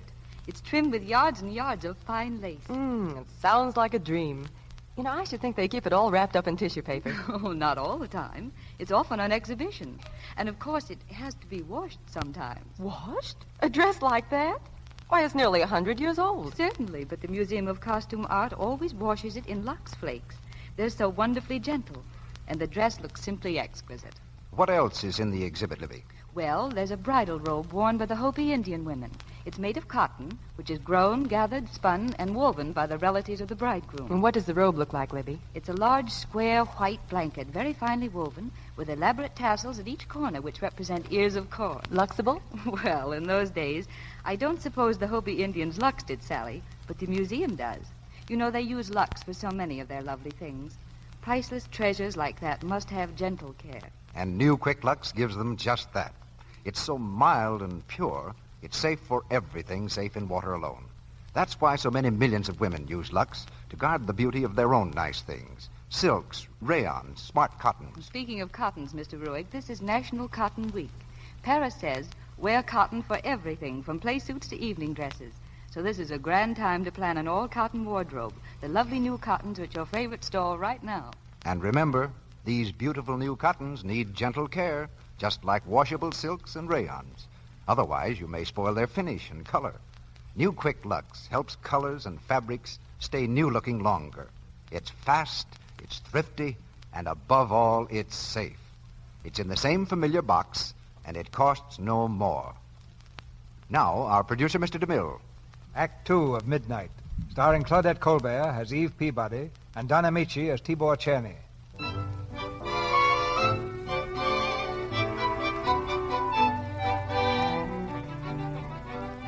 Peabody, the American blues singer, has been suddenly and mysteriously transformed into the Baroness Czerny.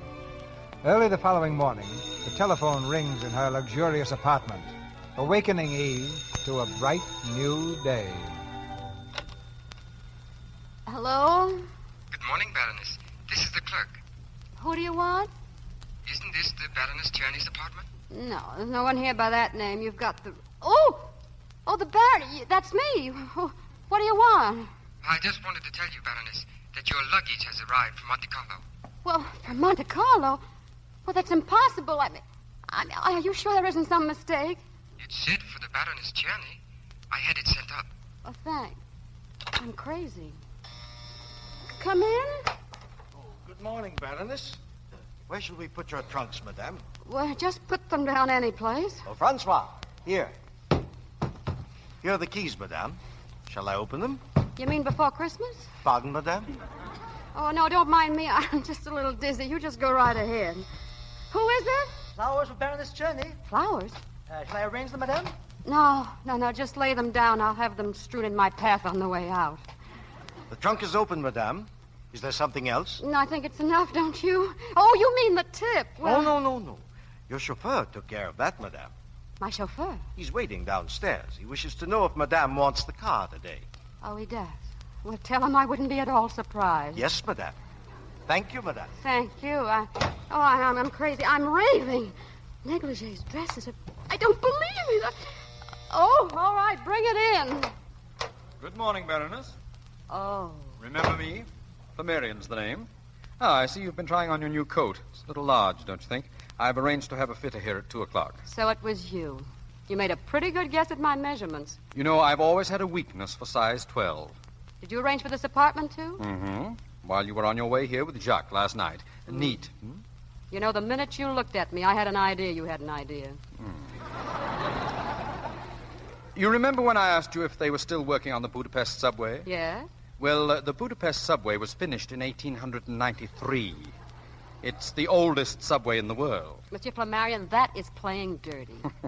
Well, I use my brain when it comes to something I want very badly. Also your bank account. Oh, I guarantee we'll never have any arguments about money. That's fine, but there's just one trouble. I won't play. Now, don't misunderstand me. Oh, look, when Little Red Riding Hood spots the long gray whiskers, don't still insist that you're grandma. Well, suppose you hear my proposition out. Okay, go ahead. What was your impression of Jacques Picot? Jacques? Well, he seems all right. Why? I'm afraid I can't agree with you. Of course, I may be a little bit prejudiced. You see, my wife and Jacques think they're in love. Oh, well, that's cozy. Why don't you punch him in the nose? Alluring, but impractical. He was top man on the boxing team of his university. Well, where do I come in? What you need is a lawyer. I'll never get a divorce. Never. I still don't see where I come in. Last night, for the first time, I saw a ray of hope. While he was laughing with you, my wife was in torment. When you drove away together, she was fighting tears. Now, your job, if you'll accept it, is just beginning. My wife will fight for him. Oh, and you want me to fight back? I want to bring her back to her senses. I want you to take over his attention before it's too late. You can name your own price. Say, you really love her, don't you? Of all the crazy plans. Perhaps not so crazy from your point of view. Jacques' family makes a very superior income from a very inferior champagne. Yes, you could do much worse. We're having a weekend party at our place in Versailles. Jacques will be there. You will arrive tomorrow in time for tea. Now, wait a minute. I haven't said yes. Oh, I'm sorry. I thought it was all settled.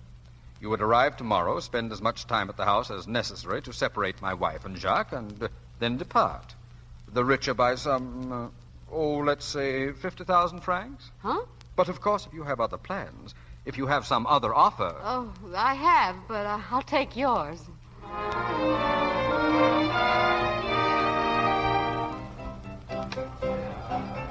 All right, come on, fellas. Anybody else want to get in the pool? Put up 5 francs and win 5,000. Who's next? Come on. Tibor, let me do it. Tibor, where's the money? I found her. Give me a cognac. What did you say? I found the girl. 1 cognac. Well, come on. You can talk without a cognac. The cognac is for you, Czerny, when you hear what I've got to say. Well, say it. Well, she lives at the Ritz. She's got a high-class car with a chauffeur. And would you like to know what her name is? Why, her name is Eve Peabody. No, it isn't. Not now. It's Czerny. Czerny? My name? The Baroness Czerny. Give me that cognac.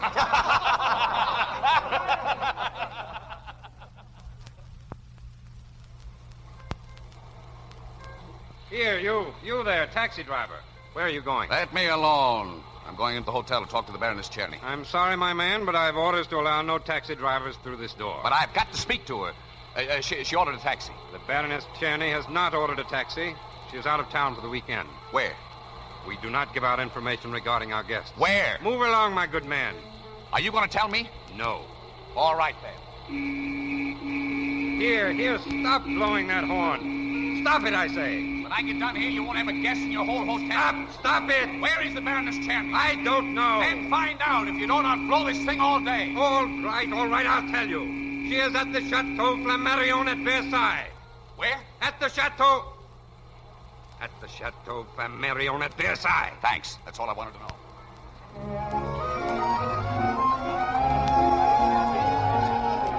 Monsieur Albert Augustine. Madame Policier. Eve, how is it going with Jacques? All right, my dear? Oh, fine. In fact, a little better than that. That boy ought to have his brakes relined. Yes, I know his speed. You know, this afternoon he suggested we cruise the Mediterranean on his yacht, and this morning he appeared with an emerald as big as a gumdrop. I'll take it out of your salary. Oh, don't worry, I refused it. Why? Get everything you can out of this deal. That's what I'm doing. You want to know something? I have a crazy idea Jacques may ask me to divorce my husband. And marry him? You don't know Jacques Picot. Ha you don't know Eve Peabody. Excuse me, George. I'm supposed to meet him in the garden. Ah, my wife will be furious. Good luck, darling.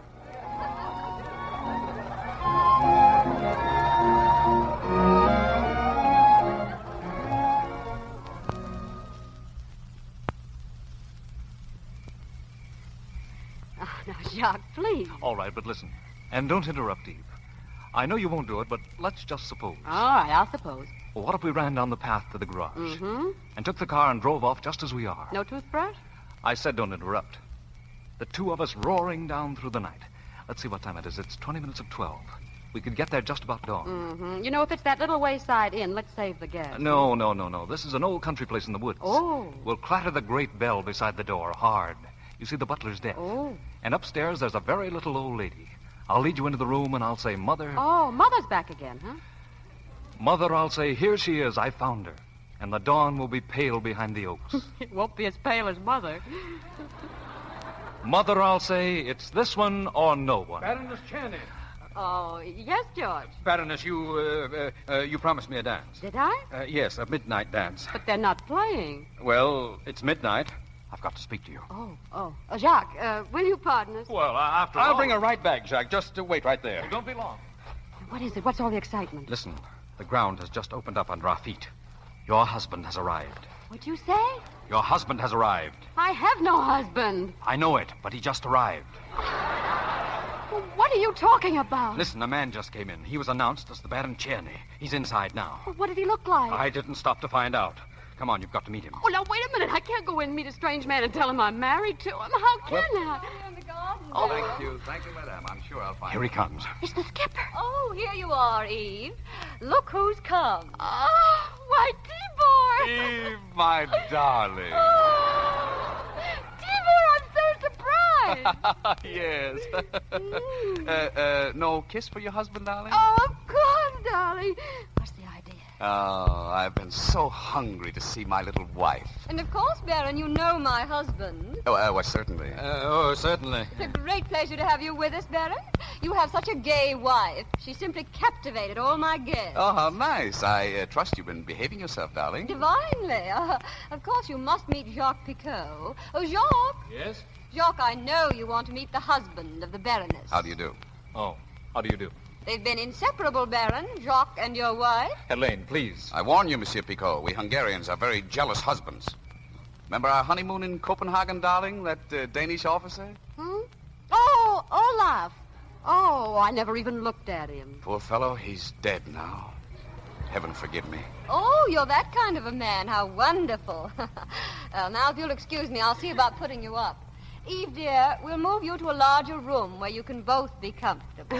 Well, thank you, but if it's just as convenient... Oh, of course. Stay where you are. We can put Czerny on the third floor. Oh, no. We prefer Madame Flammarion's plan, don't we, darling? Just as you say, T-Bone. Good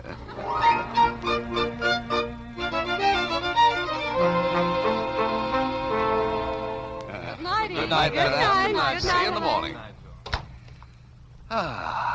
Well, Eve. Well, what? Delightful people. I'm so glad you ran into them. What are you doing here? I just flew from Budapest. They told me at the Ritz my wife was here. You don't seem very pleased. Oh, come on now. What do you want? Getting sleepy, darling, aren't you? Not in the least. You know, your sudden disappearance upset me quite a bit, but now it's all right. Now stop it, Skipper. Oh, look, they put my pajamas on the wrong side of the bed. Listen, if you move one step toward those pajamas, I'll scream. And let all the guests in on the truth? Oh, no. Oh, Skipper, please, won't you get out of here? Now, is that a nice way to talk to the man whose name you bear? All right, I took your name, so what? I'm delighted. It was the first name that came into my mind. Yes, for a very special reason. I believe in Freud and the subconscious. You chose the name you wanted, my name. I suppose you're Baron Cherny. If you're speaking about that dribbling idiot in Budapest, I'm his eighth cousin once removed, which makes me more of a baron than you are a baroness. How come you're driving a taxi? I climbed up to it by easy stages. There's nothing like a little wife who's interested in her husband's career. Come here. Oh, cut it out, Skipper. Eve. Eve, darling. Please go away. You can't run away from what started between us. I know we're right for each other. I know it deep down in my bones. Don't you? That's why I didn't accept that room of yours. There were no strings on that. I was really driving all night. Oh, I know you were. You told me to clear out before you got back, but don't you see, that's not the way it would have worked out. I'd have awakened in the morning in that extra shirt of yours, and then I'd have waited to thank you. And I'd have asked you to marry me. I probably would have. Oh, Skipper, don't you see? We'd have had a few grand weeks and a lot of laughs. I'd have donned your socks while you bumped around in that old taxi, scraping our 40 francs together, and then all of a sudden, the walls of that one room would have started crowding in on us. Yeah, I know that. When your poor love flies out the window. Well, I saw it happen to my father and mother. So many worries, so many quarrels, they just gave up. They didn't even hate each other. I suppose love is safer in a place like this. Please, Skipper, don't let's make a mess of our lives. We're no good for each other. Oh, now, don't be a fool, Eve. Come on, kiss me. No, stop it. Get your things together. We're starting back. No, I won't go. Oh, listen, Skipper, I've just had a swell break. Don't you see? I got in with this crowd. Things are beginning to work out. There's a man here. Well, it's what I've been waiting for all my life.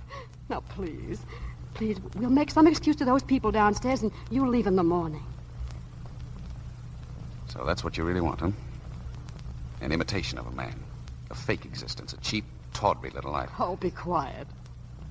All right. You, don't mind if I sleep out on the balcony, do you? It'll look pretty silly if I go downstairs. Do what you want. Thanks. Good night. Pleasant dreams. Oh, Skipper.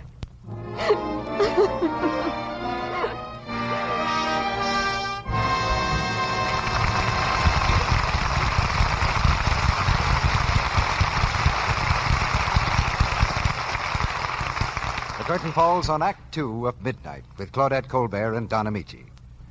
During this brief intermission before Act 3, we present a musical portrait of Mary.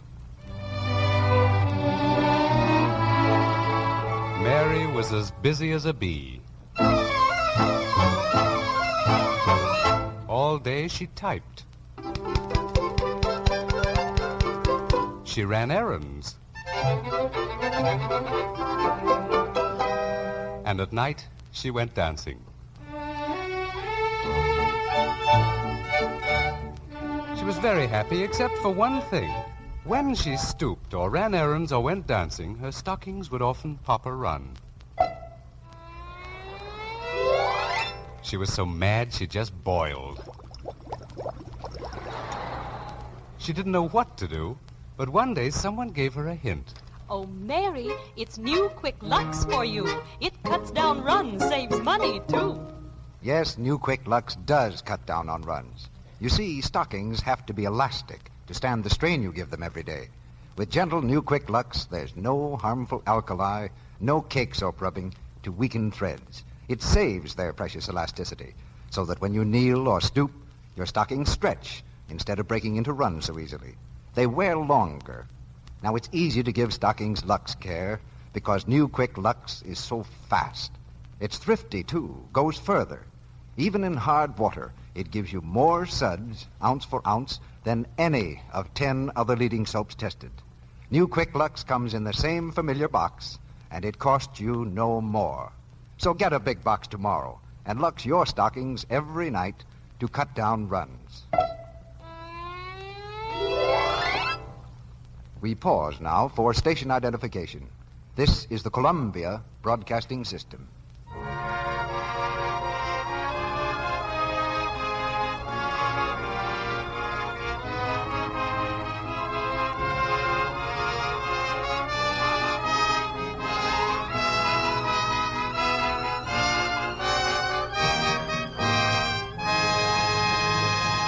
We continue with the third act of Midnight.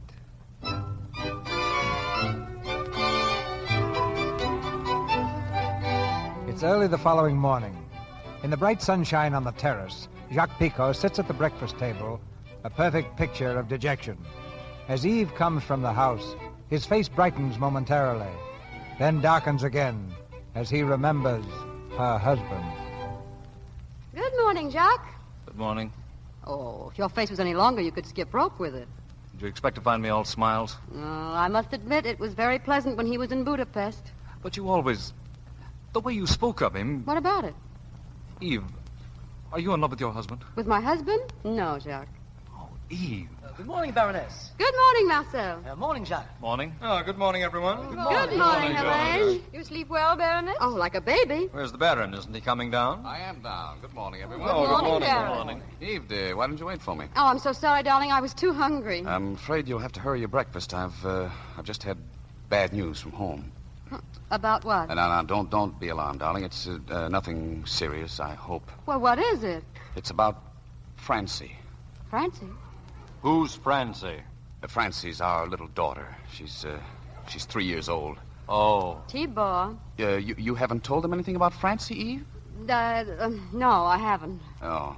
Well, I just had a wire from home, and she's very ill. Oh, is she? Oh, wretched. What is it? Measles.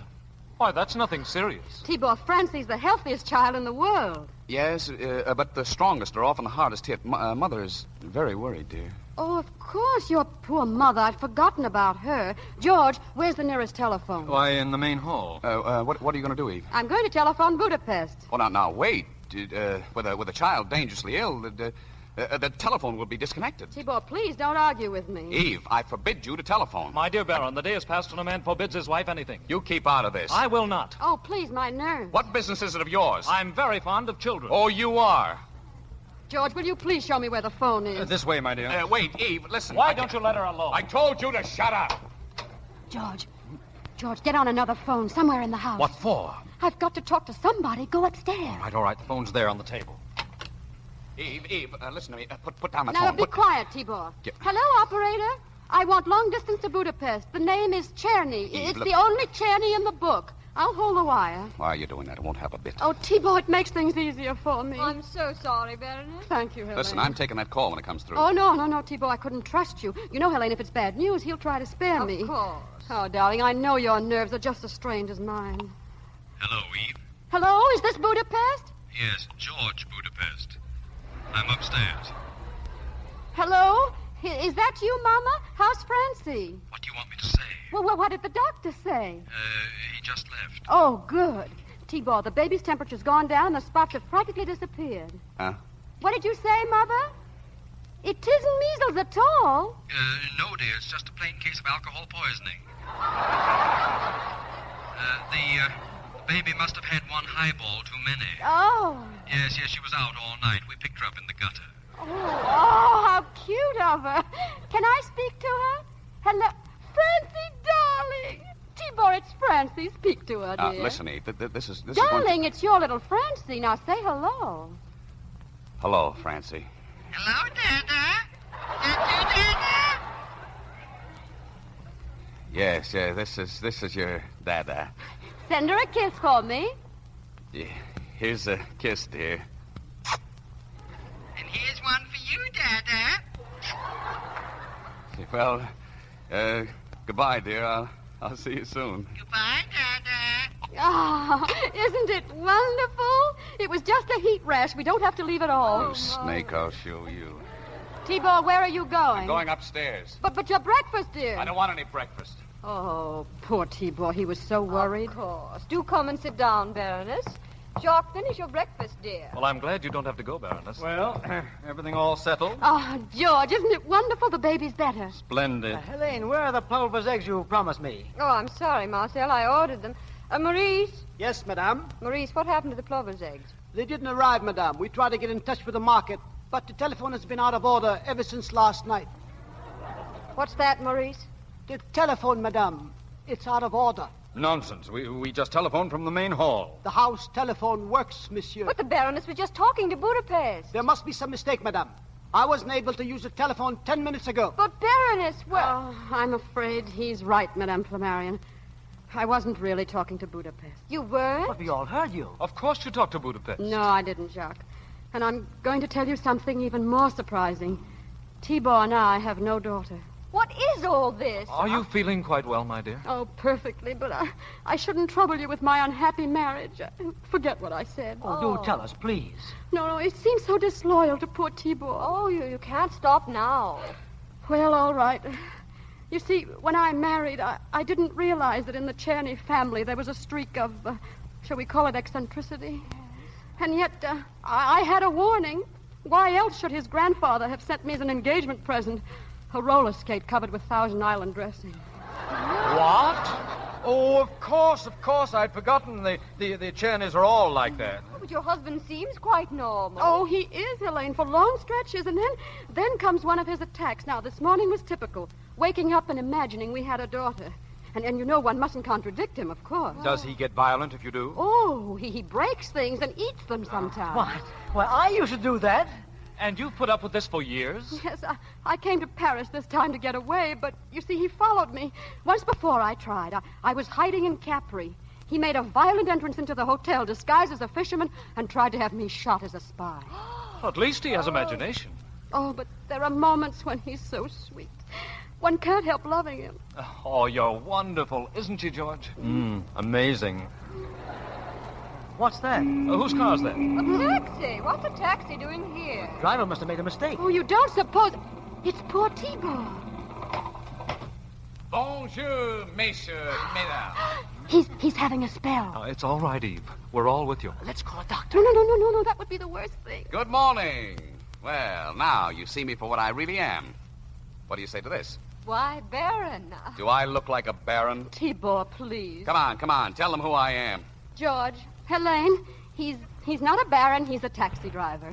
Well, isn't that interesting? Nothing keeps one out in the air so much, does it? I imagine this is the first time your chateau has entertained a member of the working class. Well, times have changed, haven't they? Now, what would you like for breakfast? Nothing. I have a few things to tell you, and then you can throw us both out of here. Tibor, look at me. Look straight into my eyes. Let me hold your hand. It's too late now. We'll make a clean breast of things whether you like it or not. In the first place, you are not my wife. Oh, Tibor. Well, are you? No, Tibor. We know. She's a spy. A what? Spy. She's an American gold digger I picked up in Paris less than a week ago. Is that right? Yes, Tibor. Without a sou to her name. No, Tibor. But there was something about her nose and the way the raindrops trickled down it from that newspaper. Newspaper? Yeah, she was wearing one instead of a hat. Oh, yes. She twisted me around her finger in 2 minutes. I was crazy about her. She made me think she felt the same way about me, and until she remembered she had other fish to fry. Fish like you. Goldfish. Oh, please, Baron Cherry. I am not a baron. Say, what's the matter with all of you? Why, nothing at all. Well, you all act as though nothing had happened. Well, what has happened? Well, didn't you hear what I said? We're a pair of imposters. You don't want us around here. They're terribly broad-minded people, Tibor. What are you smirking about? Now stop it. Don't talk like that to your wife. She's not my wife. Are you all deaf or are you all crazy? You're the one who's crazy, Cherry. We all know about it. Your wife told us. Oh, so that's it. Oh, my God! Look out! He'll eat it! I'll take care of him. Take your hands off of me. Help me, George. Oh, don't hurt him, John. Don't hurt him. Oh, get up. What have you done to him? He hit his head. He's unconscious. Oh, Tibor, look at me. Get some water. Come inside, Eve. But Jock, he's her husband. Not from now on. I'm taking care of that. She's going to marry me, aren't you, darling? He's cut. He's bleeding. Look. No, that's just gravy. You'll be all right. Help me carry him upstairs.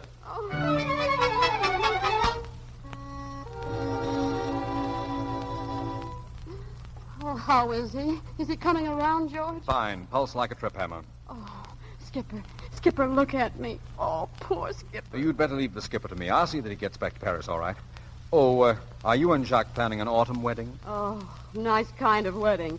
As we turn from the altar, I start explaining, I suppose. My dear, you know it's amazing how little one has to explain to a man in love. Mm-hmm. And when he stops being in love? Well, that's when the alimony will begin. Oh, listen. You've always heard how hard it is to be honest. Let me tell you, it's a cinch. What's tough is to be a good, competent crook. Oh, leave me alone with him. All right, I'll be outside if you need me. Skipper, are you feeling better? Oh. It's all right, darling. It's me. It's Eve. Where are we? In the chateau, you hit your head. Oh, yeah. You told him I was crazy. Yeah, you'll feel better on the way home. Home? It'll take 2 men pushing and 2 men pulling to get me away from here. Oh, but darling, I'm going with you. Going where? Back to Paris. Isn't that what you came here for, to take me away? Now what's the catch? Oh, now, Skipper, you can't back out now. You told me you wanted to marry me. So what's come over you? Well, I try to be practical, but it's no use. Oh, it didn't work, huh? What? Your little stunt downstairs. Oh, come on, Skipper. No, it's too bad you didn't land that fathead Jacques Picot. Oh, he's not a fathead. Why, because he found you out? I can tell when a baroness has had a swift kick. Listen, you big idiot. Jacques Picot just proposed to me.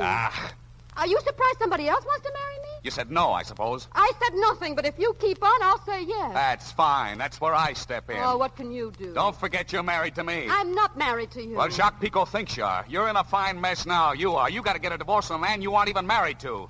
All right, I'll get a divorce. All right, just try it. Well, watch me. Well, is it settled? It's settled, except for a small formality. All we need now is a good divorce lawyer.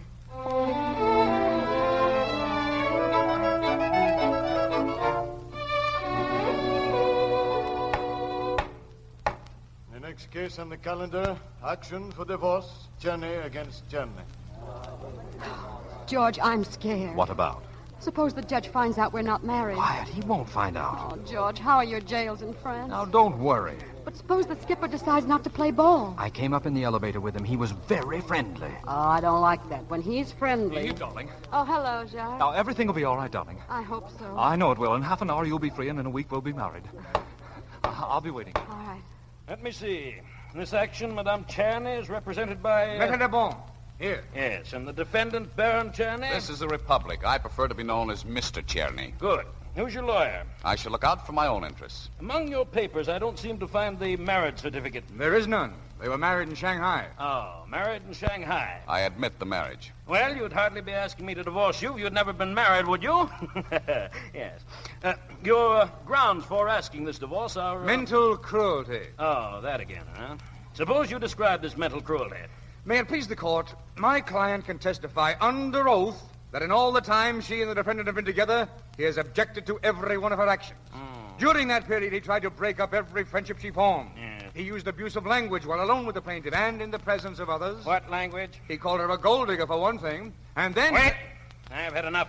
This is a familiar picture to me, and I find it deplorable that two grown-up people are unable to iron out their own childish squabbles. There's a very healthy law in Albania, I think it is, that a husband may bring his wife back to her senses by spanking her not more than 9 blows with any instrument not larger than a broomstick. What do you say to that, madame? Oh, I say it's a fine rule, Your Honor. A husband should have that privilege, and no wife would resent it if she knew he loved her. But, Your Honor, did he ever say, I love you? Not once. Not when I was ready to give up everything and scrub floors for him if that was necessary. Oh, now, I was wrong in the beginning, I admit that. But then I came to think he was the only thing that mattered. I didn't care what he had or who he was, a baron or a gutter sweep. Is that so incredible? Your Honor, wouldn't you believe a woman if she said it? If she stood like a beggar with a tin cup waiting for you to drop in 3 little words. I love you, or I believe you, or anything warm and human. But no, do you know what he said, Your Honor? He said, is that so? And he said it with a smirking, cynical grin. Now, do you know what I call that? Mental cruelty. Thank you, Your Honor. As a judge who has been sitting on this bench for 35 years, I want to say that is as sincere a plea as I've ever heard. Mr. Czerny, she's still your wife. Before the law grants her freedom, you have the right to answer her accusations. No answer. In other words, you're not contesting this divorce? I am not. You mean you're letting a woman like that slip through your fingers? Don't you want to say something? I just want some water. What's that? Water. A basin full of water. What are you talking about? It's very simple. All I want is some hot water. The hotter, the better. What for? I want to shave myself. Shave? Shave here in this court? Sure, I always shave in court. I even brought my razor, see? Put that razor away. Why? I've shaved in better courts than this. I've shaved in courts all over Europe. Young man, are you insane? Ooh, I get very cross when people say that to me. I eat things. Hold that man. He's crazy. No, Your Honor, he's not crazy. That's an act. Quiet, or I'll have this courtroom cleared. Quiet. Essential information has been withheld from this court. I want witnesses as to the mental condition of the defendant. If it please the court, it's not a violent case. It's just that he thinks he's a taxi driver or a fisherman. Quiet! Young woman, you almost succeeded in wheedling this court into what would have been a serious miscarriage of justice. According to the wise provisions of the French law, no divorce can be granted where either party is mentally unstable. What? Go home with your unfortunate husband, young woman, and get it out of your head that you can ever get rid of it. Divorce refused. Case dismissed. Don't worry, darling. We'll get you a divorce in Mexico or in Russia, anywhere. No, Jacques. Of course we can. It's simple. Jacques, you've had a stroke of luck. What do you mean? You mustn't ever get married. It would be unfair to so many women. You're turning me down? No, Jacques, I'm setting you free. Goodbye. Eve, wait. Well, George, it certainly was a flop, wasn't it? Well, not entirely. I'm sorry about your wife. Oh, that's all settled. She's through with Jacques. She's waiting for me at home. Oh, well, it's nice somebody got a break. Goodbye, George. Thanks for everything. If you need some money, I should be... No, thanks. I'll be all right. Goodbye. Hello, mademoiselle. Taxi, mademoiselle? Mm-hmm. That was a nice act you put on, Skipper. Yeah, I thought it was all right myself. Taxi, mademoiselle? No, thanks. Oh, step right in. We're just going around the corner. What for? To the license bureau. Oh, listen, Skipper, you'd better think it over. Oh, I have thought it over. I won't promise to manage on 40 francs a day. Who said 40? With you around, I'll make as much as we want. Anything is possible. Don't argue now. Come on. Skipper. Well, I'm glad to see you took my advice, young woman. Oh, hello, Your Honor. You have been wonderful, Your Honor. We really didn't want a divorce, did we, darling? No, we didn't, Your Honor. Well, I'm glad to hear it. And where are you going now? To get married. Oh, yeah. What?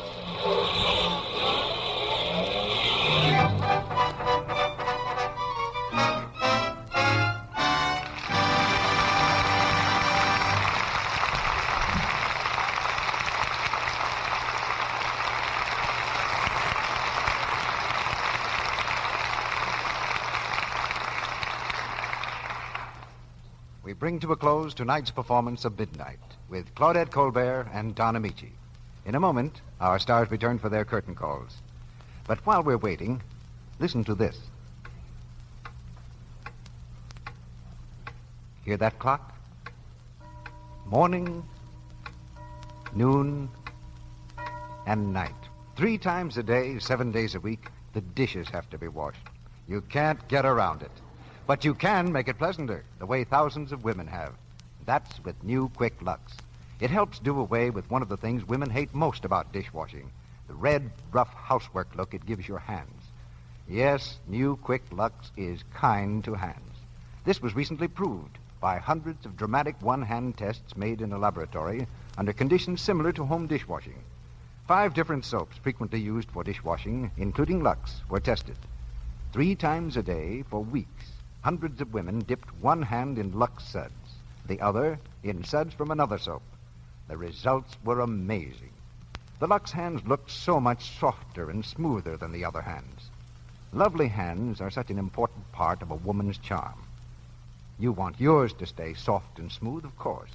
So why not try new Quick Lux in your dishpan tomorrow? Will you do that? It's in the same familiar box, and it costs you no more. It's fast, thrifty, and so kind to your hands. Here's Mr. DeMille with our stars. Paris having done its duty by the Baroness and the taxi driver, they now return to this microphone undisguised as Claudette Colbert and Don Amici for a well-earned curtain call. thank you, Mr. DeMille. It was really a lot of fun doing the play here in the Lux Radio Theater with Don. And the same goes for me, Claudette. Well, around here, we've come to look on you two as a sign of spring. Oh, really? Oh, now, I rather like the idea of Don as a crocus. Yeah, well, I don't. What do you mean we're a sign of spring, CB? Well, just about this same time every year, we seem to have a play for you or Claudette. But this year, because of the severe winter in many parts of the country, we brought you here together as a kind of guarantee that spring had come. It's probably starting to snow somewhere right now. You know, CB, it isn't that we doubt your infallibility as a weather prophet, but wouldn't you be on safer ground with, well, say, next week's show? All right, Don. Next Monday night, we're going to have Olivia de Havilland, Herbert Marshall, and Helen Chandler in Vigil in the Night, the RKO picture based on the novel by A.J. Cronin. In the play, we'll go behind the scenes of a hospital, with Olivia as a nurse and Herbert Marshall as a doctor, and watch drama you never see from the hospital's front door, the fight for life itself. But doctors and nurses do fall in love, just like other people. And that's also part of our play, Vigil in the Night, which we present next Monday night with Olivia de Havilland, Herbert Marshall, and Helen Chandler. It was an exciting picture, CB. I'm anxious to hear it on the air. Good night. Good night, everyone. Good night. Good night. Well, that spring is out for you two, all the time.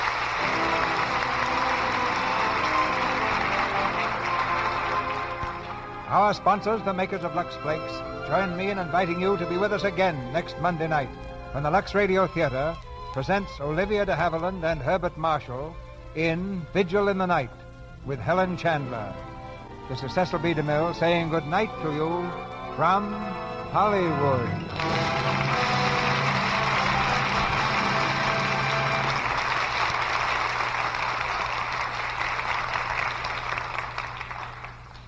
Heard in tonight's play were Gail Gordon as George Flammarion, Fred Mackay as Jacques Picot, Rosemary DeCamp as Helen Flammarion, Ralph Sedan as Marcel, Lou Merrill as Judge, Warren Ash as Le Bon, Ted Bliss as Leon, Tony Martelli as Butler, John Lake as Doorman, James Eagles as Hotel Clerk, and Victor Rodman as Porter.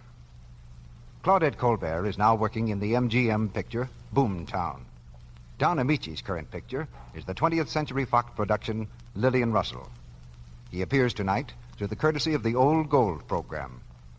Our music was directed by Louis Silvers. Millions of innocent men, women, children, and old people are suffering horrible agony in Europe's war. The American Red Cross needs a minimum of $10 million for European war relief now. Give all you can immediately through your local Red Cross chapter. Your announcer has been Melville Ruick.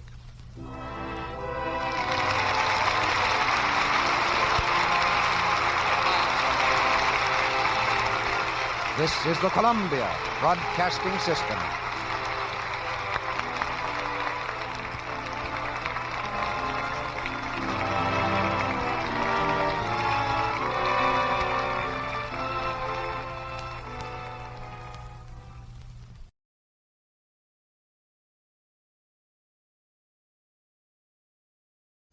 This is ChestertonRadio.com.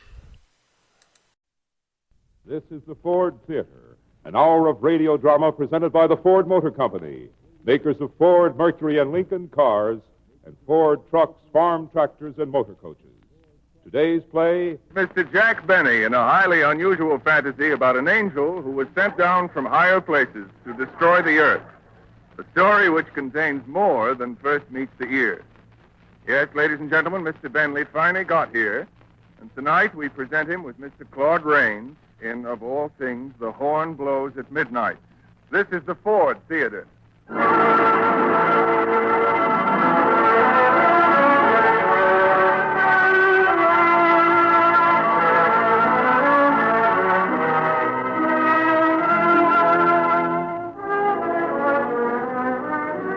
Welcome to a full hour of the finest dramatic entertainment with celebrated stars of Broadway and Hollywood.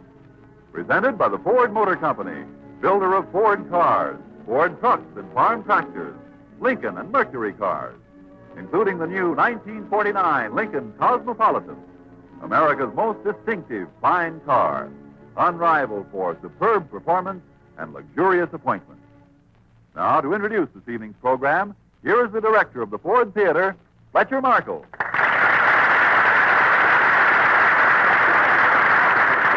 right, ladies and gentlemen, all disputes, all threats, pleadings, persuasions, and all kidding aside, we're proud and pleased to welcome to the Ford Theater one of the great comedians of the world, Mr. Jack Benny.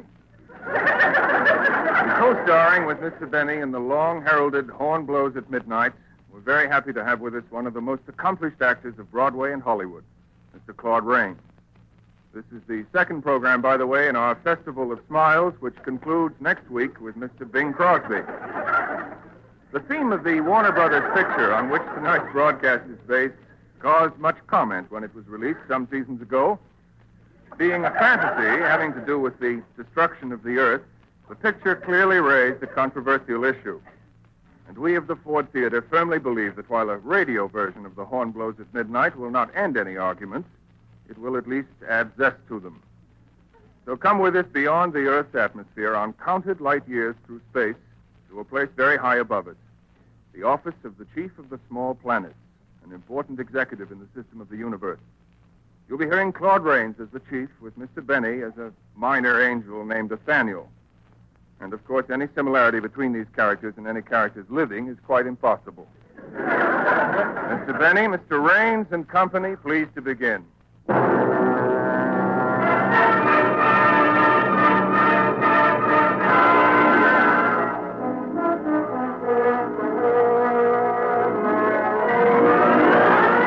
Horatio, I tell you, something has to be done about it. Here it is, 1949, and that dreadful little planet is worse off than it ever was. What's the name of it again? Number 33974. It is called Earth. Oh, yes, nasty little globe. It's always given me trouble, but now it's absolutely out of hand. 2 world wars, persecution, hatred everywhere.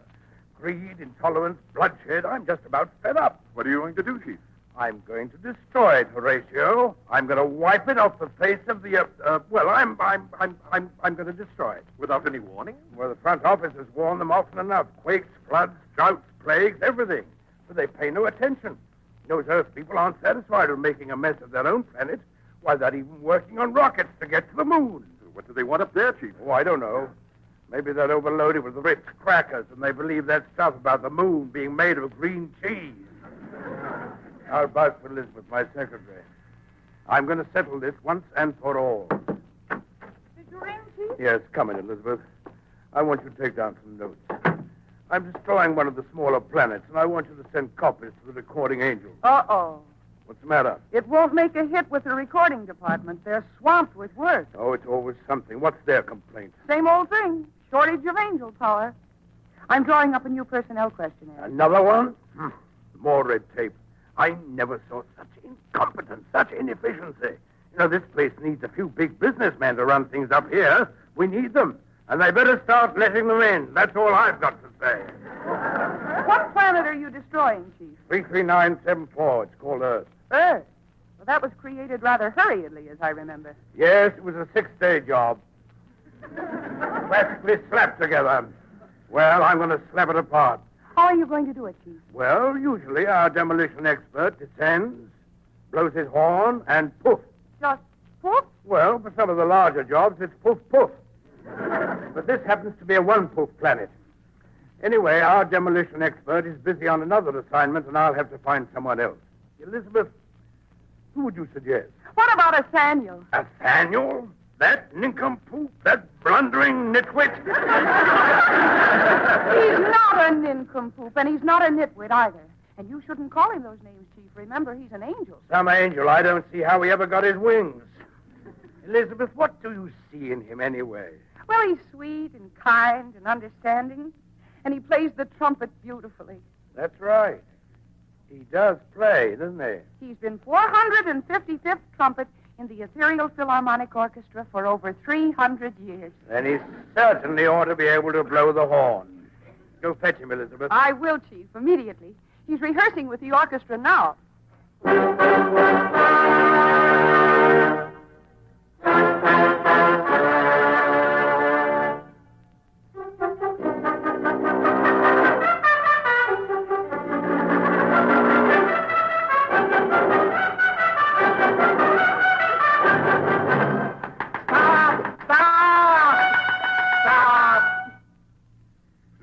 Nathaniel, please.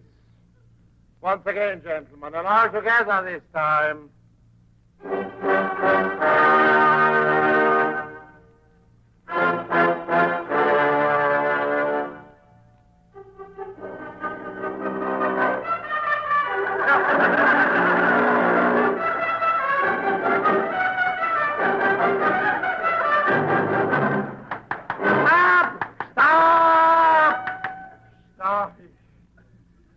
Daniel, step up here, please. Yes, Mr. Beethoven. What is it, sir? For 120 years I've been conducting this orchestra. And for 120 years you've been playing the wrong notes. Why? Tell me why. Well, it's a hard number and it takes practice. I'm sure I'll get it if you'll just be patient a little while longer. A little while longer? Yeah, besides, what's the rush? We're not going anywhere. What has that got to do with it? We've got 10,000 men in this orchestra, 9,999 musicians, and you. Huh? Why did you have to take up the trumpet? With lips like yours, you should be a glass blower. A glass blower? Yeah, I tried that when I was on Earth. But one day, instead of blowing, I inhaled. Then I had to walk around with a sign on my back marked fragile. Look, Nathaniel, I don't care what happened to you on Earth. I only care what happens to me up here. Now go back to your place, and please don't be flat. But, Mr. Beethoven, the music says B flat, doesn't it? That doesn't mean you should be flat. That means play B flat. Oh, I wish I'd have known that 100 years ago. Could have saved so much trouble. All right, Mr. Beethoven, I promise you. Nathaniel? Huh? Oh, hello, Elizabeth. I have wonderful news for you. The chief wants to see you. The chief? Is there something wrong? What do I do now? Oh, Nathaniel, don't be silly. You couldn't do anything wrong. Oh, no? You don't think so? Stay around and listen to him play the trumpet. It's better he should have the mute in his mouth. I don't use a mute. I use a derby. Gee, Elizabeth, I'm so excited. Imagine the chief wanting to see me. How do I look? Fine, fine. I'm so nervous. Is my halo on straight?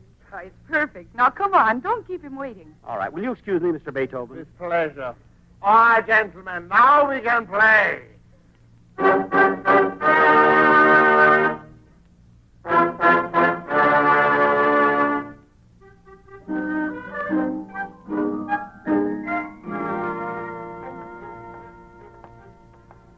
Elizabeth, it's been so long since I've seen the chief. I want to know how to act. Just be yourself, and don't let him frighten you. If he seems gruff, it's only because he's terribly busy, like all the other deputy chiefs. He has billions of small planets to look after. I know. What a job that must be, keeping them in their own orbit. Well, we're almost there, and I'm so nervous. Hello, Elizabeth! Hello, Daniel! Hello, Paul!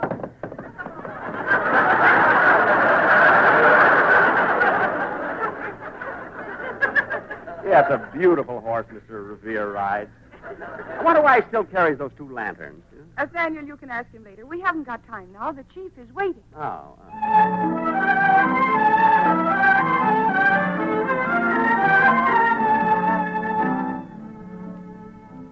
Horatio, you may not realize it, but getting rid of the Earth will be a big help in balancing the budget. Think of all the rain and snow we'll save. Yes, that is a item. And don't forget the thunder and lightning that little planet uses up. Why, we'll cut our electric bills in half. And, by the way, Horatio, remind me to talk to Halley about his comet. There's no point to its traveling around the Earth anymore. Yes, Chief. Oh, here comes Elizabeth with Nathaniel. Yeah, about time. Let him in. Here's Nathaniel, Chief. Yeah, I know. He hasn't changed a bit. Oh, well. Nathaniel, how long have you been up here? 300 years, Keith. I'm from New Amsterdam, you know. What's your rank? Angel, junior grade, 3rd phalanx, 15th cohort. Still junior grade, eh? I don't know why I sent for you. Was it possibly about changing my rank, sir? No. I see no reason for demoting you. Thank you, Chief. I've been going over your record, and it's not too bad. It says here, deportment B, application B, virtue A, mentality. Well, this job doesn't require a genius anyway. You'll do. Do what, sir? Do what? Destroy planet number 33974. 33974? Why, that's Earth, my home planet. What will all those people do without it? Where will they live? Well, some of them will come up here, and some of them will go to the other place. We have no time for sentiment. But, Chief, why are you destroying the Earth? Why? Simply because there's been nothing but trouble there. Now that the Second World War is over, it's in a bigger mess than it ever was. No peace, no harmony, no cooperation. If they want to end civilization, I'll end it for them. Elizabeth? Yes, Chief? See to Nathaniel wears his proper clothes for a visit to the Earth. You can attend to all that. Yes, I will, Chief. Gee, it'll be nice wearing buckled shoes and long stockings again. I still have good-looking legs, you know. Nathaniel, men's styles have changed on Earth since you were there 300 years ago. They have? Women's, too? Oh, yes, many times. But now they have the new look, and they're right back to where they used to be. Oh. Well, don't men wear long stockings anymore? Oh, no. But don't worry, Nathaniel. Your knees will be covered. You'll wear long trousers. Why can't I just wear my toga? I'm so used to it now. Because, my dear Nathaniel, we don't want you to be conspicuous. You've got an important job to do. Oh. Well, Chief, how do I go about destroying the Earth? Horatio, hand me that horn. Yes, Chief. Here you are, sir. Now, Nathaniel, you simply blow 4 notes of the Judgment Day Overture on this horn, and that will be the end of the Earth. Gee, it's the most beautiful trumpet I've ever seen. It is not a trumpet. Oh. It's a very special kind of horn. Now listen carefully to these instructions.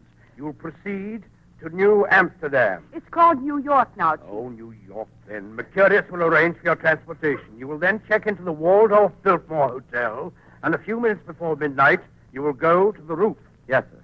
Now, this is very important, Nathaniel. The horn must be blown at midnight sharp. Yes, sir. Remember, that means precisely 12. 11:59 won't do. 12:01 won't do. It must be 12 on the dot. Got that? Yes, sir. I'll see that the horn blows at midnight. Leave it to me. All right, now get going. If you do a good job, when you come back, you may find yourself an angel senior grade. Me, an angel, senior grade. That means a raise in my base pay. God. But if you botch the job, you'll be back scrubbing clouds for the next 500 years. Yeah, I hope not. My knees are still wet. But don't worry, Chief. I won't botch it. I'll make good. That's the spirit. Now, are you ready to, It's the interplanetary phone, Chief. Department of Small Planets. Chief speaking. This is the salvage department. Any instructions, Chief? Yes. Stand by to pick up a load of scrap at midnight. That'll be all, Nathaniel. Are you sure you remember everything? Don't worry, Chief. I won't forget a thing. Goodbye. Wait a minute. Come back here. You forgot the horn. Oh, that's because I'm so excited. Well, goodbye, Chief. Goodbye. Elizabeth, you stay with him until he leaves. See that he gets away in time. Yes, Chief. Come along, Nathaniel. I'll walk you to the edge.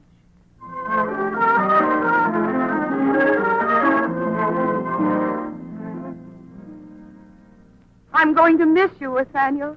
You are, Elizabeth? Yes. Well, I'll only be gone. Hello, Nathaniel. Oh, hello, Noah. Going away? Yes, but I'll be home tomorrow. Well, when you get back, drop in. I'm having a little gathering in the Ark. In the Ark? Oh, good, good. Who's coming over? Oh, just a few couples. Oh, well, thanks.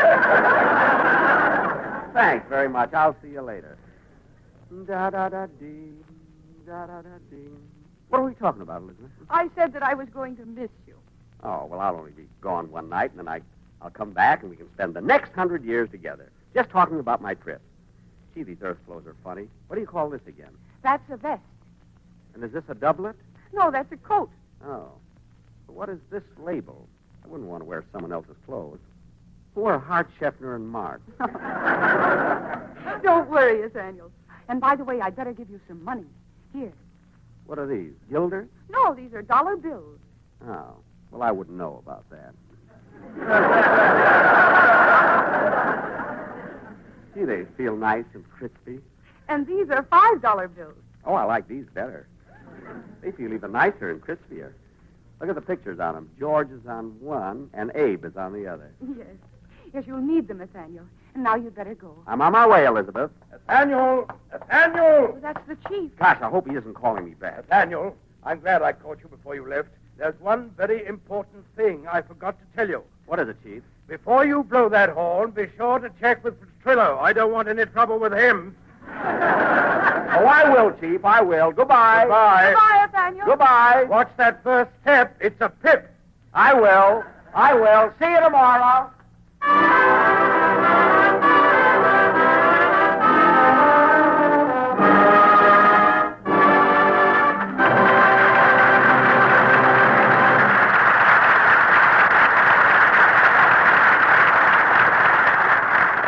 listening to the Ford Theater, which tonight is bringing you Jack Benny, starring in The Horn Blows at Midnight with Claude Rains.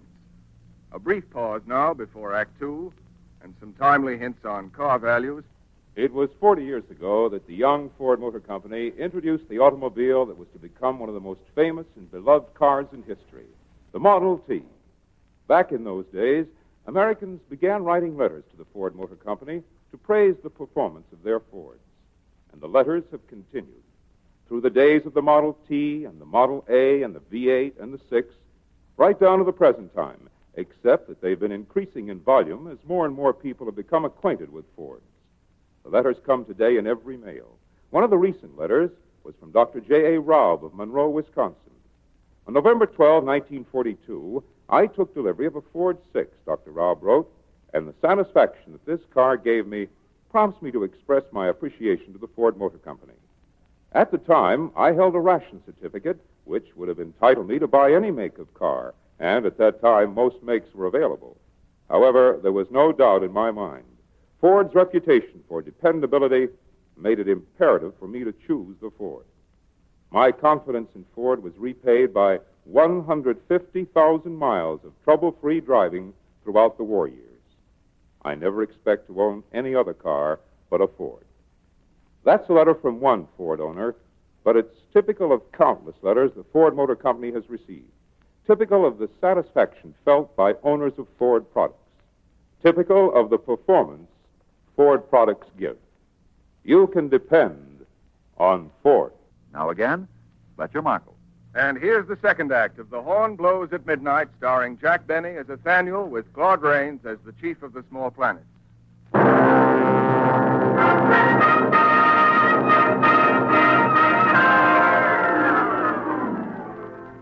Now, Nathaniel, having arrived in New York City, is strolling down Broadway with the horn tucked under his arm.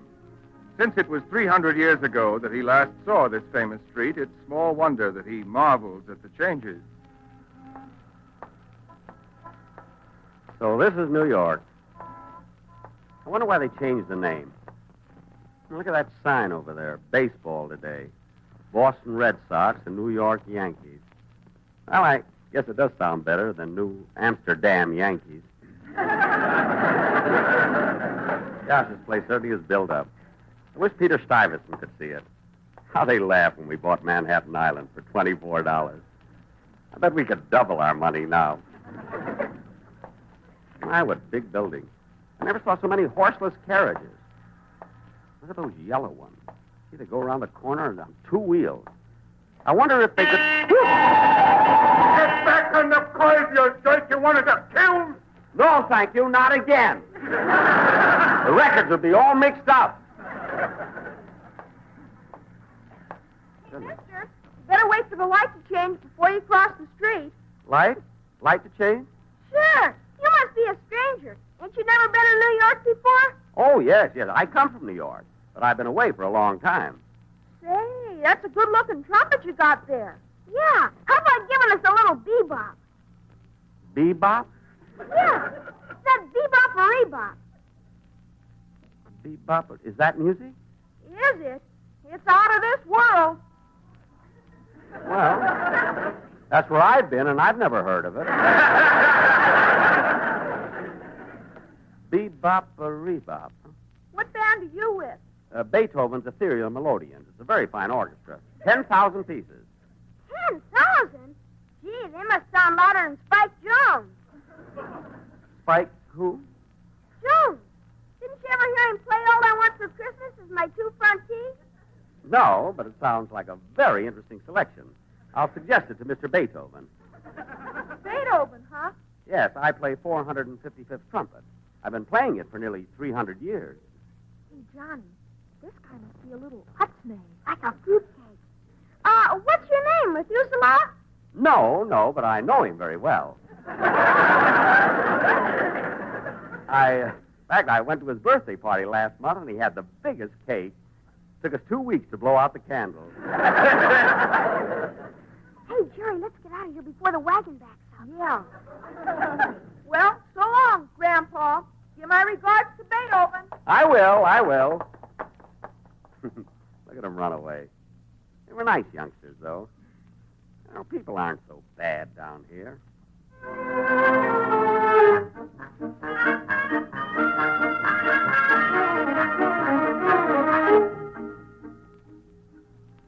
My, the streets are certainly crowded here in New York. Look at all those men and women going into that theater. Hamlet by William Shakespeare. Good old Bill.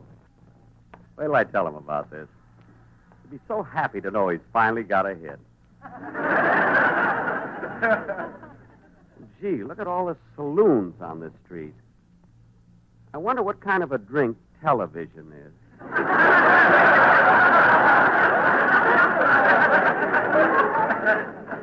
I don't remember.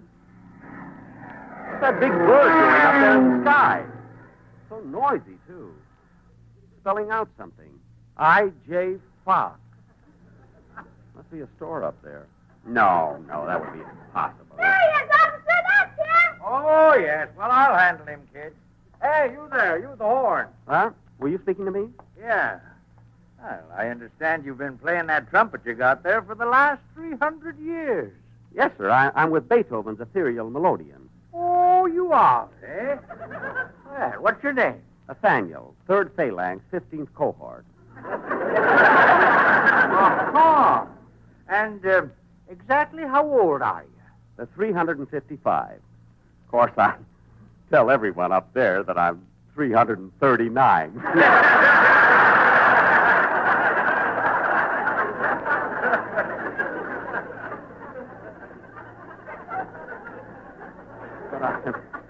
I'm really 355. Oh. Naughty, you're a bad boy. Well, it's only a white lie. You know, I just can't get over how this town has changed, and the people, too. Where are the Indians? In Cleveland. Yeah, Bob Hope's got them now.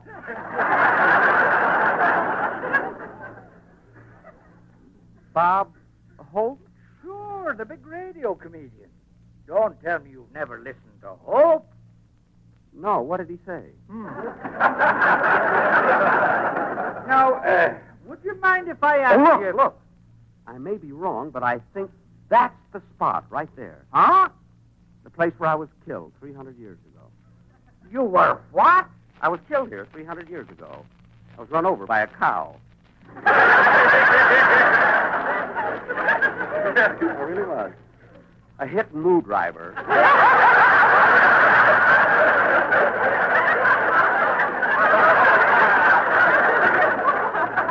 You know, Mr. Beethoven gets mad when I tell jokes like that. But it was my own fault, you know. I shouldn't have been out so late. Yes, well, look, Nathaniel, 3rd Phalanx, 15th Cohort. Yeah. Look, Nathaniel, when did they let you out? A little while ago. Well, you're going back, aren't you? Oh, of course. I just have to blow a few notes on this horn tonight, and then I'll return immediately. Well, why wait till tonight? Why not blow the horn now? Oh, I couldn't do that. You see, the chief said it wouldn't work unless it was exactly midnight on the dot. The chief said that, eh? Yes, sir. Oh. Well, I guess there's no harm in letting you run along. But you'll remember to go right home as soon as you blow the bugle. Oh, yes, I will. I certainly will. Just as soon as I blew it, I will.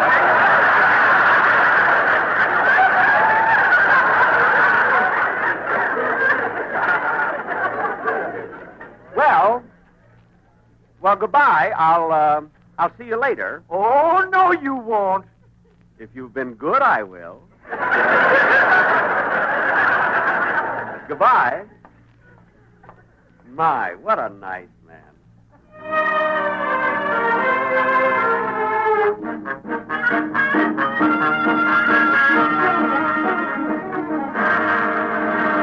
Step right inside the store here, folks. The auction is about to begin.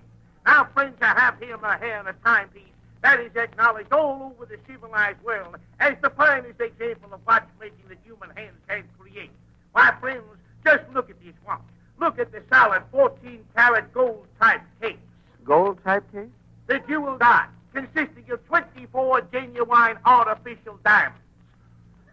The real synthetic alligator strap fit for a king's wrist. Gee. Ah, you like it, don't you?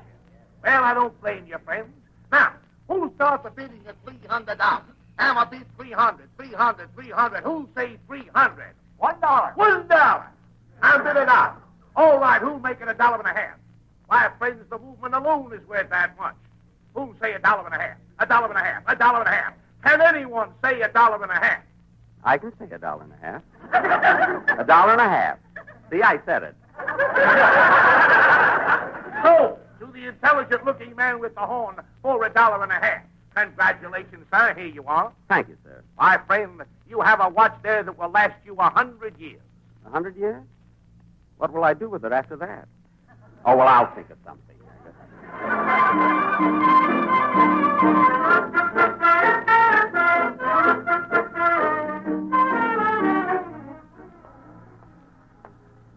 I wonder where the Waldorf-Biltmore Hotel is. That's where I have to go.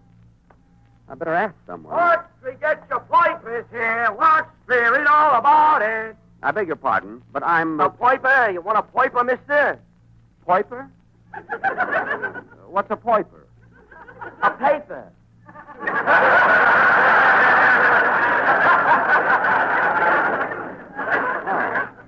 No, thank you. But could you direct me to the Waldorf-Biltmore Hotel? Oh, Sonny. It's 1 block down and 2 blocks to the right. Thank you. I understand it's a lovely place. The best. I wouldn't live nowhere else. Oh, then you live there? Sure, I got the penthouse there. I just sell these papers for a hobby. My dad owns the 4-way code tablet. Oh. Well, if you have the penthouse, we'll be neighbors. I'll see you over there. That is, if you get home before midnight. Well, thanks again. Goodbye. Goodbye. I don't know where they come from, but I always get them. Poipers, get your poipers here. Poipers. Da-da-da-ding.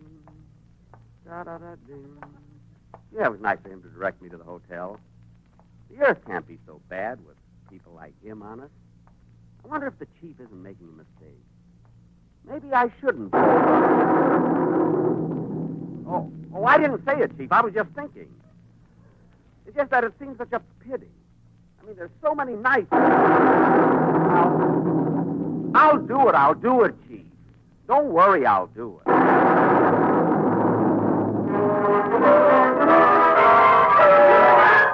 You see, Elizabeth, he's weakening already. I told you he was the wrong one to send. But, Chief, he'll do it. He said he would. He's on his way to the hotel now. I've got a good mind to recall him. Send someone I can rely on. Oh, please, Chief, don't do that. Nathaniel's all right. It's just that he has such a soft heart. Well, I should have sent an older angel. Nathaniel is only 339. Anyway, that's what he says. But, Chief... How he got to look like that in only 339 years, I'll never know. I'm worried, Elizabeth. Oh, why don't you wait and see? I'm sure everything will be all right. Better be. If that horn doesn't blow at midnight, I'll drive him out of the phalanx. The Waldorf-Biltmore. My, what a beautiful hotel. Sure is crowded, too. Paging Mr. Davis, Mr. Charles Davis. Paging Mr. Davis. Paging Mr. Caesar. Mr. Caesar, please. I'll take it, boys. Is that for Julius? No, sir. Irving. Oh, I don't know. Paging Mr. Caesar. Mr. Irving Caesar. Oh, fiddlesticks. I wanted to ask him how to get to the roof. So near midnight. I'll ask that man at the desk. Boy, take this luggage up to 1023, huh? Oh, good evening, sir. Good evening. Could you tell me how to get to the roof? Why, yes, sir. You take that last elevator. It's an express. Thank you. And, is that clock up there on the wall correct? Yes, sir. It's exactly 10 minutes before midnight. You're quite certain? Oh, yes, sir. The sun rises and sets by that clock. I'm afraid you've been misinformed, if you don't mind my saying so. See, the sun's movements are completely independent of this planet. However, I will accept the time as 11:51 p.m. Thank you very much. I'm sure Western Union will be deeply grateful. Oh, that's perfectly all right. Are you stopping at the hotel, sir? Yes, for a short time. You staying overnight? No, and neither are you.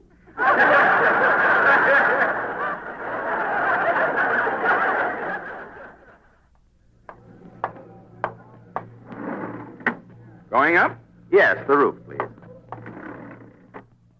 Yeah, it's a lovely elevator you have here.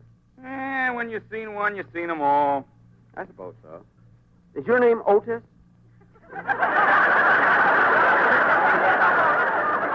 Yeah, how'd you guess? Otis J. Elevator, that's me. pleased to meet you. I'm Nathaniel, 3rd Phalanx, 15th Cohort. Why, it's nice in here, so intimate and cozy. It ain't so cozy when you have to stand in it all night long. All night long? Well, from 6 at night till 2 in the morning. Really? Then I have good news for you. Tonight you're getting off at 12. Hey, that's funny. The chief didn't tell me anything about it. Well, he told me. Well, I hope you're right. Here's the roof, sir. Thank you. Da-da-da-dee. Da-da-da-dee. Yeah, I wish I could get that right. Da-da-da-dee. What a beautiful sight up here on the roof. And all the stars are out tonight. There's Jupiter, Mercury, and Venus. Hello, Venus. Gee, she's pretty. Well, it's only 5 more minutes till midnight. You get ready to blow the horn. Here's a good place to stand, right near the edge. I think I'll... What's that? Is someone there? Why, it's a girl, and she's crying. Don't cry, miss. Whatever it is that's troubling you will be over very soon. It'll never be over. Never. Never. Oh, yes, it will. In just a couple of minutes. Please go away. Let me alone, can't you? But I assure you, you have absolutely nothing to worry about. He doesn't love me. He's sending me away. Well, I won't go back home. I won't. You can't very well go back home if you're not alive. Not alive. Yes, of course. That's the answer. The only answer. It's all clear now. Well, I'm very happy to have been of service. Less than 2 minutes left. I'll show him. I wonder what he'll say when I'm gone. Well, here goes. Goodbye, Andrew. Wait, you mustn't. You mustn't jump. Let me go. No, you can't. Why not? It was your idea. But suicide is a mortal sin. You let go of me. Be patient. Just a few more seconds. No, I won't be talked out of it. Let me go. You've got to listen to me now. There's very little time. Hey, Peggy! Andrew!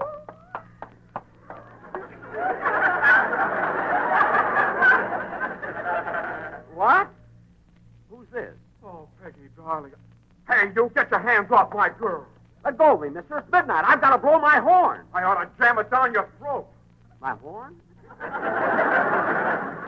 Oh, let him go, Andrew. He didn't do anything. Oh, Peggy, I've been such a fool. Can you ever forgive me? As soon as you left, I realized what a mistake I made. Oh, Peggy, I'll never let you go again, believe me. Well, let go of me, then, and put your arms around her. Please, Andrew, it's midnight. I've got to blow the horn. Oh, Andrew, I'm so happy I could start crying all over again. Look, not tonight, baby. We're going to celebrate. Come on. Wait, give me back my horn. Here you are, Bud. Catch. Whoop! I missed it. It's falling all the way down the street. I won't have time to get it. What am I going to do? Now I'll never get to be an angel senior grade. What am I going to tell the chief? I couldn't help it, Chief. I couldn't help it. Give me another chance. Please, Chief, please. Just one more chance. I want to be a senior.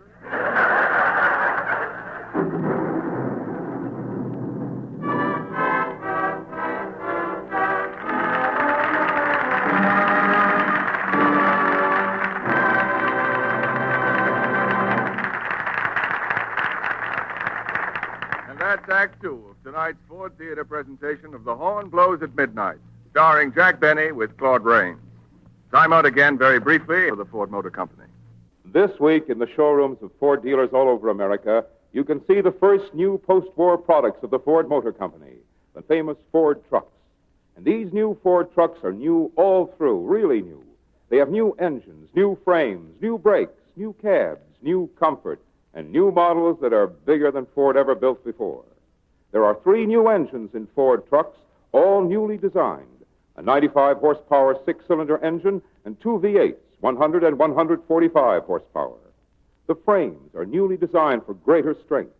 The cabs are planned for living room comfort. And there are larger trucks, the biggest Fords ever built, nearly half again as large as any previous Ford trucks. All in all, there are 139 models of the new Ford trucks, a Ford for every job. And these new Fords are bonus built. According to Webster, bonus is something given in addition to what is usual or strictly due. According to Ford, bonus built is a truck designed and built with extra strength in every vital part. That means that Ford trucks have a greater range of use, that they're not limited to one specific job. And this extra strength also means that Ford trucks do their jobs with less strain and wear. They work easier.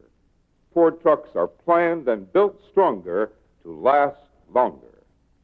By a study of the life histories of the 5 largest-selling makes of trucks in America, life insurance experts have already proved that Ford trucks last longer, up to 19 6/10% longer.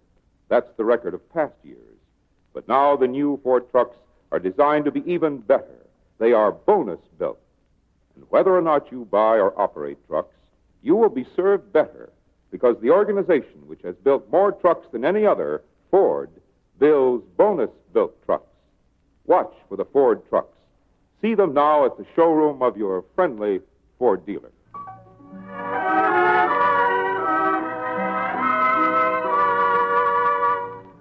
The Ford Theater presentation of The Horn Blows at Midnight will be resumed after a brief pause for station identification. This is CBS, the Columbia Broadcasting System.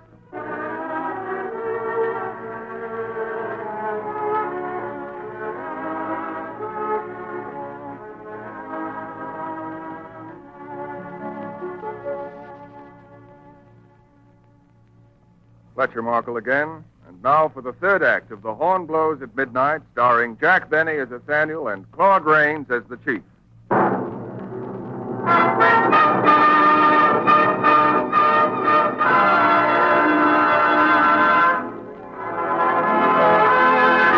Elizabeth, of all the angels who could have done the job, you had to recommend Nathaniel. But, Chief, it wasn't his fault. Nathaniel was only trying to stop that poor girl from committing suicide. A mortal sin. But that wasn't his job. He should have obeyed orders. There are too many people down there committing mortal sins. That's why Earth has to be destroyed. Please, Chief, give Nathaniel another chance. After all, you've only lost one day. I know, but Nathaniel has botched up every assignment I ever gave him. Remember 2 months ago when I put him in the weather department? All he had to do was to see that the clouds went in the right direction, and what happened? He got the elements so mixed up it snowed in California.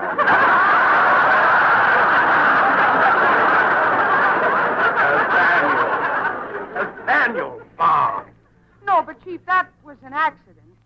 After all, he was new on the job, and he just didn't know. Imagine snow in California. He knows very well it's not even supposed to rain there. That's where we keep our smog. No, Elizabeth, I have no alternative. Nathaniel must be recalled. Chief, if you recall Nathaniel now, you'll destroy all his confidence. He tried so hard to make good. He was so happy at the chance to become an angel's senior grade. If you take that chance away from him, you'll break his spirit. And that's all he's got left.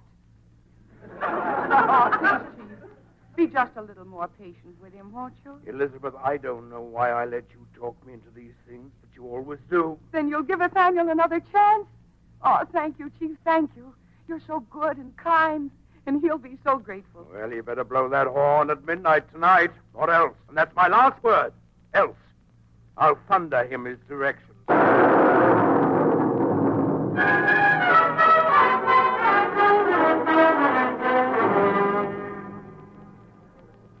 It certainly was nice of the chief to give me another chance. Lucky this horn didn't break when it hit the street. I'll just have to make good tonight. Let's see, there's still a little time before midnight. Guess I'll sit here in the lobby for a while. Certainly is a busy hotel. Paging Mr. Caesar, Mr. Irving Caesar, please. Same one he paid yesterday. I'll have to ask Julius if he has any relatives down here. Julius is so nice. I think Brutus was definitely out of line. Well, I got about 15 minutes yet. Yeah, I hope nothing goes wrong this time. Pardon me. May I sit down here? Oh, why, certainly. Certainly, there's plenty of room. Oh, thank you. Whoops. Wait till I remove the horn. There you are. Thank you. Isn't this a beautiful hotel? Yes, it is. I've had such a busy day. And you know, in about an hour, the limousine is coming back for me. And I have to go to a midnight supper at the Stove Club. Really? Yes. And then I'll have to go home and get some rest because tomorrow I have so much more to do. I'm going to Saks Fifth Avenue and buy a complete wardrobe for my trip to Honolulu. Oh, you're going to Honolulu? Oh, yes, I have to go. You see, I hit the giant jackpot on Singing Again, and I've been traveling ever since.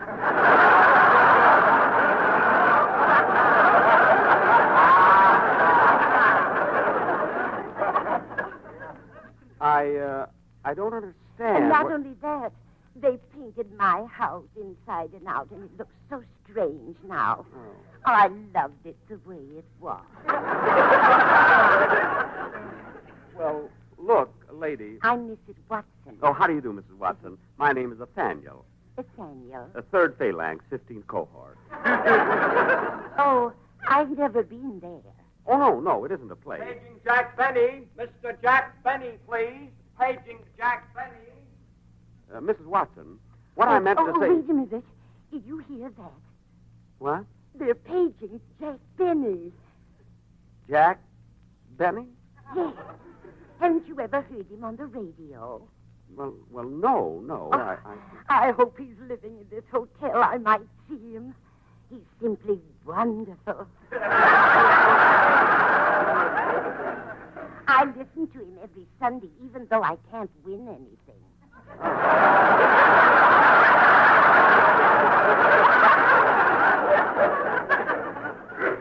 Oh, well, what does this... You know the thing I like about him? What? He pretends to be stingy and cheap, and I'm sure he's not that way at all. He isn't? No, I can tell just by listening to him that he's the sweetest, kindest, and the most generous man in the whole world. Oh. Well, it's nice to know there are people like that. And you want to know something? I almost met him a year ago. You did? Yes, I guessed he was the walking man, but they never called me on the phone. Oh, that's too bad. Well, I better wait out in front of the hotel now. The limousine will be coming any minute. The limousine? Yes. Governor Dewey is the one who has to take me to the Stork Club. That's part of the jackpot.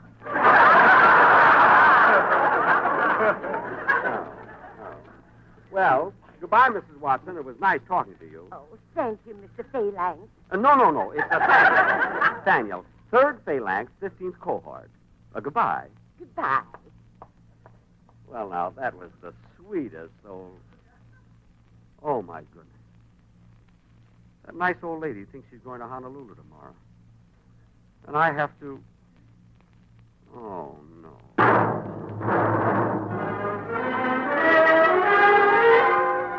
Look, Elizabeth, look. Nathaniel is weakening. Who cares whether anybody goes to Honolulu or not? He cares, Chief. He worries about everything. That's why he's so... Stupid? That's what he is, stupid. I still say we sent the wrong angel. No, you didn't, Chief. He still has time. He'll go through with it. And what's he sitting there for? Why doesn't he go up on the roof and get ready? Look what he's doing down there now, biting his nails. Well, he's nervous. Nervous about what? Destroying one of our smallest planets? It's ridiculous. Well, warn him again, Chief, so he'll know it's almost midnight. All right. I'll send him another thundergram.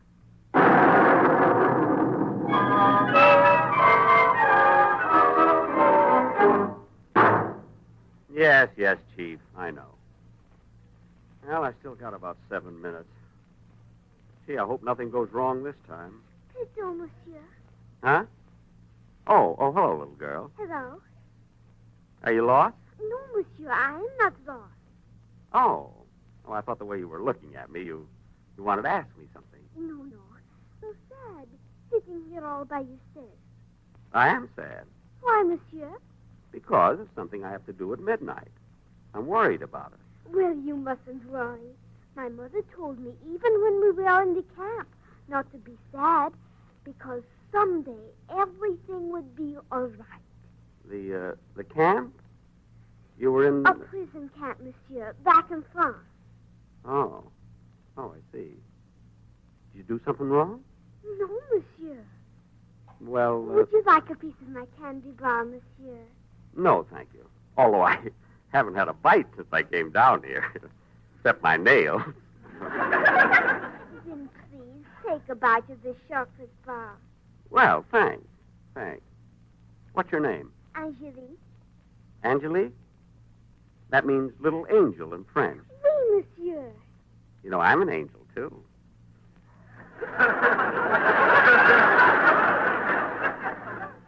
I'm a big angel. You are? What's your name? Nathaniel, 3rd Phalanx, 15th Cohort. What's your cohort? I don't know. Je ne comprends pas. Oh, then you haven't been in this country long. No, we just came on the boat this morning from France. Oh, and did you say you were in a prison camp? Yes, me and my mama. For 3 whole years. Then the Americans came and got us out. Oh. Where's your mommy and your daddy? Well, my mama is right over there. But I don't know where my daddy is. He used to be a soldier. Oh. Oh, well, Angelique, how is it that you speak English so well? Mama's been teaching me a long time. 3 whole years.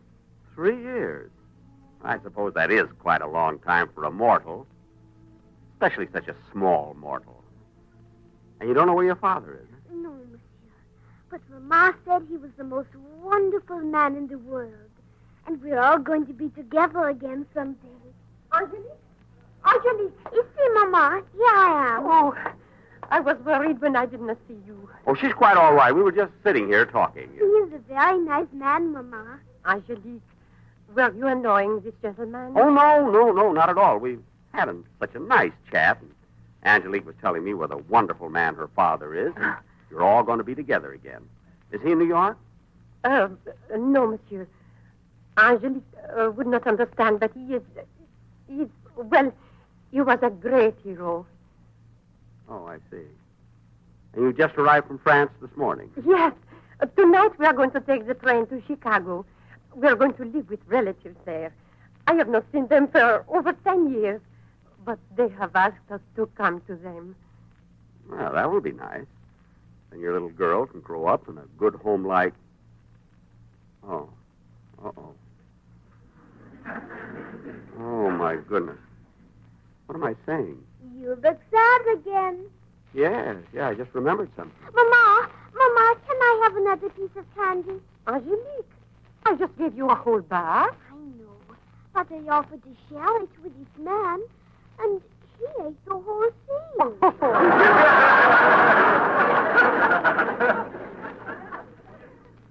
Yes, I'm sorry. I just meant to take a bite.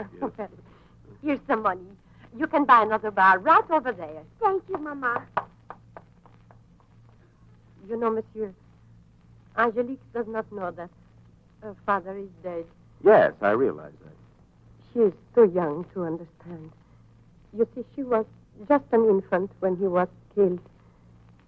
Monsieur, you don't think there can be another war, do you? Well, not if I... No, I don't think so. Another war would mean the end of everything. There is not a country in the world that could go through it again. Not the way they fight wars now. People would just destroy each other. They would? Oh, yes, monsieur, yes. And yet it seems very simple for a lot of people to forget about a time of war. They do not want to remember. But we must remember, monsieur. All of us. And take care, or we will die for it. Now it is time for people to get to know each other. Now it is time for people to come together in the world. But there's very little time left, you see. I know, monsieur. Oh. You do? Of course.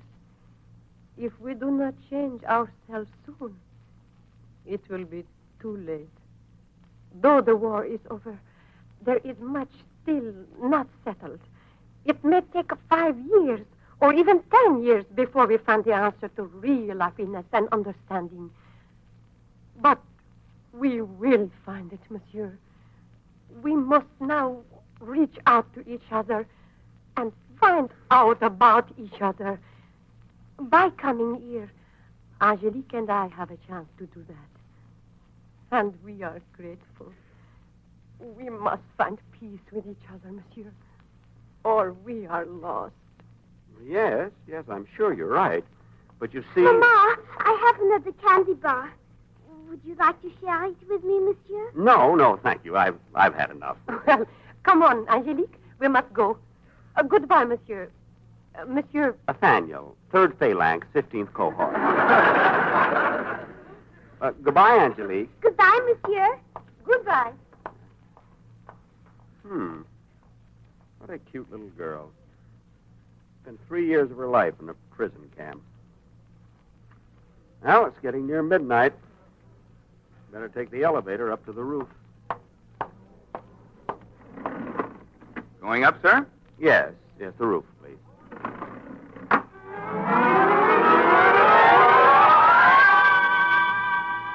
Well, here's the roof, sir. Thank you. Good night. Good night. Well, it's almost midnight. I'm sure glad it's a nice night. It's the last one. Keep thinking about that little girl, Angelique, and her mother. They seemed so nice. All they wanted the chance to live together in peace. Maybe most people are good. Maybe the war has been a lesson. If that's true, then the Earth shouldn't be destroyed. Chief, do you think that I ought to go... But, Chief, you heard what she said, that little girl's mother. They've never had a chance before. Let them have it now. But, Chief, look, there must be millions of others just like them who need time to get to know each other. They have such hopes for the future. This is what Angelique's father gave his life for, to give other people a chance. And now you want to take it away from them. Chief, let's wait a while. Look, Chief, look. I suppose all these people down here don't get together. Suppose there is another war. And the whole world destroy itself. They'll blow the earth to pieces. And then remember, Chief, that would take the responsibility off your shoulders. You won't be to blame. See?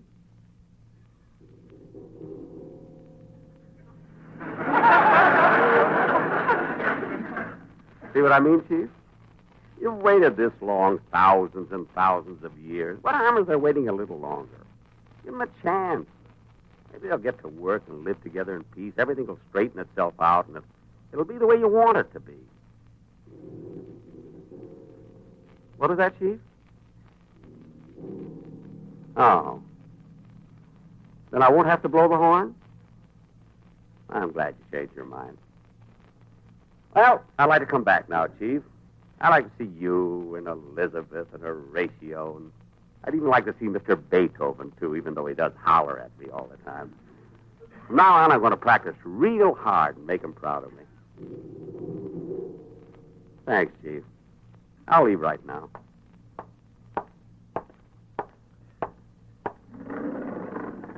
Going down, mister? Yeah? Going down? No, thank you. Up.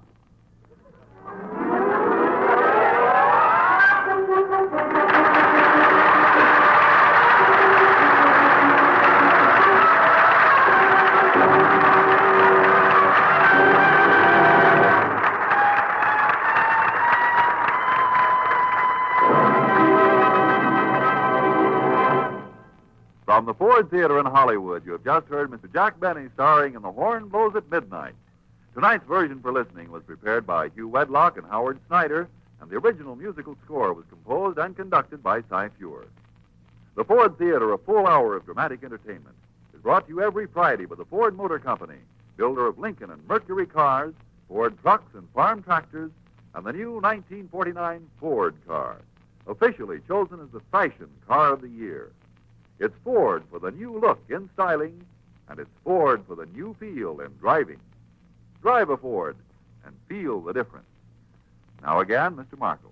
May a director identify the principals in our cast tonight? In the foreground, the chief was played, of course, by Mr. Claude Rains, who will soon be seen in the Hal Wallace production, Rope of Sand. Elizabeth? Was played by Mercedes McCambridge. Angelique. Was Anne Whitfield. Angelique's mother. Was played by Jeanette Nolan.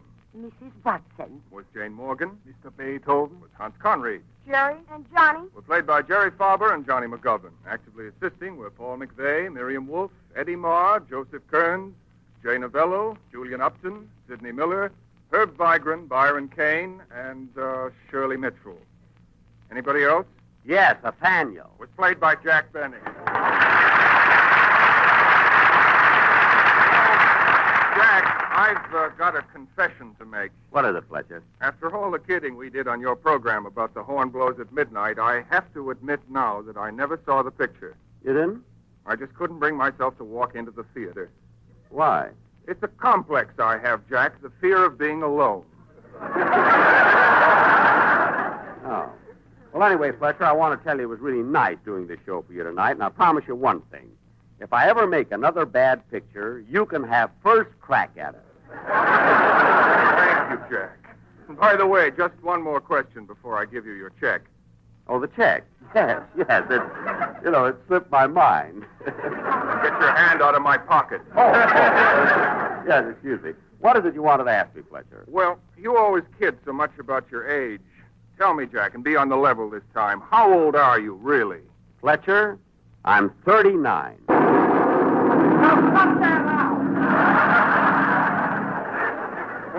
So long, Fletcher. Goodbye, Jack, and see you again. You'll be listening to your regular program on CBS this coming Sunday night when Mr. and Mrs. Ronald Coleman will be your guests. Now to next week. Next week on the Ford Theater, we're going to have a story with music. Our star is Mr. Bing Crosby, and our story is one of his most recent films, Welcome Stranger. It's a pleasant portrait of a young doctor who goes to a small New England town so that the local physician can take his first vacation and then suddenly find himself an unwelcome stranger. We're very happy to have with Mr. Crosby Mr. Barry Fitzgerald playing his original role, and we'll be welcoming back Miss Ann Blythe for a return visit. We hope you'll be with us.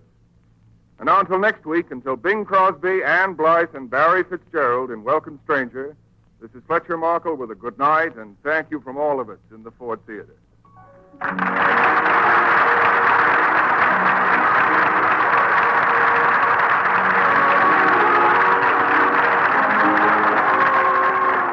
The Horn Blows at Midnight was presented through the courtesy of Warner Brothers, producers of the Academy-nominated Johnny Belinda, starring Jane Wyman and Lou Ayres. The Ford Motor Company invites you to join us again next week at this hour to hear Bing Crosby, Barry Fitzgerald, and Ann Blythe starring in Welcome Stranger. This is Frank Martin speaking.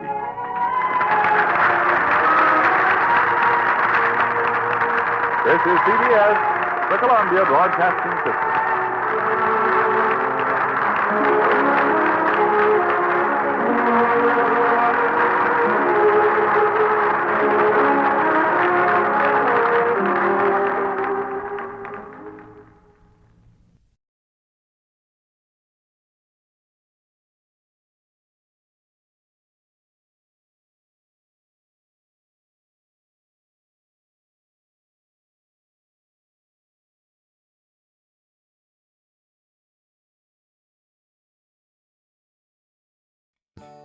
Hi there.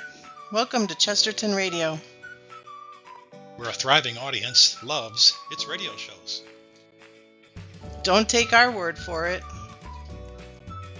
Here's what listeners say about Chesterton Radio. TV is so overrated. Chesterton Radio rules.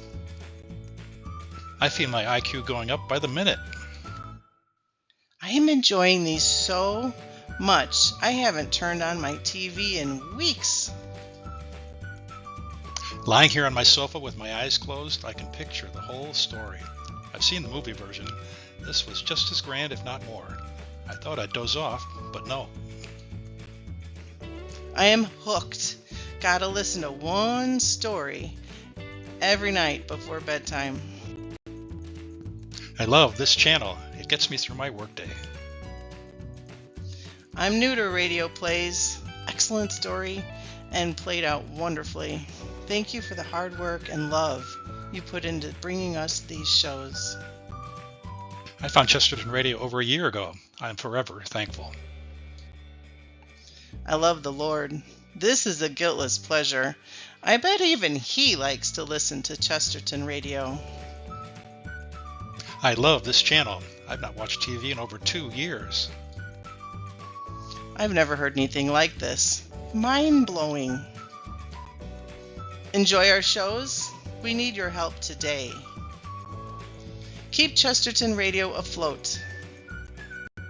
For half of what you pay the cable guys, you can support Chesterton Radio. Go to chuckthetv.com for links to our pages on Patreon, Subscribestar, and Buy Me a Coffee. Or use the link in the description below this video. Thank you for your support. It means a great deal.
Radio 4. It's 8:30. Saturday Night Theatre.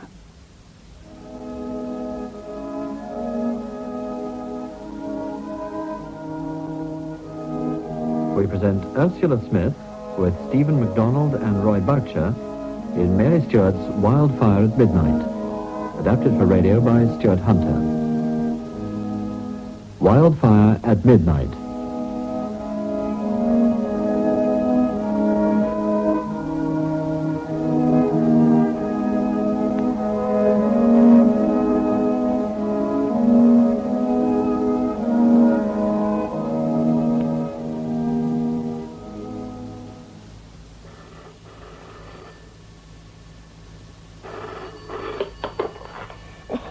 Evers 337. Mother? Oh, Janetta. Oh, what a lovely surprise. How are you both? Oh, bearing up, thank you. But what about you? That's really what I'm phoning about. Well, you're not unwell, are you? Oh, no, there's nothing wrong that a short holiday won't cure. Hugo thinks I should take myself off to some quiet spot. I dare say I was looking a bit run down. Well, in that case, the sooner you get away, the better. When had you thought? The beginning of June, probably. Oh, good. It's a pity, though. You'll miss all the fun of being in town for the coronation. I don't think I'll be altogether sorry to escape from the crowds. You will be coming down here, of course. Would you mind, dearest, if I went somewhere else for a bit? I thought of the Lake District. No, that's not far enough. How about Skye? Skye? That could be just what I need. Do you remember where the Dunhills stayed when they were there? Yes, it was the Camasoonery Hotel. The what hotel, Mother? The Camas as it sounds. Look, have you got a pen? The other part is F-H-I-O-N-N-A-R-I-D-H.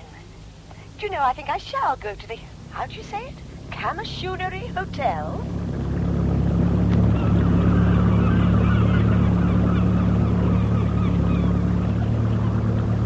I know the island like the back of my hand, but they still take my breath away every time. They? The Coolins.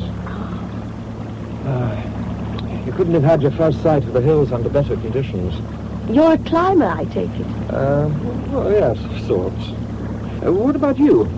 Have you come for long? A week, possibly 10 days, depending on the weather. You're from... London. Ah. Well, you've certainly come to the right place if you want to get away from the crowds. What's that mountain right behind the hotel? That's Blaven. It's what? Blaven. The Blue Mountain in English. What made you come to Skye? I wanted a complete change. I shall take myself for long walks in the hills. According to the guidebook, there's a loch on the lower slopes of Blaven, is it? Uh-huh. I don't see myself going far beyond that. I'm not likely to come to any harm there, am I? You'll be staying at the hotel, of course.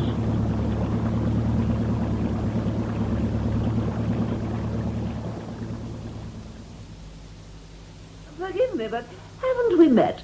I know you, surely. No, we've never met, Miss Mayling, although, of course, I've often seen you on the stage. I have a jolly good memory for faces. I still think I've seen you before. Well, I modelled clothes, if that's any help. Indeed, that's where. You model for Montefiore, don't you? More often than not. My name's Drury, Janetta Drury. I saw your last show, and the one before, and the one before that. Back to the dawn of time, darling, I know. But how nice of you. You must have been in pigtails when we did Wild Bells. I cut them off early. I had to earn a living. Ah, enter manservant bearing much-needed drink. Ta. Thank you. Slanche. What? Slanche, my dear. That seems to be what they say for cheers in these parts. Oh, I see. Cheers. What? Well, I was about to ask rather rudely, what on earth are you doing here? Resting, my dear. Really resting, not just out of a job. The show came off a week ago. I just read a perfectly divine book about Skye, so here I am. And doesn't Skye live up to the book? In a way. Trouble is you can't really get around. Do you like walking? Rough walking? I do, rather. Well, I don't. And Fergus simply refuses to take the car over some of these roads. Fergus, you're here with your husband, then? Oh, my dear, no. Fergus is my chauffeur. Marcia, Oh, I'm sorry, Miss Mayling. Marcia, my sweet, please. Who else is staying here? Well, let's see. There's Colonel and Mrs. Cardre Simpson. They're dim, but rather sweet. I think I saw them come in. Elderly and with an empty creel. That's them, all right. Then there's Mr. and Mrs. Corrigan and Mr. Brain. Not Alistair Brain. A friend of yours. I've met him. He's in advertising. Well, he's with the Corrigan couple. And if ever I could find it in my heart to pity a woman married to a good-looking man, which Hartley Corrigan most certainly is, I'd pity that one. Why? Fish? Oh, I get it. You mean fishing. Exactly. Morning, noon, and night. And she does nothing but moon about miserably. I believe I may have caught a glimpse of her in the hall when I was registering. She didn't look too happy. Who else have we? Well, just before you joined me in here, I noticed two women passing. One was about my own age. The other was much younger. They teach in the same school. I met a man on the ferry. He seems to be staying here. Grant, I think. That would be Roderick Grant. He practically lives here, I believe. Tallish, nice-looking, with rather gorgeous hair. That's the one. Blue eyes. And how? He definitely is interesting. If it weren't... I gathered that this Roderick Grant is a fisherman, too. Oh, heavens, yes. But I must say he's only spasmodic about it. Most of the time he walks, or something. Anyhow, he's never in the hotel. He's a climber. Probably. Oh, there's another climber chap called Beagle. Ronald Beagle? He's a famous mountaineer. Oh. Well, he goes around with another man, a strange little creature called Hubert Hay. Oh, I almost forgot there's another man who got here last night. I have a feeling he writes. Good heavens. We're a positive galaxy of talent, aren't we? This other chap's all dark and damn your eyes. But believe it or not, he fishes too. There's only one thing for it, you know. We'll have to take up fishing ourselves. I'm told it's soothing to the nerves. Does your husband fish? Possibly the ring misled you. I'm not married. Oh, sorry. Divorced. Oh, so am I. 3 times, darling. Aren't men stinkers? Mine could be, at times. What was his name? Nicholas. Oh, it's fast. But dinner could be said to be in the offing. Thank heaven, I'm hungry. I must say the view from here really is spectacular. The Bladen certainly looms. Not any more of that, please. Do you mind? I'm sorry if I'm being a bore. I can't help it, Gianetta. That bloody mountain gets me down. Let's just not talk about it. Oh, my God. What's wrong? Is it... Oh, no, it's not you at all. It's the man who's just arrived at the front door of the hotel. Man? Yes, I dare say he's your nameless, dark, damn-your-eyes writer. Except that he doesn't happen to be nameless to me. His name is Nicholas Drury. Nicholas Drury? No. You can't mean... Just that. My husband as was. This holiday is going to be fun. Janet Drury. Alistair, how nice to see you again. Where have you been all these years? Oh, well, America, mostly. Well, Nick didn't tell me you were joining him here. Oh, Lord, Alistair. Don't tell me you don't know. Know what? We got a divorce. When? Ages ago. You really hadn't heard? No, not a word. Oh, well, these things happen. It just didn't work out. I'm sorry, Janet. But, what are you doing in this part of the world? I'm on holiday. Oh, by the way, have you met the Corrigans? No, not yet. Then I must introduce you. Oh, my name's Brooke, Alistair. Not Drury. Do remember. Not to worry. Hartley, Alma, this is a friend of mine, Janet Brooke. Janet, Mr. and Mrs. Corrigan. How do you do? I gather you and Miss Melling have already introduced yourselves. I'm going to desert you two at dinner. Miss Brooke and I have known each other a longish time, and we've a lot to talk about. Is this your first visit to Skye, Miss Brooke? Yes, it is. I'm sure it won't be your last. There's Nick at the foot of the stairs. Oh, yes, Nick. Hi, Nick. Hello. Look who's here. You do remember Janet Brooke? Janet Brooke? Yes, of course I remember her. Hello, Gianetta. How are you? Well, thank you. And you? Very fit, thanks. Another old friend, darling. Yes, Marcia. It seems my London life's catching up with me even here. I beg your pardon. I was daydreaming. I'm sorry if I startled you. Would you like some coffee? Yes, please. Black or brown? Black, please. Why should you wait on me? Oh, nobody serves the coffee. They bring it all in on a huge tray and we each get our own. Oh, thanks for telling me. I shall... No, let me this time. Black, you said. Please. I've put a little sugar in. I hope... You are kind. You've just come, haven't you? Yes, this afternoon. Won't you sit down? I'm Roberta Symes, by the way. And I'm Gianetta Brooke. We're walking, Marion and I. That's Marion Bradford over there with the whodunit. Actually, we're sort of climbing. Are the Sky Hills the kind you sort of climb? Well, Marion's a climber, and I'm not. So we're scrambling, which is a halfway solution. But I'm dying to learn. I'd like to climb every peak in the Cullens, including the inaccessible pinnacle. A thoroughly unworthy ambition. Unworthy, Mr. Grant? Yes. That from you, of all people. Why unworthy? I'm sorry, I forgot you two haven't met. We have, in fact, on the ferry. Why unworthy, Roberta? I'll tell you. Just look at the hills. They've been there countless ages. But you have lived out a puny 20 years, talking about scaling them as if they were... Molehill. More of a challenge, surely. Mere men, or worse still, mere women, pitting themselves against the giants of time. Everest, for example. Exactly. How do you rate their chances, Mr. Grant? I think they're going to make it. Did I hear someone mention Everest? Any news yet? No, nothing further. Have you met Beagle? No. Oh, in that case. Ronald, come and join us. Oh. He really can speak with some authority on climbing. Jeanette Brooke, this is Ronald Beagle. How did you? How did I? I just stuck my neck out by saying that I reckon the Everest chaps are likely to pull it off this time. Would you agree, Ronald? Depends on the weather. And, going on the last report I heard, they're going to have it better than we look like having. Oh, no. And I wanted to start really climbing tomorrow. Quite determined to conquer the Coolins, then? Quite, Mr. Grant. Where do you intend to start, Miss Syme? Marion, what do you think? The best climbs are Bruachna Bannockstick and Bruachna Free, but they're too far away. Guardsman's within easy reach, but of course it's just plain dull. Oh, Marion, I'm sure Mrs. Corrigan's right. It doesn't look hard, and there must be a wonderful view. There's a wonderful view from every single peak of the Coolins. Having climbed them all, Miss Bradford? If you mean, do I know what I'm talking about?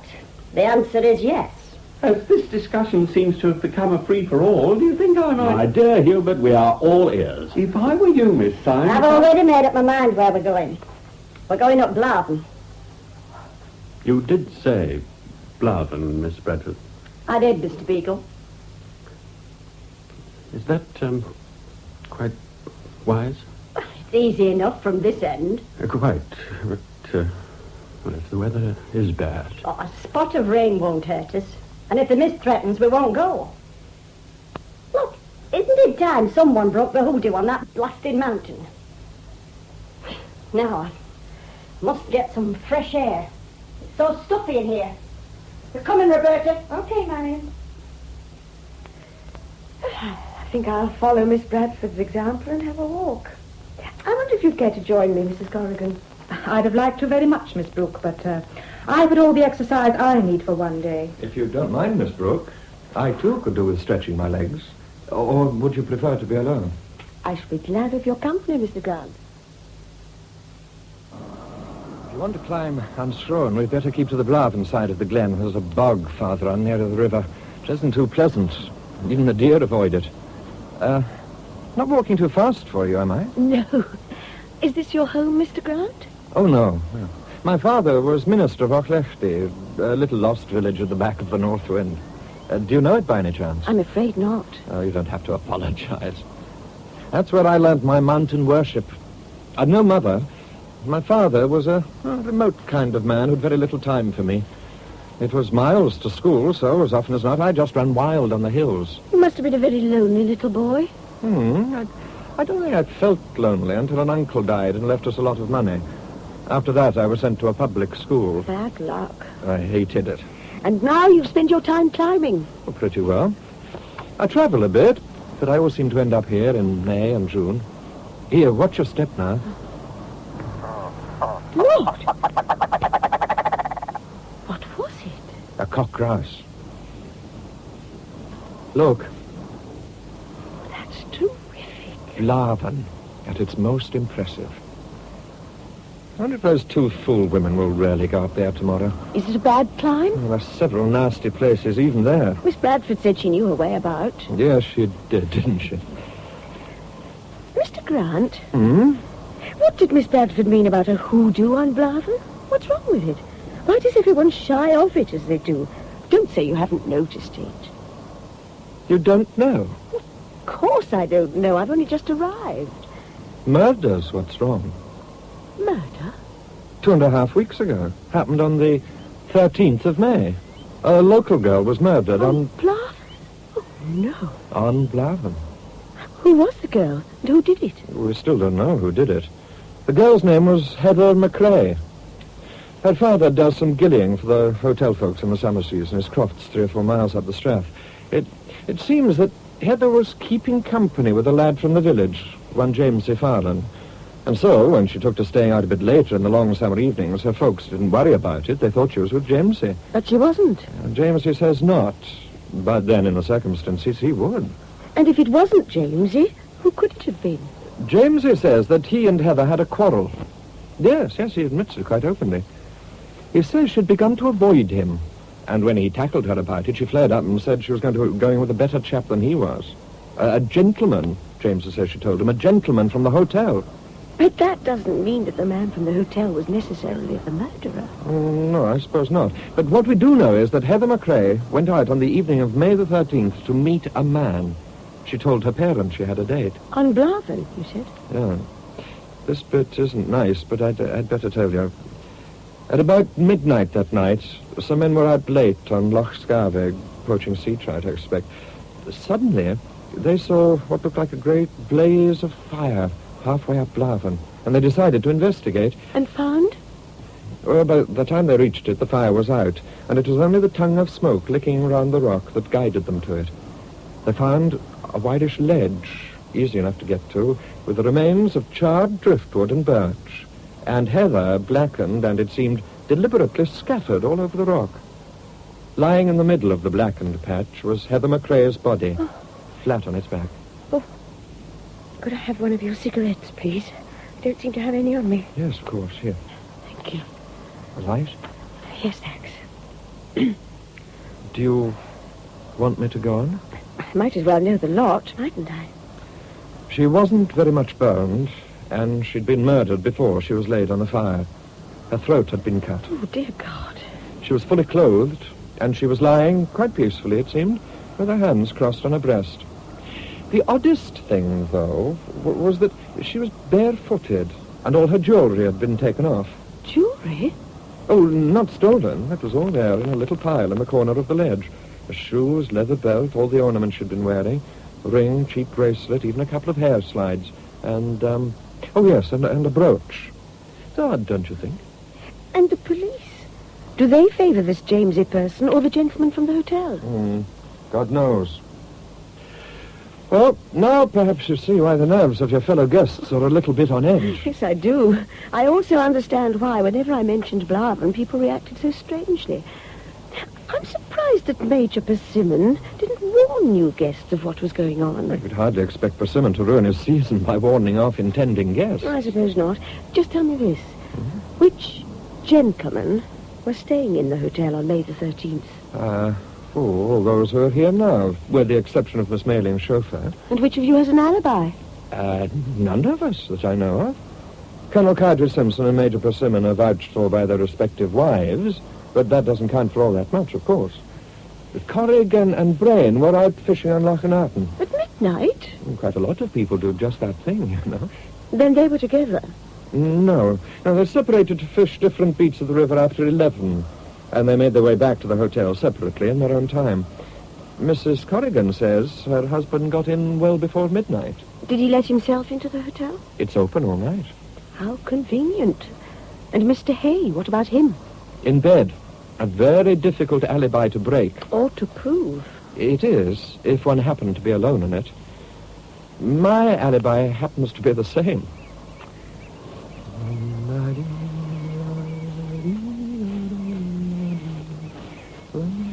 What's that? A cairn? That? Oh, no, that's a bonfire. A bonfire? Yes. It's for the local coronation celebrations. They've been building it for weeks back. Here, let's press on.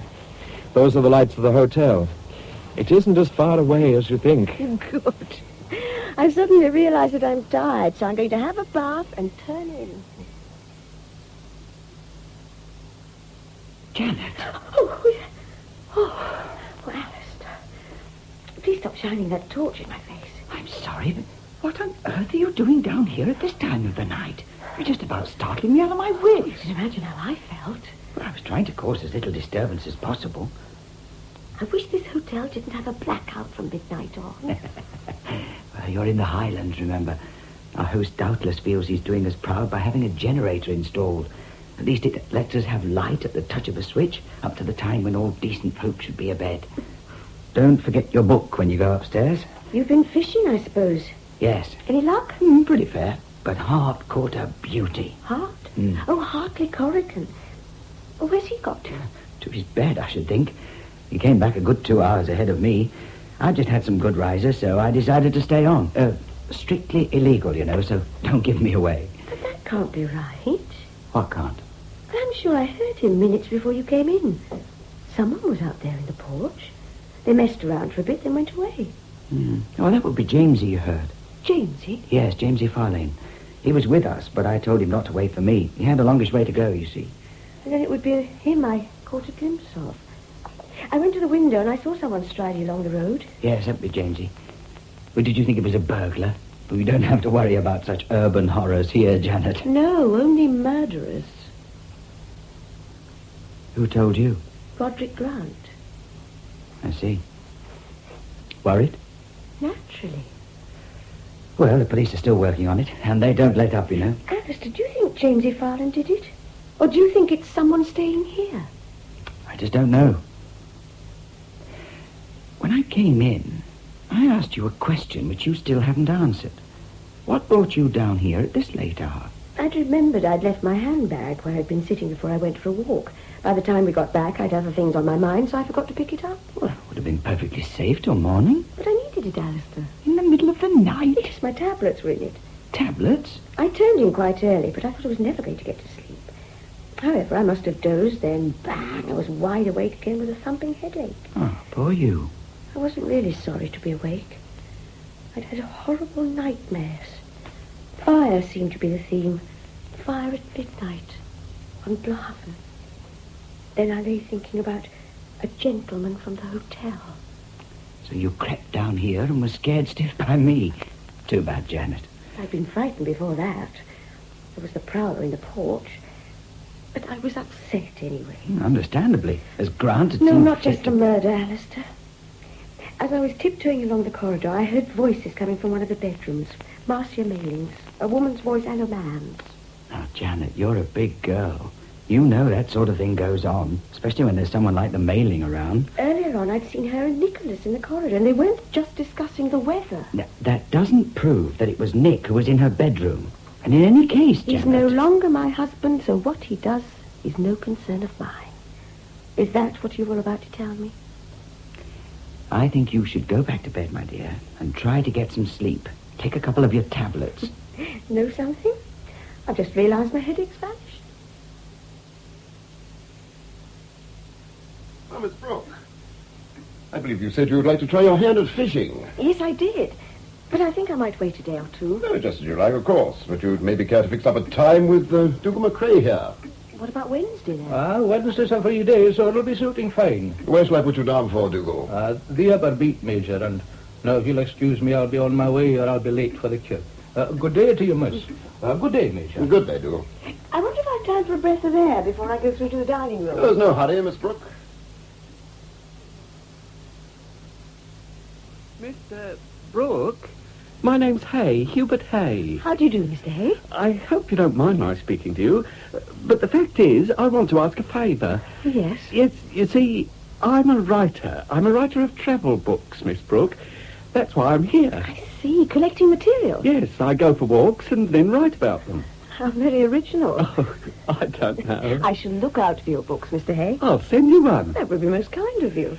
I've been looking at these, Miss Brooke. I pinched them from the lounge, a couple of glossies.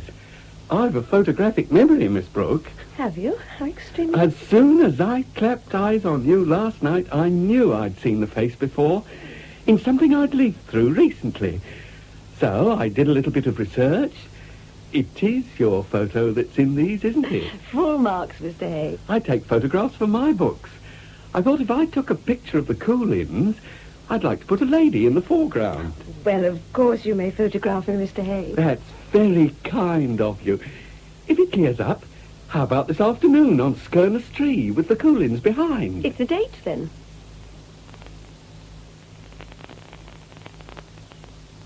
I can't begin to tell you how grateful I am It was to a pleasure. But will the 3 you've taken be enough? Oh, yes, thank you. Miss Brooke, would you take it amiss if I said something to you? Of course not. You're here, on Skye, I mean, solo, aren't you? Yes, I am. Then don't go out alone with anyone, Miss Brooke. It isn't safe. You don't mind my saying so? No, I don't mind. Funny, though. Funny peculiar. What is? I expect you know that Heather McCrae claimed to have been associating with one of the gentlemen from the hotel. That means, of course, that one of them could have been her murderer. I know that, Miss Brooke. Oh, the whole thing's damnable. That girl was only 18. It was actually her birthday. It upset me a lot, Miss Brooke. You see, I knew her. Well? Oh, not intimately, as you might say. I'd stopped at the McCrae's Croft a couple of times, and she'd made me a pot of tea. She was a pretty youngster and full of life. You didn't get any hint of who it was from the hotel that she was going with? Oh, but that's a silly question. If you'd had any notion of who it was, you'd have told the police. You're right, but... But? Nothing, really. There's something at the back of your mind, Mr. Hay. She did drop a hint, didn't she? A very little one. I told her that I was writing a book, of course. And then I asked if there wasn't still a bit of witchcraft going on in the island, like there used to be. Suddenly she shut up like a clam and pretty near hustled me out of the kitchen. Witchcraft? That's absurd. Absurd, no doubt. But I can't help having a feeling about this murder. It must all have been carefully planned, you see. There were branches of birchwood and a big chunk of oak, hardly charred, and a lot of that dry fungus, algaric it's called, that you find on birch trees. Oh, God. Then, when he was ready, he got the girl up there. There was the fire and the shoes and things in a neat pile, and the girl laid out with her throat cut and her hands crossed on her breast and ash on her face like a sacrifice. But only a madman. Whoever did it must be crazy, and yet most of the time seem as sane as you or me. So I wouldn't go for a walk with anyone if I were you. I won't, I promise.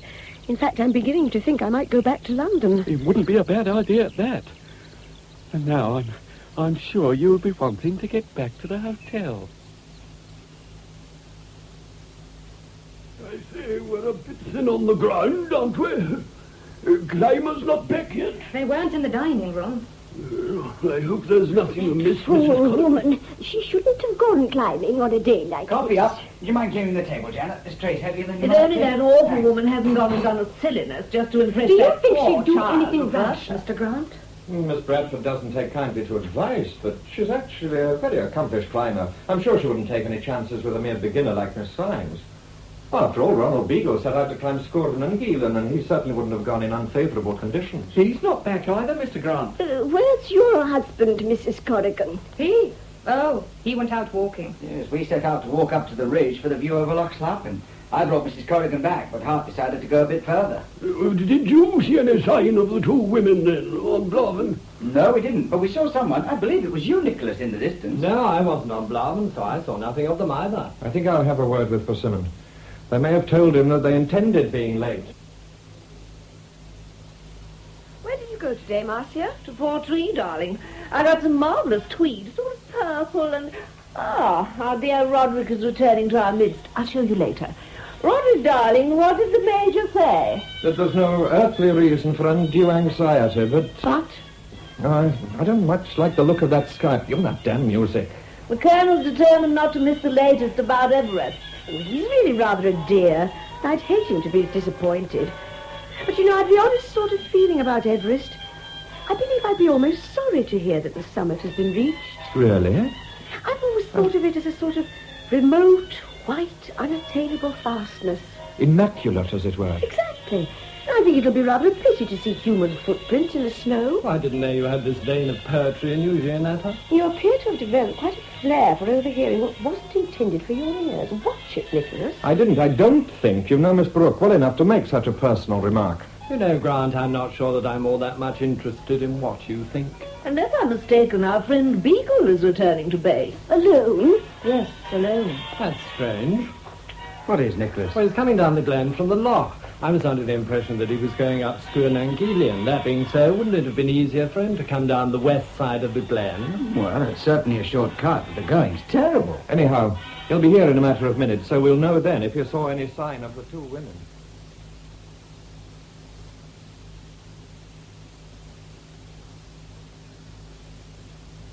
We were all pinning our hopes on your having caught a glimpse of them, Beagle. So when you told us you hadn't... Oh, here's Major Facility. Gentlemen, can I have your attention for a moment? Now, I don't want to be an alarmist, but, well, I think we'd better go out and look for them. Your husband, Mrs. Corrigan, has just returned, and Dougal McCrae is with him. They saw nothing of the two ladies when they were coming through the glen. Can we be certain they went up, Bluff? Certain. Can we be as certain as all that, Major? I mean, we know that that's what Miss Bradford planned to do, but they might have changed their minds. They went up Blaven, all right. They were seen on it. Seen? When? Whereabouts? At the Spoot and Dew. My God, man. The Black Spud's no place for a beginner. Black Spud, are you sure, Pursuin? Yes, I'm sure, Mr. Beagle. Who saw him, though? Dougal McCrae. He saw them making for the gully at about 4 o'clock, all three of them. Oh, 3? Well, Dougal is positive there were 3. Yet everybody's back here. That's odd, isn't it? Well, perhaps the third member of the party was a local, someone they'd arranged to act as a guide. They set off without one, Drury. Gentlemen, could you be ready in 10 minutes? My wife is preparing coffee and sandwiches for us to take with us. Couldn't we help Mrs. Persimmon? Oh, that would be very good of you, Mrs. Corrigan. Gianetta, shall we... Gianetta? Sorry, Marcia, I was thinking. And about something distinctly ghastly, to judge by your expression. About Dougal McCrae's story. 3 climbers, Marcia, 3. I wonder if the third could have been... Oh, James E. Farland. Why him, Gianetta? What would he have been doing with them? I don't know. I don't know, Marcia. That's what I find so worrying.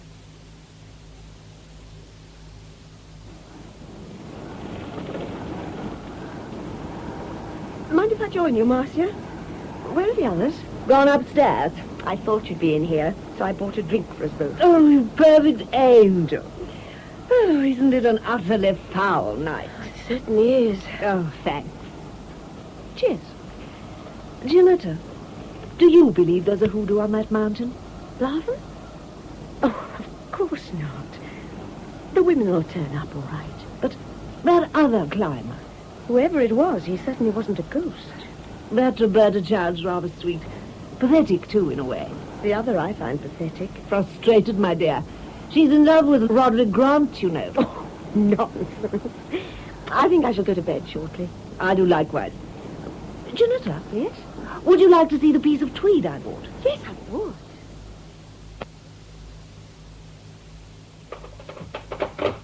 Just a sec, till I find the switch.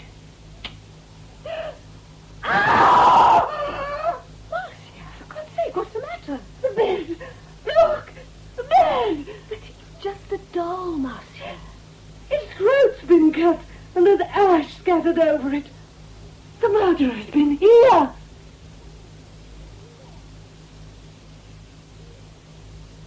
Morning, Miss Brooke. What news, Major? Oh, none, I'm afraid. I've just phoned the local rescue team, and we should all be out again by 9. I'd like to help.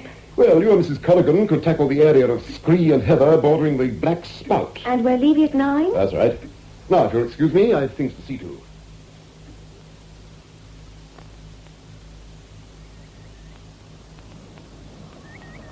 Doesn't the hotel look far away from here? And Miss Mayling's rolls. I suppose it would have been too much to expect her to come along with us. But surely she could have allowed her chauffeur to join in the search. Every available man is. She's leaving. Leaving? She's returning to London. I can't pretend that I'm broken-hearted to see her go. You'd understand how I feel about her if you were a married woman, Janetta. Hartley's been following her around like a lapdog ever since she came, and I've been made to feel and look a fool. Why should he be allowed to get away with it? Do you or do you not wish to keep your husband, Alma? Of course I want to keep him. Then let him be. If you want him, then you must shut up. I can't. Well, we're getting out of touch with the others. Let's get going. Give me a hand, Janet. That's right. Over this way, not too near the edge. They'll get to them soon, if Dougal was right. But Alistair, they can't still be alive. Well, they could be if they managed to creep into shelter. Do you really believe there were 3 of them, Alistair? Dougal McCrae isn't given to flights of fancy. Are any of the local men missing? I'm told not. Then the third climber must be someone from the hotel. Yet no one's missing from there either. Exactly so. And if no one from the hotel reported the accident, then it means... Just that. Oh, you made it, Miss Brooke. Good for you. Just. What happens now, Mr. Grant? If Dougal McCrae was right, they're starting to work their way across the spout, and the first move is to do likewise. Did you get this far last night? Yes, but it was dark by then. It makes me dizzy just to look down there. Is it a very bad place to climb? It's bad enough for anyone with a bit of experience, but for a beginner, sheer lunacy. Can the men get down into the gully if they have to, Mr. Grant? Oh, yes. Beagle and Rhodri McDowell are prepared to go. Look, the others have begun to rope themselves together. Yeah, I'd better join them.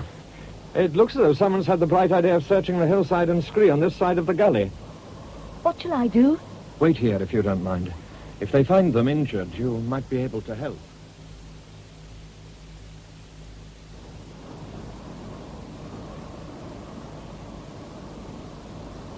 It looks as though Mr. Beagle's worked round to the far side of that overhang, and Roderick's up onto the ledge he was on. He ain't be moving up any minute now. Maybe they've seen something down below. Maybe, but I hope they had sense enough not to let the lassie try that place. They, Dougal. Wasn't it you who said that there were 3 climbers? Aye, there were 3, sure enough. And the third one, was it a man or a woman? Well, at that distance I couldn't be sure, but I could see that one of them had a red jacket on. Miss Symes had a red anorak. Roderick McDowell's pointing. He's seen something. Oh, God, no, please. Please let them move. Steady, Miss Snow, steady. It won't be long now till we know. I can't bear not knowing. I'm going to join the main party.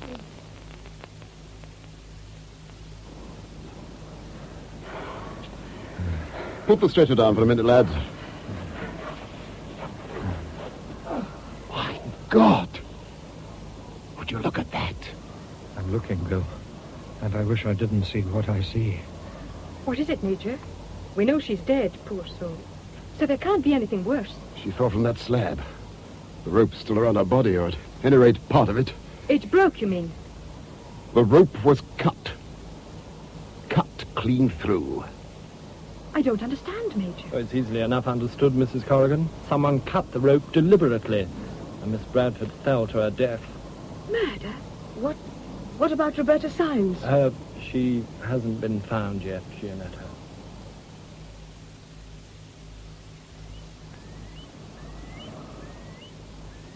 Miss Brooke. Janet. What on earth are you doing up here alone? You should have gone back to the hotel with the others. Tomorrow bells will ring out for the coronation, and bonfires will be lit. Bonfires, Roderick. The children have been building for weeks back, prepared for a celebration, not for... A sacrificial rite. I know how you feel. Oh, you look exhausted. Please take my advice. Go back to the hotel. But we've got to find Roberta. Another night on the hill. I doubt if another night's going to make any difference to her, Janet. She must be alive, Roderick. Don't you see? If she'd fallen into the gully with Miss Bradford, she'd have been found. Dougal McCrae said she could have been stuck higher up on a ledge or something. There must be places near the top of the gully. We've combed the upper gully twice over. There was no sign of her, Janet. She must be somewhere. She must be hurt. Or she would have answered you. And if she was hurt, she couldn't have gone far unless... Roderick, you saw Marian's climbing rope. It was cut. Not a shadow of doubt, I'm afraid. That can only mean one thing, can't it? Yes. Murder, again. Yet Dougal swears there was a third climber there. If he's to be believed. Oh, I think he is. If anyone in this world's dependable, I'd say it was Dougal McCrae. If there wasn't a third person there, then it was Roberta who cut the rope, and that's fantastic. Oh, but is it? You can't possibly be... She was a beginner. If Miss Bradford fell and the girl thought she was pulling her down after her, she could have easily got into a panic and... I can't accept that, and neither can you. No, I can't. But it's a possible theory. So the third climber cut the rope. He was there when Marian Bradford fell. And now Roberta can't be found. Look, Janet. Beagle and McDowell are coming back up from the hotel. They may have heard something. The others are cutting across to meet them.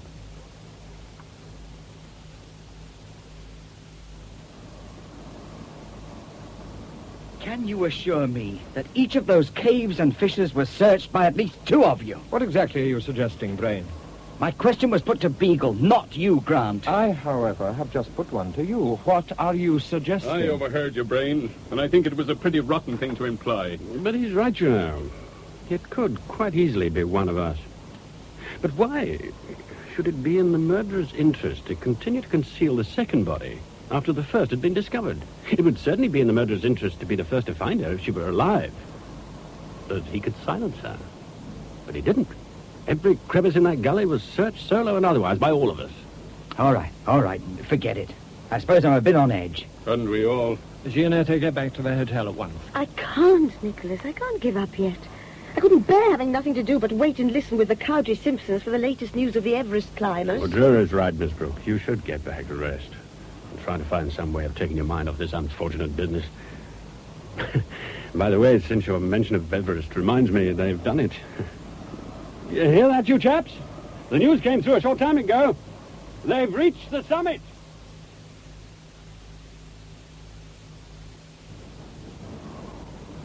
Now, see here, Gianetta. Leave her alone. What the hell do you mean? What I said, Drury. I'm no use here, so I'm going back to the hotel now. I'll pack the flasks and mugs and take them down. You're quite sure? Yes, I'll be all right. This picnic basket's not at all heavy. You go and help the others. And, Roderick... Yes, Janet? Please find her, won't you?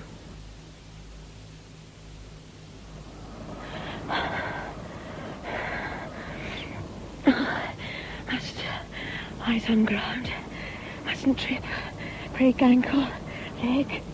A leg like Roberta. Marion. God, no. Oh, please. Not storm again. Roberta lying cold. Just bees. Carrying smell. Smells. Smells of what? Heather. Peat. Bog myrtle. Something else. Wood smoke. Smoke. Bonfire. Yes, bonfire lit, flames rising. Oh, his coronation. No, too soon. Fire. Roberta. Must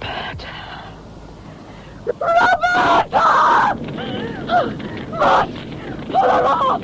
Oh, thank God. Someone here. Help me, please. Are you all right, miss? Yes. I'm on fire. It's Roberta. Steady now, lass. You're safe now. You're safe. Mr. Corrigan. Is she dead? It's not Roberta Symes, it's Beagle. And someone has cut his throat.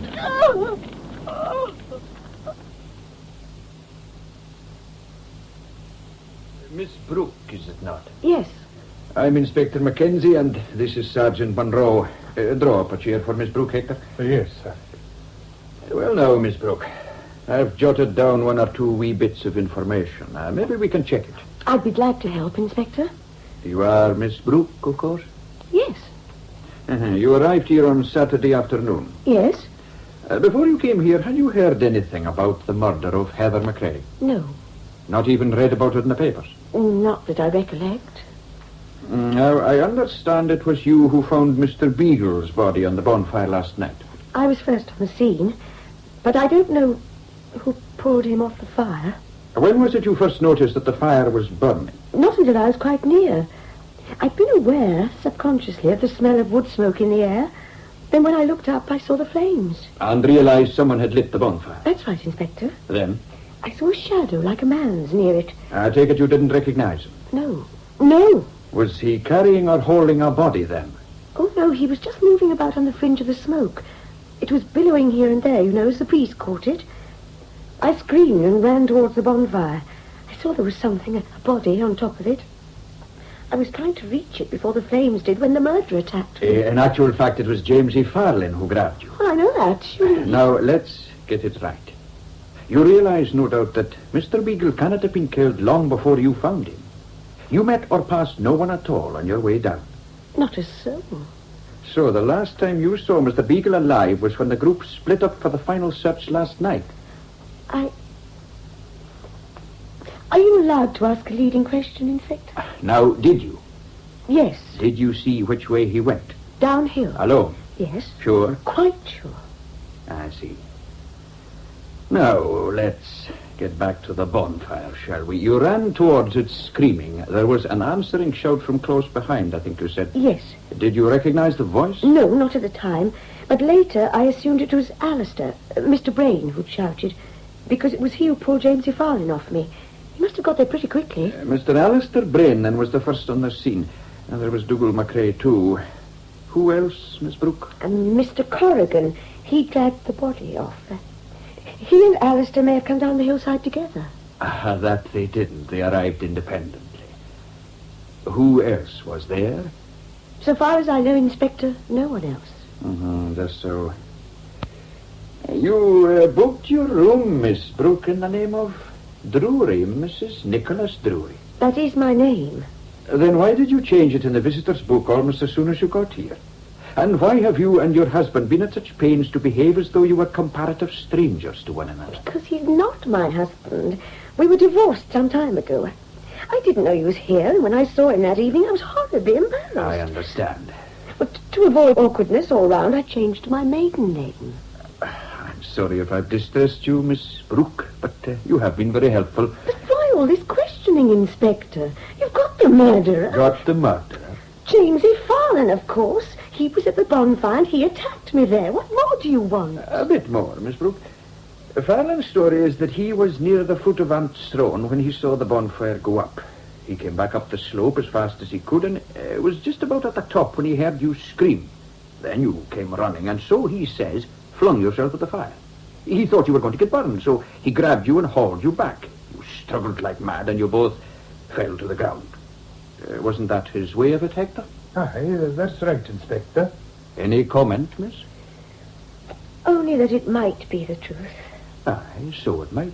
Especially as Dougal McCrae was with them at the time. Well, that's all for now, Miss Brooke. You'll be about all day, I take it? I'll be on the hill myself, Inspector. There's still someone missing, you know. I hadn't forgotten, miss.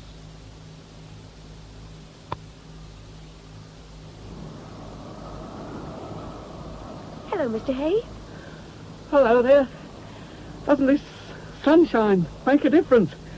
Yesterday, under that lowering sky, it seemed the right sort of setting for a tragedy, but today... And yet Roberta Syme's body is somewhere up here. We can't be sure that she's dead. After 2 nights and a day, she must be.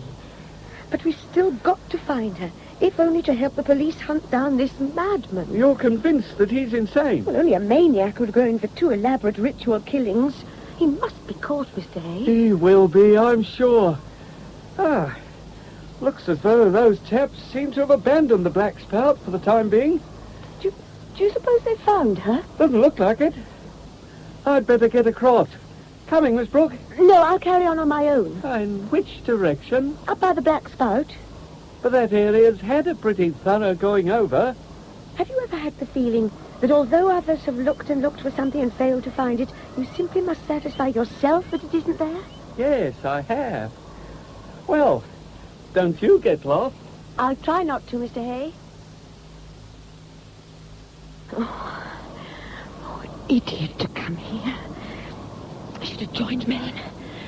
Rest. No, not again. Keep on going. What? Gleaming among roots. Shining like silver. Brooch. I'm sure I've seen one like that before. I saw someone wearing one exactly the same. Of course. Roberta. Now try and think. Think. Be rational. Oh, others have given up, so useless for me research. But must carry on till I drop. Ledge. Can't possibly. It's too narrow. Must. Roberta could...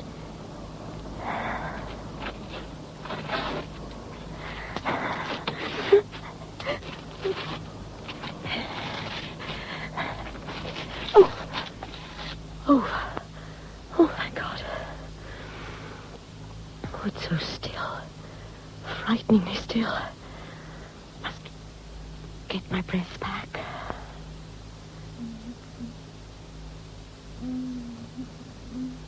Roberta? Roberta?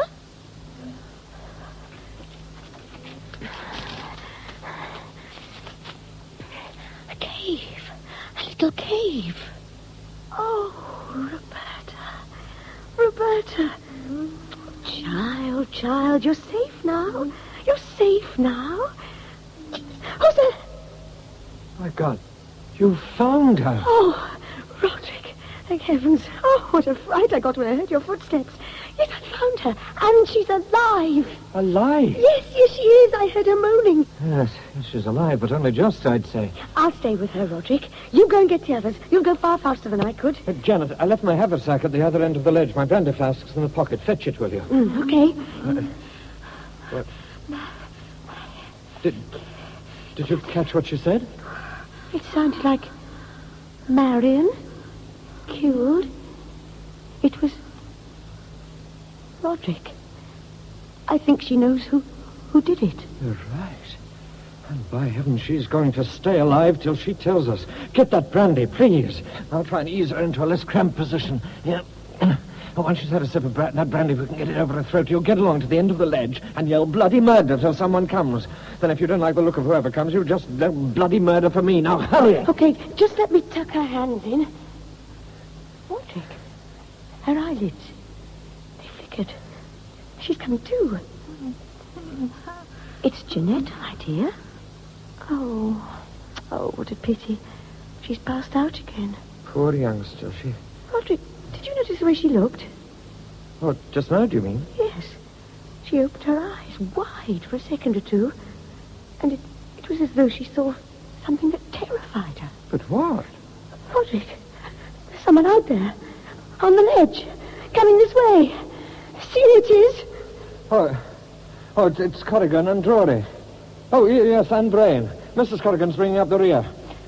We found her, Corrigan. One of you will have the nearest party with a stretcher. She's alive. It won't be long now till we have her back at the hotel. Thank heaven for that. Roderick, Hmm. I've only just realized that Roberta has only to recover enough to speak, and a man staying at the hotel is going to be charged with a double murder. I'm putting Constable Neal on to guard you, lassie. The district nurse is away to a tricky maternity case on the other side of the island, so we'll not be seeing her before the morning. That raises a question. Who's going to look after Miss Symes in the meantime? Do you know anything about nursing? Not much, I'm afraid. But enough maybe to keep an eye on Miss Symes. Well, Would you stay with her tonight and watch her for me? I'm willing enough to try, but surely there's someone more competent. Hasn't it struck you, miss, that you are the only woman in the hotel who wasn't here at the time of the first murder? But, Inspector, you can't suspect a woman, sure. Maybe not, but Mrs. Corrigan and Mrs. Persimmon have husbands. And I want no one in that room the girl's in who's in any way involved. No one on any pretext whatsoever, you follow me? When I came down from having a look at Miss Symes, Mrs. Persimmon and Mrs. Cowdery Simpson were attending to this. I understood you said you didn't want anyone near Robert who was in any way involved. There's no danger with the two women there. Anyhow, Neil's around. Neil? Oh, the constable who's to be my watchdog. One of them, anyway. Sergeant Monroe and I will never be far away. How's Roberta now, Mrs. Cowdery Simpson? There's not much change. We've made her as comfortable as can be. All we can do now is wait for the doctor. Does Inspector Mackenzie really expect the murderer to try and get in here? I wouldn't be knowing what the inspector thinks, ma'am. Well, what do you think, Constable Neal? The murderer knows that if she talks, we've got him. Oh, I've been looking for you, Janet. I went out for a breath of fresh air. The doctor's examined her, hasn't he? Yes. How does he rate her chances? He seems to think she has a goodish chance. She's still unconscious, of course. I'm afraid so, Roderick. Well, there was nothing really I could usefully do, so I felt I was better out of the way.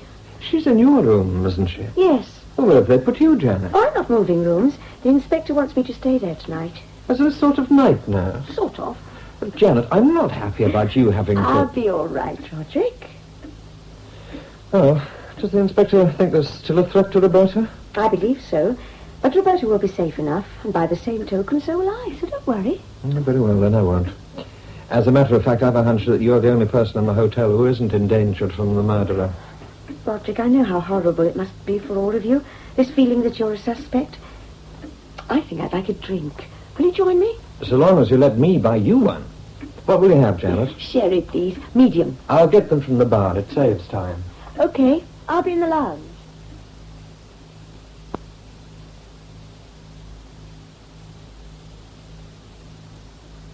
Well, as I was about to say, I hope the police can protect that poor girl from the beast that's loose among us. There is a murderer in this room. You can't get away from that fact. Not necessarily, Mrs. Calder-Simpson.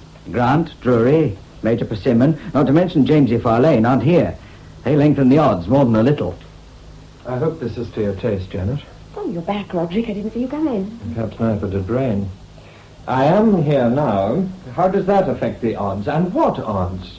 Well, it seems we're beginning to take seriously the idea that someone in this hotel is a murderer. Drink okay, Janet? Yes, I imagine the police can be relied on to get on with their job. If they only look after Roberta Sidens properly, she'll do it for them.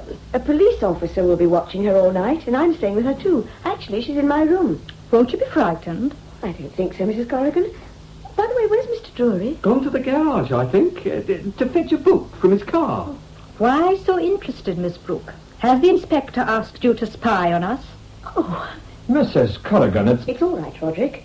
Mrs. Corrigan's suggestion isn't really so outrageous. I'm certainly cooperating with the police, as I hope we all are.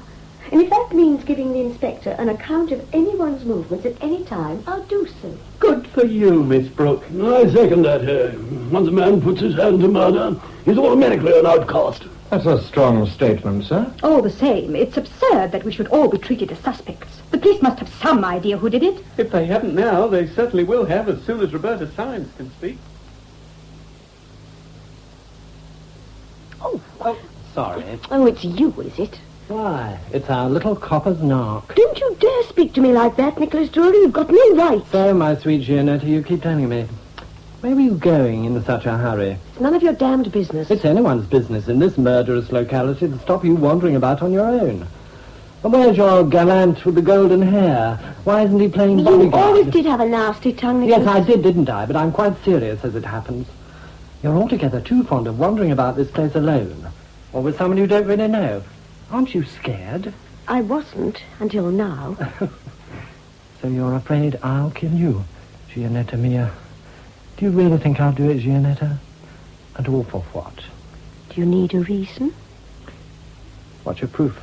I haven't any. If you had, would you hand me over? I don't know, Nicholas. You were my wife. I know that, but... You always used to say that you didn't believe in divorce.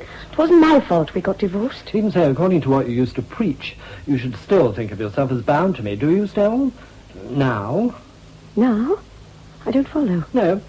I was harking back to the blonde boyfriend. Damn you, Nicholas. Oh, you've got a tricky problem, haven't you, Gianetta? Loyalty versus civic duty. Or is it old blood versus the new? It would simplify matters for you emotionally. I mean, if you could hand me over to the law this very minute. If I was still your wife, legally, I shouldn't help to incriminate you, even if I could. You see, as your wife, I'd feel identified with you in all you did. But I'd leave you. I couldn't stay with you knowing that you were... Cain? Yes. And as things are? As things are, I don't know. God damn you. Let me by. The doctor left instructions, Miss Brooke. I've written them down for you. They're on the bedside table. Mostly it's a matter of keeping the patient in the room warm. The doctor's off to a confinement, but if there are any problems, I have to ring up the Broadford Hospital for advice. So if I'm worried about anything, I send Constable Neil for you? No, use the phone there. I'm occupying what was Miss Maring's room. Constable, you know what you have to do, don't you? Yes, sir. All right. Sergeant Monroe will relieve you at 2 a.m., and I'll be along now and again to make sure everything's in order. Let me see. All right, the window. See, there's a mist coming down, a pity. Anyhow, that's the window snicked. You've a long night ahead of you, but a safe one, I hope. Oh, one thing more. Major Persimmon will keep the generator running all night, so the lighting will be on. Try to get some rest, miss. Neil will let you know right away if Miss Symes stirs. Very well, Inspector. I'll say good night, then. Good night. Constable Neil. Sir? As soon as I go out, you'll lock the door. Understood? What is it, Sergeant? Roberta, is she... She's scarcely stepped since you refilled the hot water bottles. But you were having a nightmare. You were muttering, and I thought you'd rather I woke you. I'm worried about the fire, too. What about the fire? It's almost out, miss. Oh, we'd better get it going again. The doctor said the room must be kept warm. We should have asked Mrs. Persimmon for some wood to help us keep the fire going. Will I go and get some, then? I can't find where it's kept. When I was having a look round earlier on, I saw a pile in a shed at the back. Should you go, do you think? Well, either I go or that fire goes out. Well, if I turn the key in the door and don't open till you get back, there'll be no harm done. But I must be sure that it's you I open it for. I'll give a knock like this.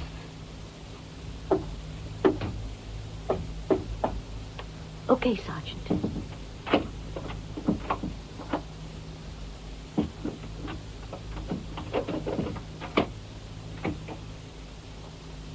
Okay, Sergeant.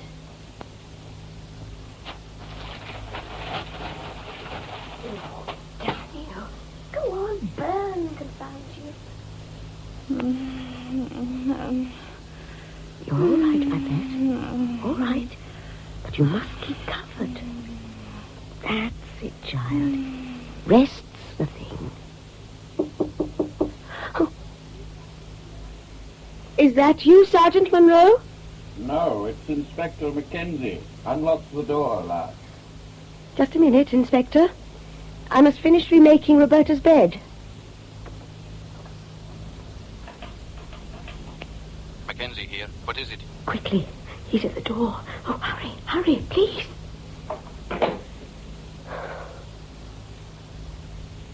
Oh. What's wrong, Inspector? Where the devil have you been, Sergeant? To get wood, sir. Oh, your hand up, have you? Now, Miss Brooke, are you there? This is Inspector Mackenzie, and Sergeant Monroe is with me. Go on, man, tell her you're here. I wanted to be sure that there are two of us and that we're who we say we are. It's me, miss. And I've got the wood. I'll knock. Okay. I'll unlock now. Don't you touch that handle, nor this side of the door. Oh, my glad to see you, Inspector. Who's at the door?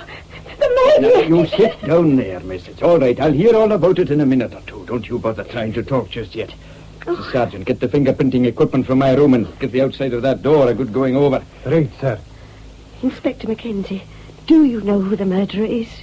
I could make a pretty good guess, but we've no real proof as yet. And if that lassie on the bed there doesn't tell us something soon, I'm afraid of what may happen next. You take tonight, for instance. He took a desperate chance and very nearly got away with it. He'll tempt his luck once too often. He's not just lucky, Miss Brooke. He's diabolically cool. Did you feel up to finishing your watch, Miss Brooke? Yes, of course. Good. But don't send Sergeant Monroe away again for anything. I won't, Inspector. Have you something to help you pass the time, then? I found a book, Golden Bough. Golden Bough. Isn't that about primitive religions? I wouldn't know. I'll not be on the end of the telephone, miss. I've one or two things to do. But don't worry. Sergeant Monroe will be back in a minute, and I'll not leave you till he comes. You're sure you'll get him, Inspector? Oh, yes. We'll get him.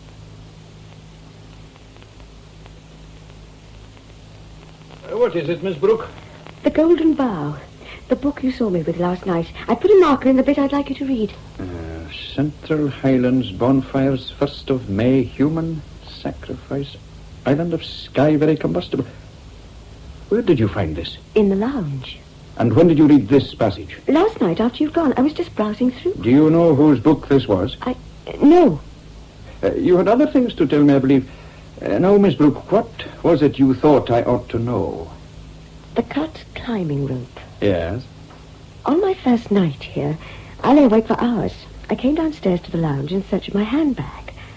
While I was there, I spoke to Alistair Brain. But before that, I'd heard someone in the porch, almost certainly Jamesy Farnan. Well, Alistair told me then that Mr. Corrigan had been fishing with them and had already come back to the hotel. Later, his wife said he didn't get in until 3 o'clock, but it was 2:30 when I spoke to Alistair Brain. What you're really trying to tell me is that each of these three men, Farlan, Brain and Corrigan, had the opportunity to tamper with the women's climbing ropes on the night before the climb. Yes, I suppose so. Then where does Dougal McRae's third climber come in? He might be innocent and just be frightened. Had you anything more to tell me? Well, there was Miss Mayling's doll. Oh, but maybe you know about it. Yes, I do, as it happens. Mrs. Corrigan told me about it. She did it to frighten Miss Mailing away from the hotel for reasons of her own. Well, it appears to have worked. Quite so. Is there anything else? No, Inspector. You're lying to me, aren't you? No. Lassie, I think you told me a lie last night, didn't you? A lie? You said you hadn't guessed who the murderer was. Do you really believe that a woman of Marion Bradford's experience wouldn't have noticed that the rope was damaged when she put it on? Do you really think that the rope was damaged in the hotel porch that night? No. I'll tell you how we think this murder was done. You realize, of course, that Roberta Symes never climbed the spout-and-do at all. No? Well, you found her. Was there a rope in her body? No, there wasn't. Of course, I see it now. If she'd been middle man on the rope, the murderer couldn't have cut it between her and Marion. We think he contrived to meet Marion Bradford and the girl on Blavan. He suggested doing the climb with Miss Bradford, Roberta being left to spectate. When he got Miss Bradford out of sight... He could cut the rope then without being seen. Just so. From where she was watching, Roberta Symes would see what appeared to be an accident, her friend falling. Then she would hear him shout that he was coming back. She, meanwhile, would wait for him in who knows what agony of mind. And in turn, as he planned it, he'd throw her down. Oh, no, If a man's a murderer, Lassie, he doesn't deserve to be defended. But loyalty... Your loyalty is to the rest of us. Even if I had guessed who the murderer was, it would only be a guess. What more can I do to help you catch him? I've told you everything. No, you haven't, Miss Brooke. And if you're holding back the evidence I need, then I must warn you. I haven't any evidence. I swear I haven't, and if I had... Oh, my God, I must get out of here. I've got to have time to think. Good morning, ma'am. I was hoping to have a word with you, but if you're in a hurry, then... Good morning, Dougal. Hurry? No, well, that is... Well, it was today I was taking you fishing, Miss Brooke. Had you forgotten? Fishing? I'm sorry, but it seems odd to be thinking about fishing after all this. Oh, to be sure it does. But you'll be better out in the clean air fishing and taking your mind off things. You can take my word for it, ma'am. What's the weather going to be like? No, well, it's fine now, but there could be a bit of mist coming in off the sea later on.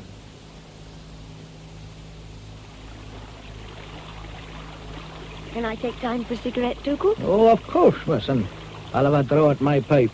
You've no objections. Heavens, no. Have as many drawers as you like. Now, where's my package? Too many pockets, that's my trouble. Oh, damn. Roberta's brooch. I meant to hand it over to Inspector Mackenzie. Where did you get this? Up near the spout-and-do. Miss Symes must have dropped it. That brooch belonged to my daughter. Oh. I'd just given it to her for her birthday, and she was wearing it for the first time when she went out that night. You give it to the inspector and you tell him where you found it. God knows it won't help my lassie now, but it might help him.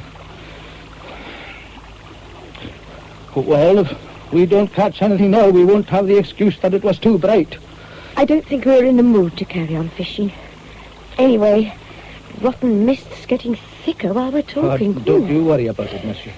Just you bide where you are till I get our tackle from where we left it. If you can find it. No, I'll manage. I'll just have to walk along the bank till I come to it.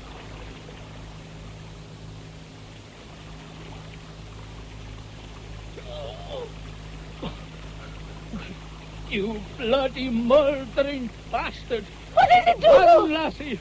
Run! Run!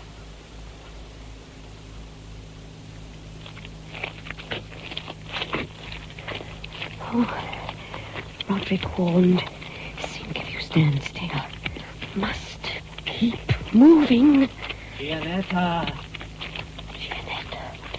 Only Nicholas calls me that. Are you there, Gianetta? Don't be afraid. Don't answer.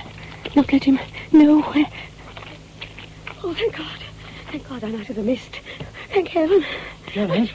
Roderick. Oh, Janet. Roderick. Oh, you can't imagine. Oh, Janet, just sit down against this boulder. Take off your coat. It's soaked through. I'll be okay in a minute, Roderick. Oh, you know, don't you? Yes, I know. But back there with the mist all round, Nicholas was hunting me down. I told you you were safe from him. I was wrong, though. It was wrong of me to try to protect him once I suspected that he was what he is. Why did you? Because I'm his wife. Were his wife, Janet? Loyalty dies hard. Why talk about loyalty when you mean love? That's it, isn't it? I suppose so. What exactly happened? The mist closed in. We'd left our rods and other bits and pieces down on the bank, and Dougal had gone to collect them. There was sound of a struggle. I got in a panic and ran. While I was floundering about, I heard him calling Gianetta.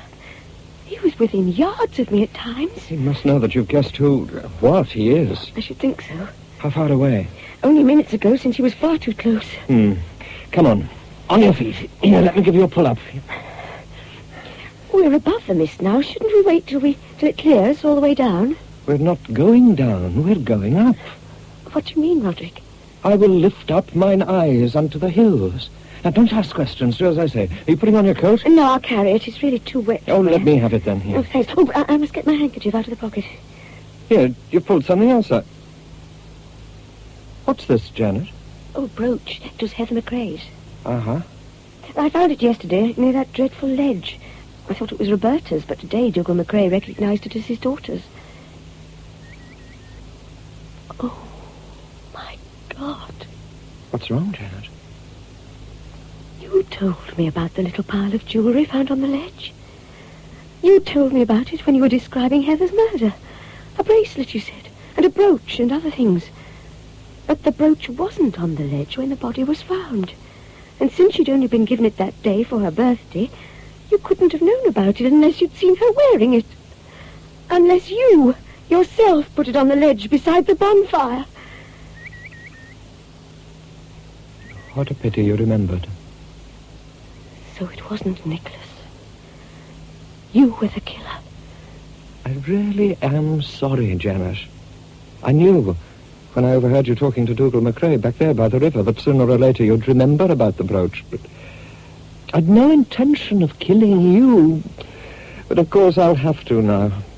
No, don't try and make a run for it. And don't scream, Janet, because then I'll have to throttle you and... Well, I always cut their throats if I can. It's the best way. Why did you kill Heather McRae? They wanted it. They? The mountains. A life a year. That's what they need. They must have the May Day sacrifice they received when the world was young and when men knew that gods lived on the mountains. Together we collected the 9 woods, the algoric and the oak to make the wild fire. She helped me to build it. Then I cut her throat. But why did you kill Marion Bradford? The little one talked sacrilege, chattering about conquering Everest. Impudence. Bradford was no better. that was quite easy. That dreadful, stupid woman was a little bit in love with me. She was delighted when I met them up by the Spout and Dew and offered to show her the climb across it. I suppose you thought they were both dead when you left them. They should have been. Wasn't it bad luck? I'd been along that ledge 3 times already. Never occurred to me that she'd reached that little cave. Anyhow, you found her. I did. Yet you nearly gave me the chance I wanted, Janet. When you asked me to go for your flask? Yeah, a little pressure on the throat and... But you came back too soon. That explains. What? While I was trying to make her comfortable, she opened her eyes. She seemed to be looking at someone beyond me and was terrified. For an instant, I thought it might have been Nicholas who'd found his way into the cave, but it was you she saw. She knew that you were the killer. Of course she knew, Janet. But you were so sure Drury had killed the Bradford creature and Beagle. Why Beagle? At night, on the mountainside, he wouldn't stop talking about Everest having been conquered, as he put it. Everest! Snow was defiled and trampled, where I'd hoped no human being would ever set his sacrilegious feet. You said that, Janet, do you remember? You spoke about Everest like that, and because you did, I thought I could never hurt you. But Beagle... I followed him downhill, caught him from behind, and killed him. Now, my knife. Where is it? I was sharpening it on a stone. I put it down somewhere. There it is, Roderick. On the ground, just behind you. Where? I don't see it. Janet, come back. You won't get away. That ledge. Must reach that ledge. Come down here, Janet. Come down here, Janet. You are trapped. Very well, I shall have to come up. Keep away! There are plenty of stones here, big ones. Stay where you are, I'll smash your head in. That piece of rock would smash my skull. You couldn't do a thing like that, could you? No, I can't. I can't! I thought not, Janet. Oh, no. Don't worry, Gianetta. I can. Nicholas, I'm perfectly all right now. Tell me, please, what happened when you caught him? Well, he put up a pretty desperate struggle, and I shouldn't like to bet on what the outcome might have been if Sergeant Munro and his sidekick hadn't arrived on the scene. That's a nasty cut on your cheek. Oh, Olive. Here comes the law in all its majesty. Hello, Inspector. I'm for off as good as. We're just waiting for transport to take us and the accused back to Inverness. Are you quite recovered, Miss Brooke? Quite, thank you. Good. Well, it would seem I was wrong in thinking that you were withholding vital evidence. But what did you imagine I knew that I hadn't told you? I thought you'd recognized the man you saw in front of the bonfire. I hadn't. I believe you now. Even so, I could have sworn you were lying about something. I was, but not about that. Concerning Mr. Drury, I suspect. No, it doesn't matter now. Take care of her, sir. She's had a rough time. I will, Inspector. Oh, by the way, Mr. Drury, I hope you've a license for that gun of yours. Now I'll say goodbye to you both. Goodbye, Inspector Mackenzie. Bye, Inspector. My God, you had me worried, Gianetta. The inspector had put Neil on to watch Grant, but the mist came down and Grant gave him the slip. I knew where you and Dougal were fishing, so I made my way upriver. I heard a yell from Dougal, so I ran like blazes. I found your rods, but you'd gone. I started a frantic search for you, which landed me in that damn bog. I know, I heard you. I was scared out of my wits. I thought you were the murderer, and you didn't help by calling in such a sinister way. Well, I didn't want him to reach you before I could. So you knew then that it was Roderick? So did Inspector Mackenzie, but there was no proof. What was the information the inspector was waiting for from London? It concerns Roderick Grant's family. His mother died when he was born, and his grandmother, his father's mother, brought him up. Then she died in an asylum. Oh, Nicholas, how dreadful. So his father's family... Exactly. His father had always been a stern, God-fearing Presbyterian. His son only mattered to him as someone to whom he could pour out his cranky theories about customs and legends of the Highlands and Islands. Grant must have spent a large part of his childhood listening to his father's garbled versions of the old folklore, of which the so-called ritual murder of Heather McRae was the eventual spin-off. I know, I found some of the bits in the Golden Bough. My Golden Bough, which you handed to the inspector. What, I wonder, would you have done had you known it was mine? But I did know it was yours, Nicholas. There was an envelope inside it addressed to you in Daddy's handwriting. By the way, how come that Daddy knew you were here? Well, I remember that he had the book, so I phoned to ask if he'd sent it on to me. You see, Grant had made one or two remarks that struck me as being half-remembered quotes from the Golden Bough. When I saw how the author's details checked with poor Heather McRae's May Day sacrifice... May Day? May 13th is May Day, according to the old calendar. Well, everything fitted, in a bizarre sort of way. So I showed the book to Inspector Mackenzie. When? Last week. And he knew the book was yours? Of course. Did he never suspect you? Well, he may have done to begin with, along with Hubert Hay and Grant. You see, Hay and I had both displayed some knowledge of local folklore. Hay, however, had an alibi provided by you in the case of Marion Bradford's murder, and I had indicated my innocence by putting the police on the right track via the Golden Bough. So that left Grant. Then why did the inspector seem so sorry for me when he was lecturing me about loyalties? You assume, don't you, that he was lecturing you because he thought you were being loyal to me? Do you mean he thought it was Roderick I'd seen by the bonfire? Exactly. He was pretty sure by then that Grant was the murderer, and he suspected you of shielding him because you'd fallen for him. I'm afraid I told him so on the scant evidence of Roderick Grant's marked interest in you. You told the inspector I was in love with Grant? I did. Sorry, Jeanette. Sheer dog-in-the-manger stuff. Jealousy exaggerates, you know. So when you seemed to be holding back evidence about Grant, Mackenzie took it that you yourself suspected him, but was loath to give him away. That's absurd.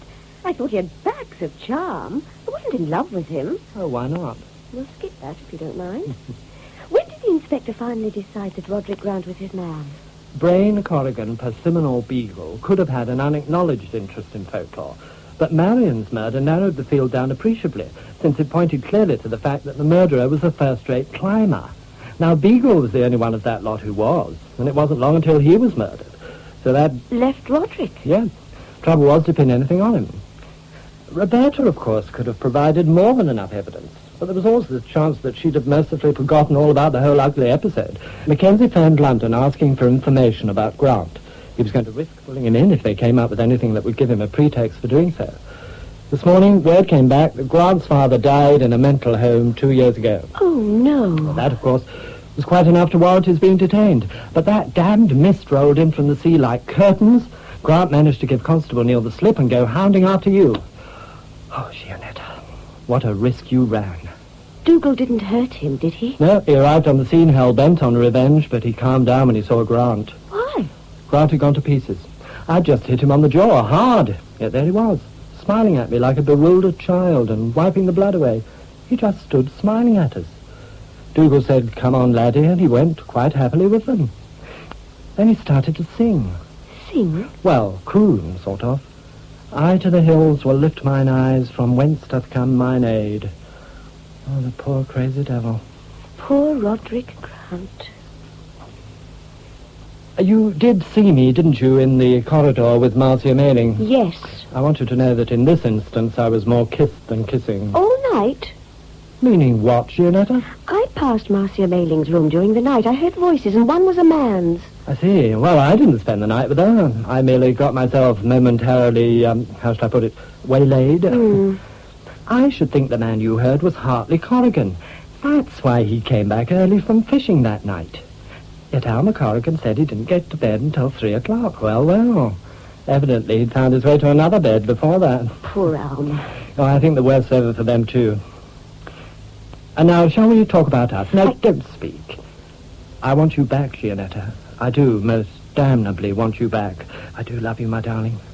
I don't think I ever stopped loving you. Have me back. Please. I never did have any pride so far as you were concerned, Nicholas. You know, it wasn't just coincidence that I met you here. When your father told me you were due a holiday... Don't ever leave me again, Nicholas. I don't think I could bear it. Never again. What do you bet? That when we arrive at Ten Jabus, Mother will meet us as though nothing had ever happened and show us to the spare room. Then we better get married again before we get there.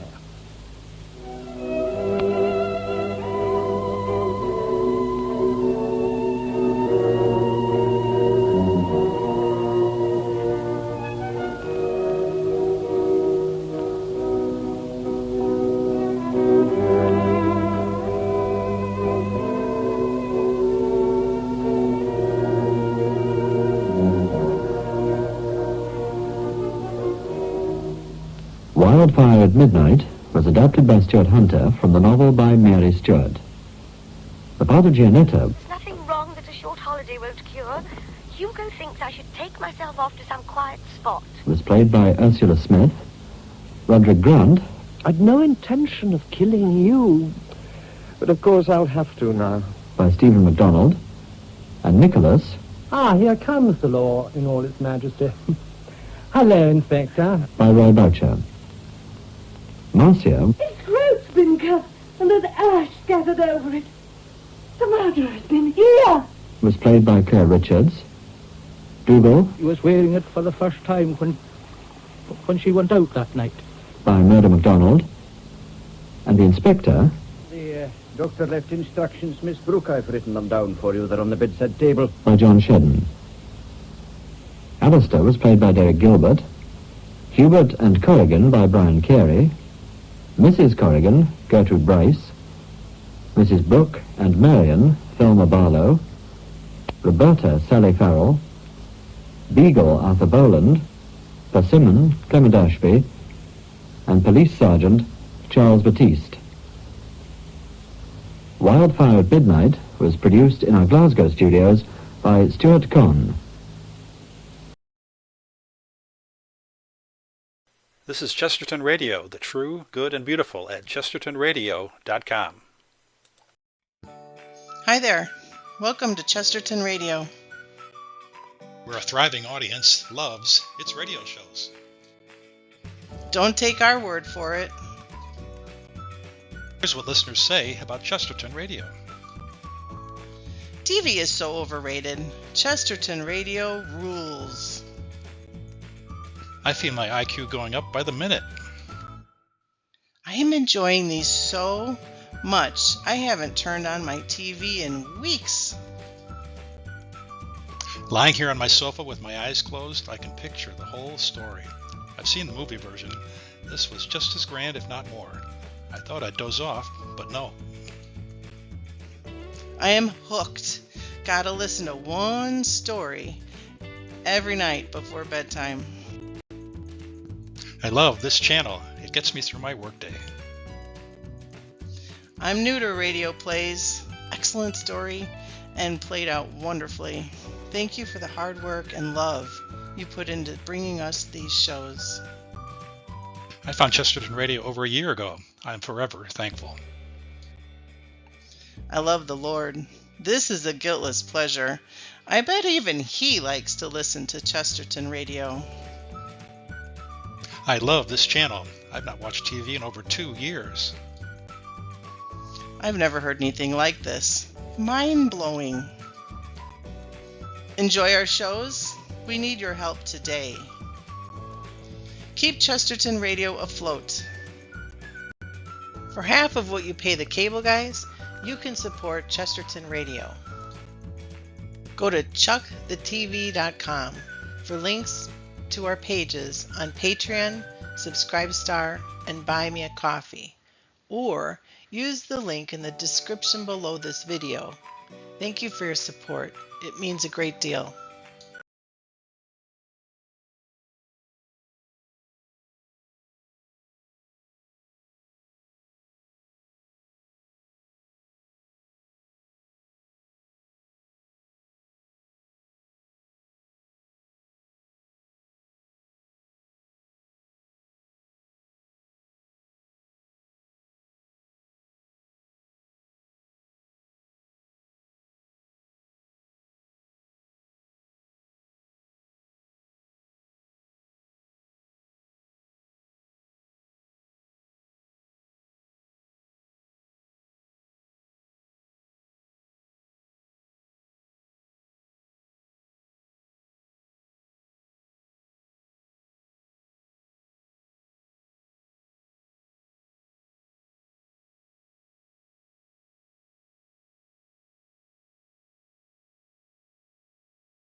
This is ChestertonRadio.com.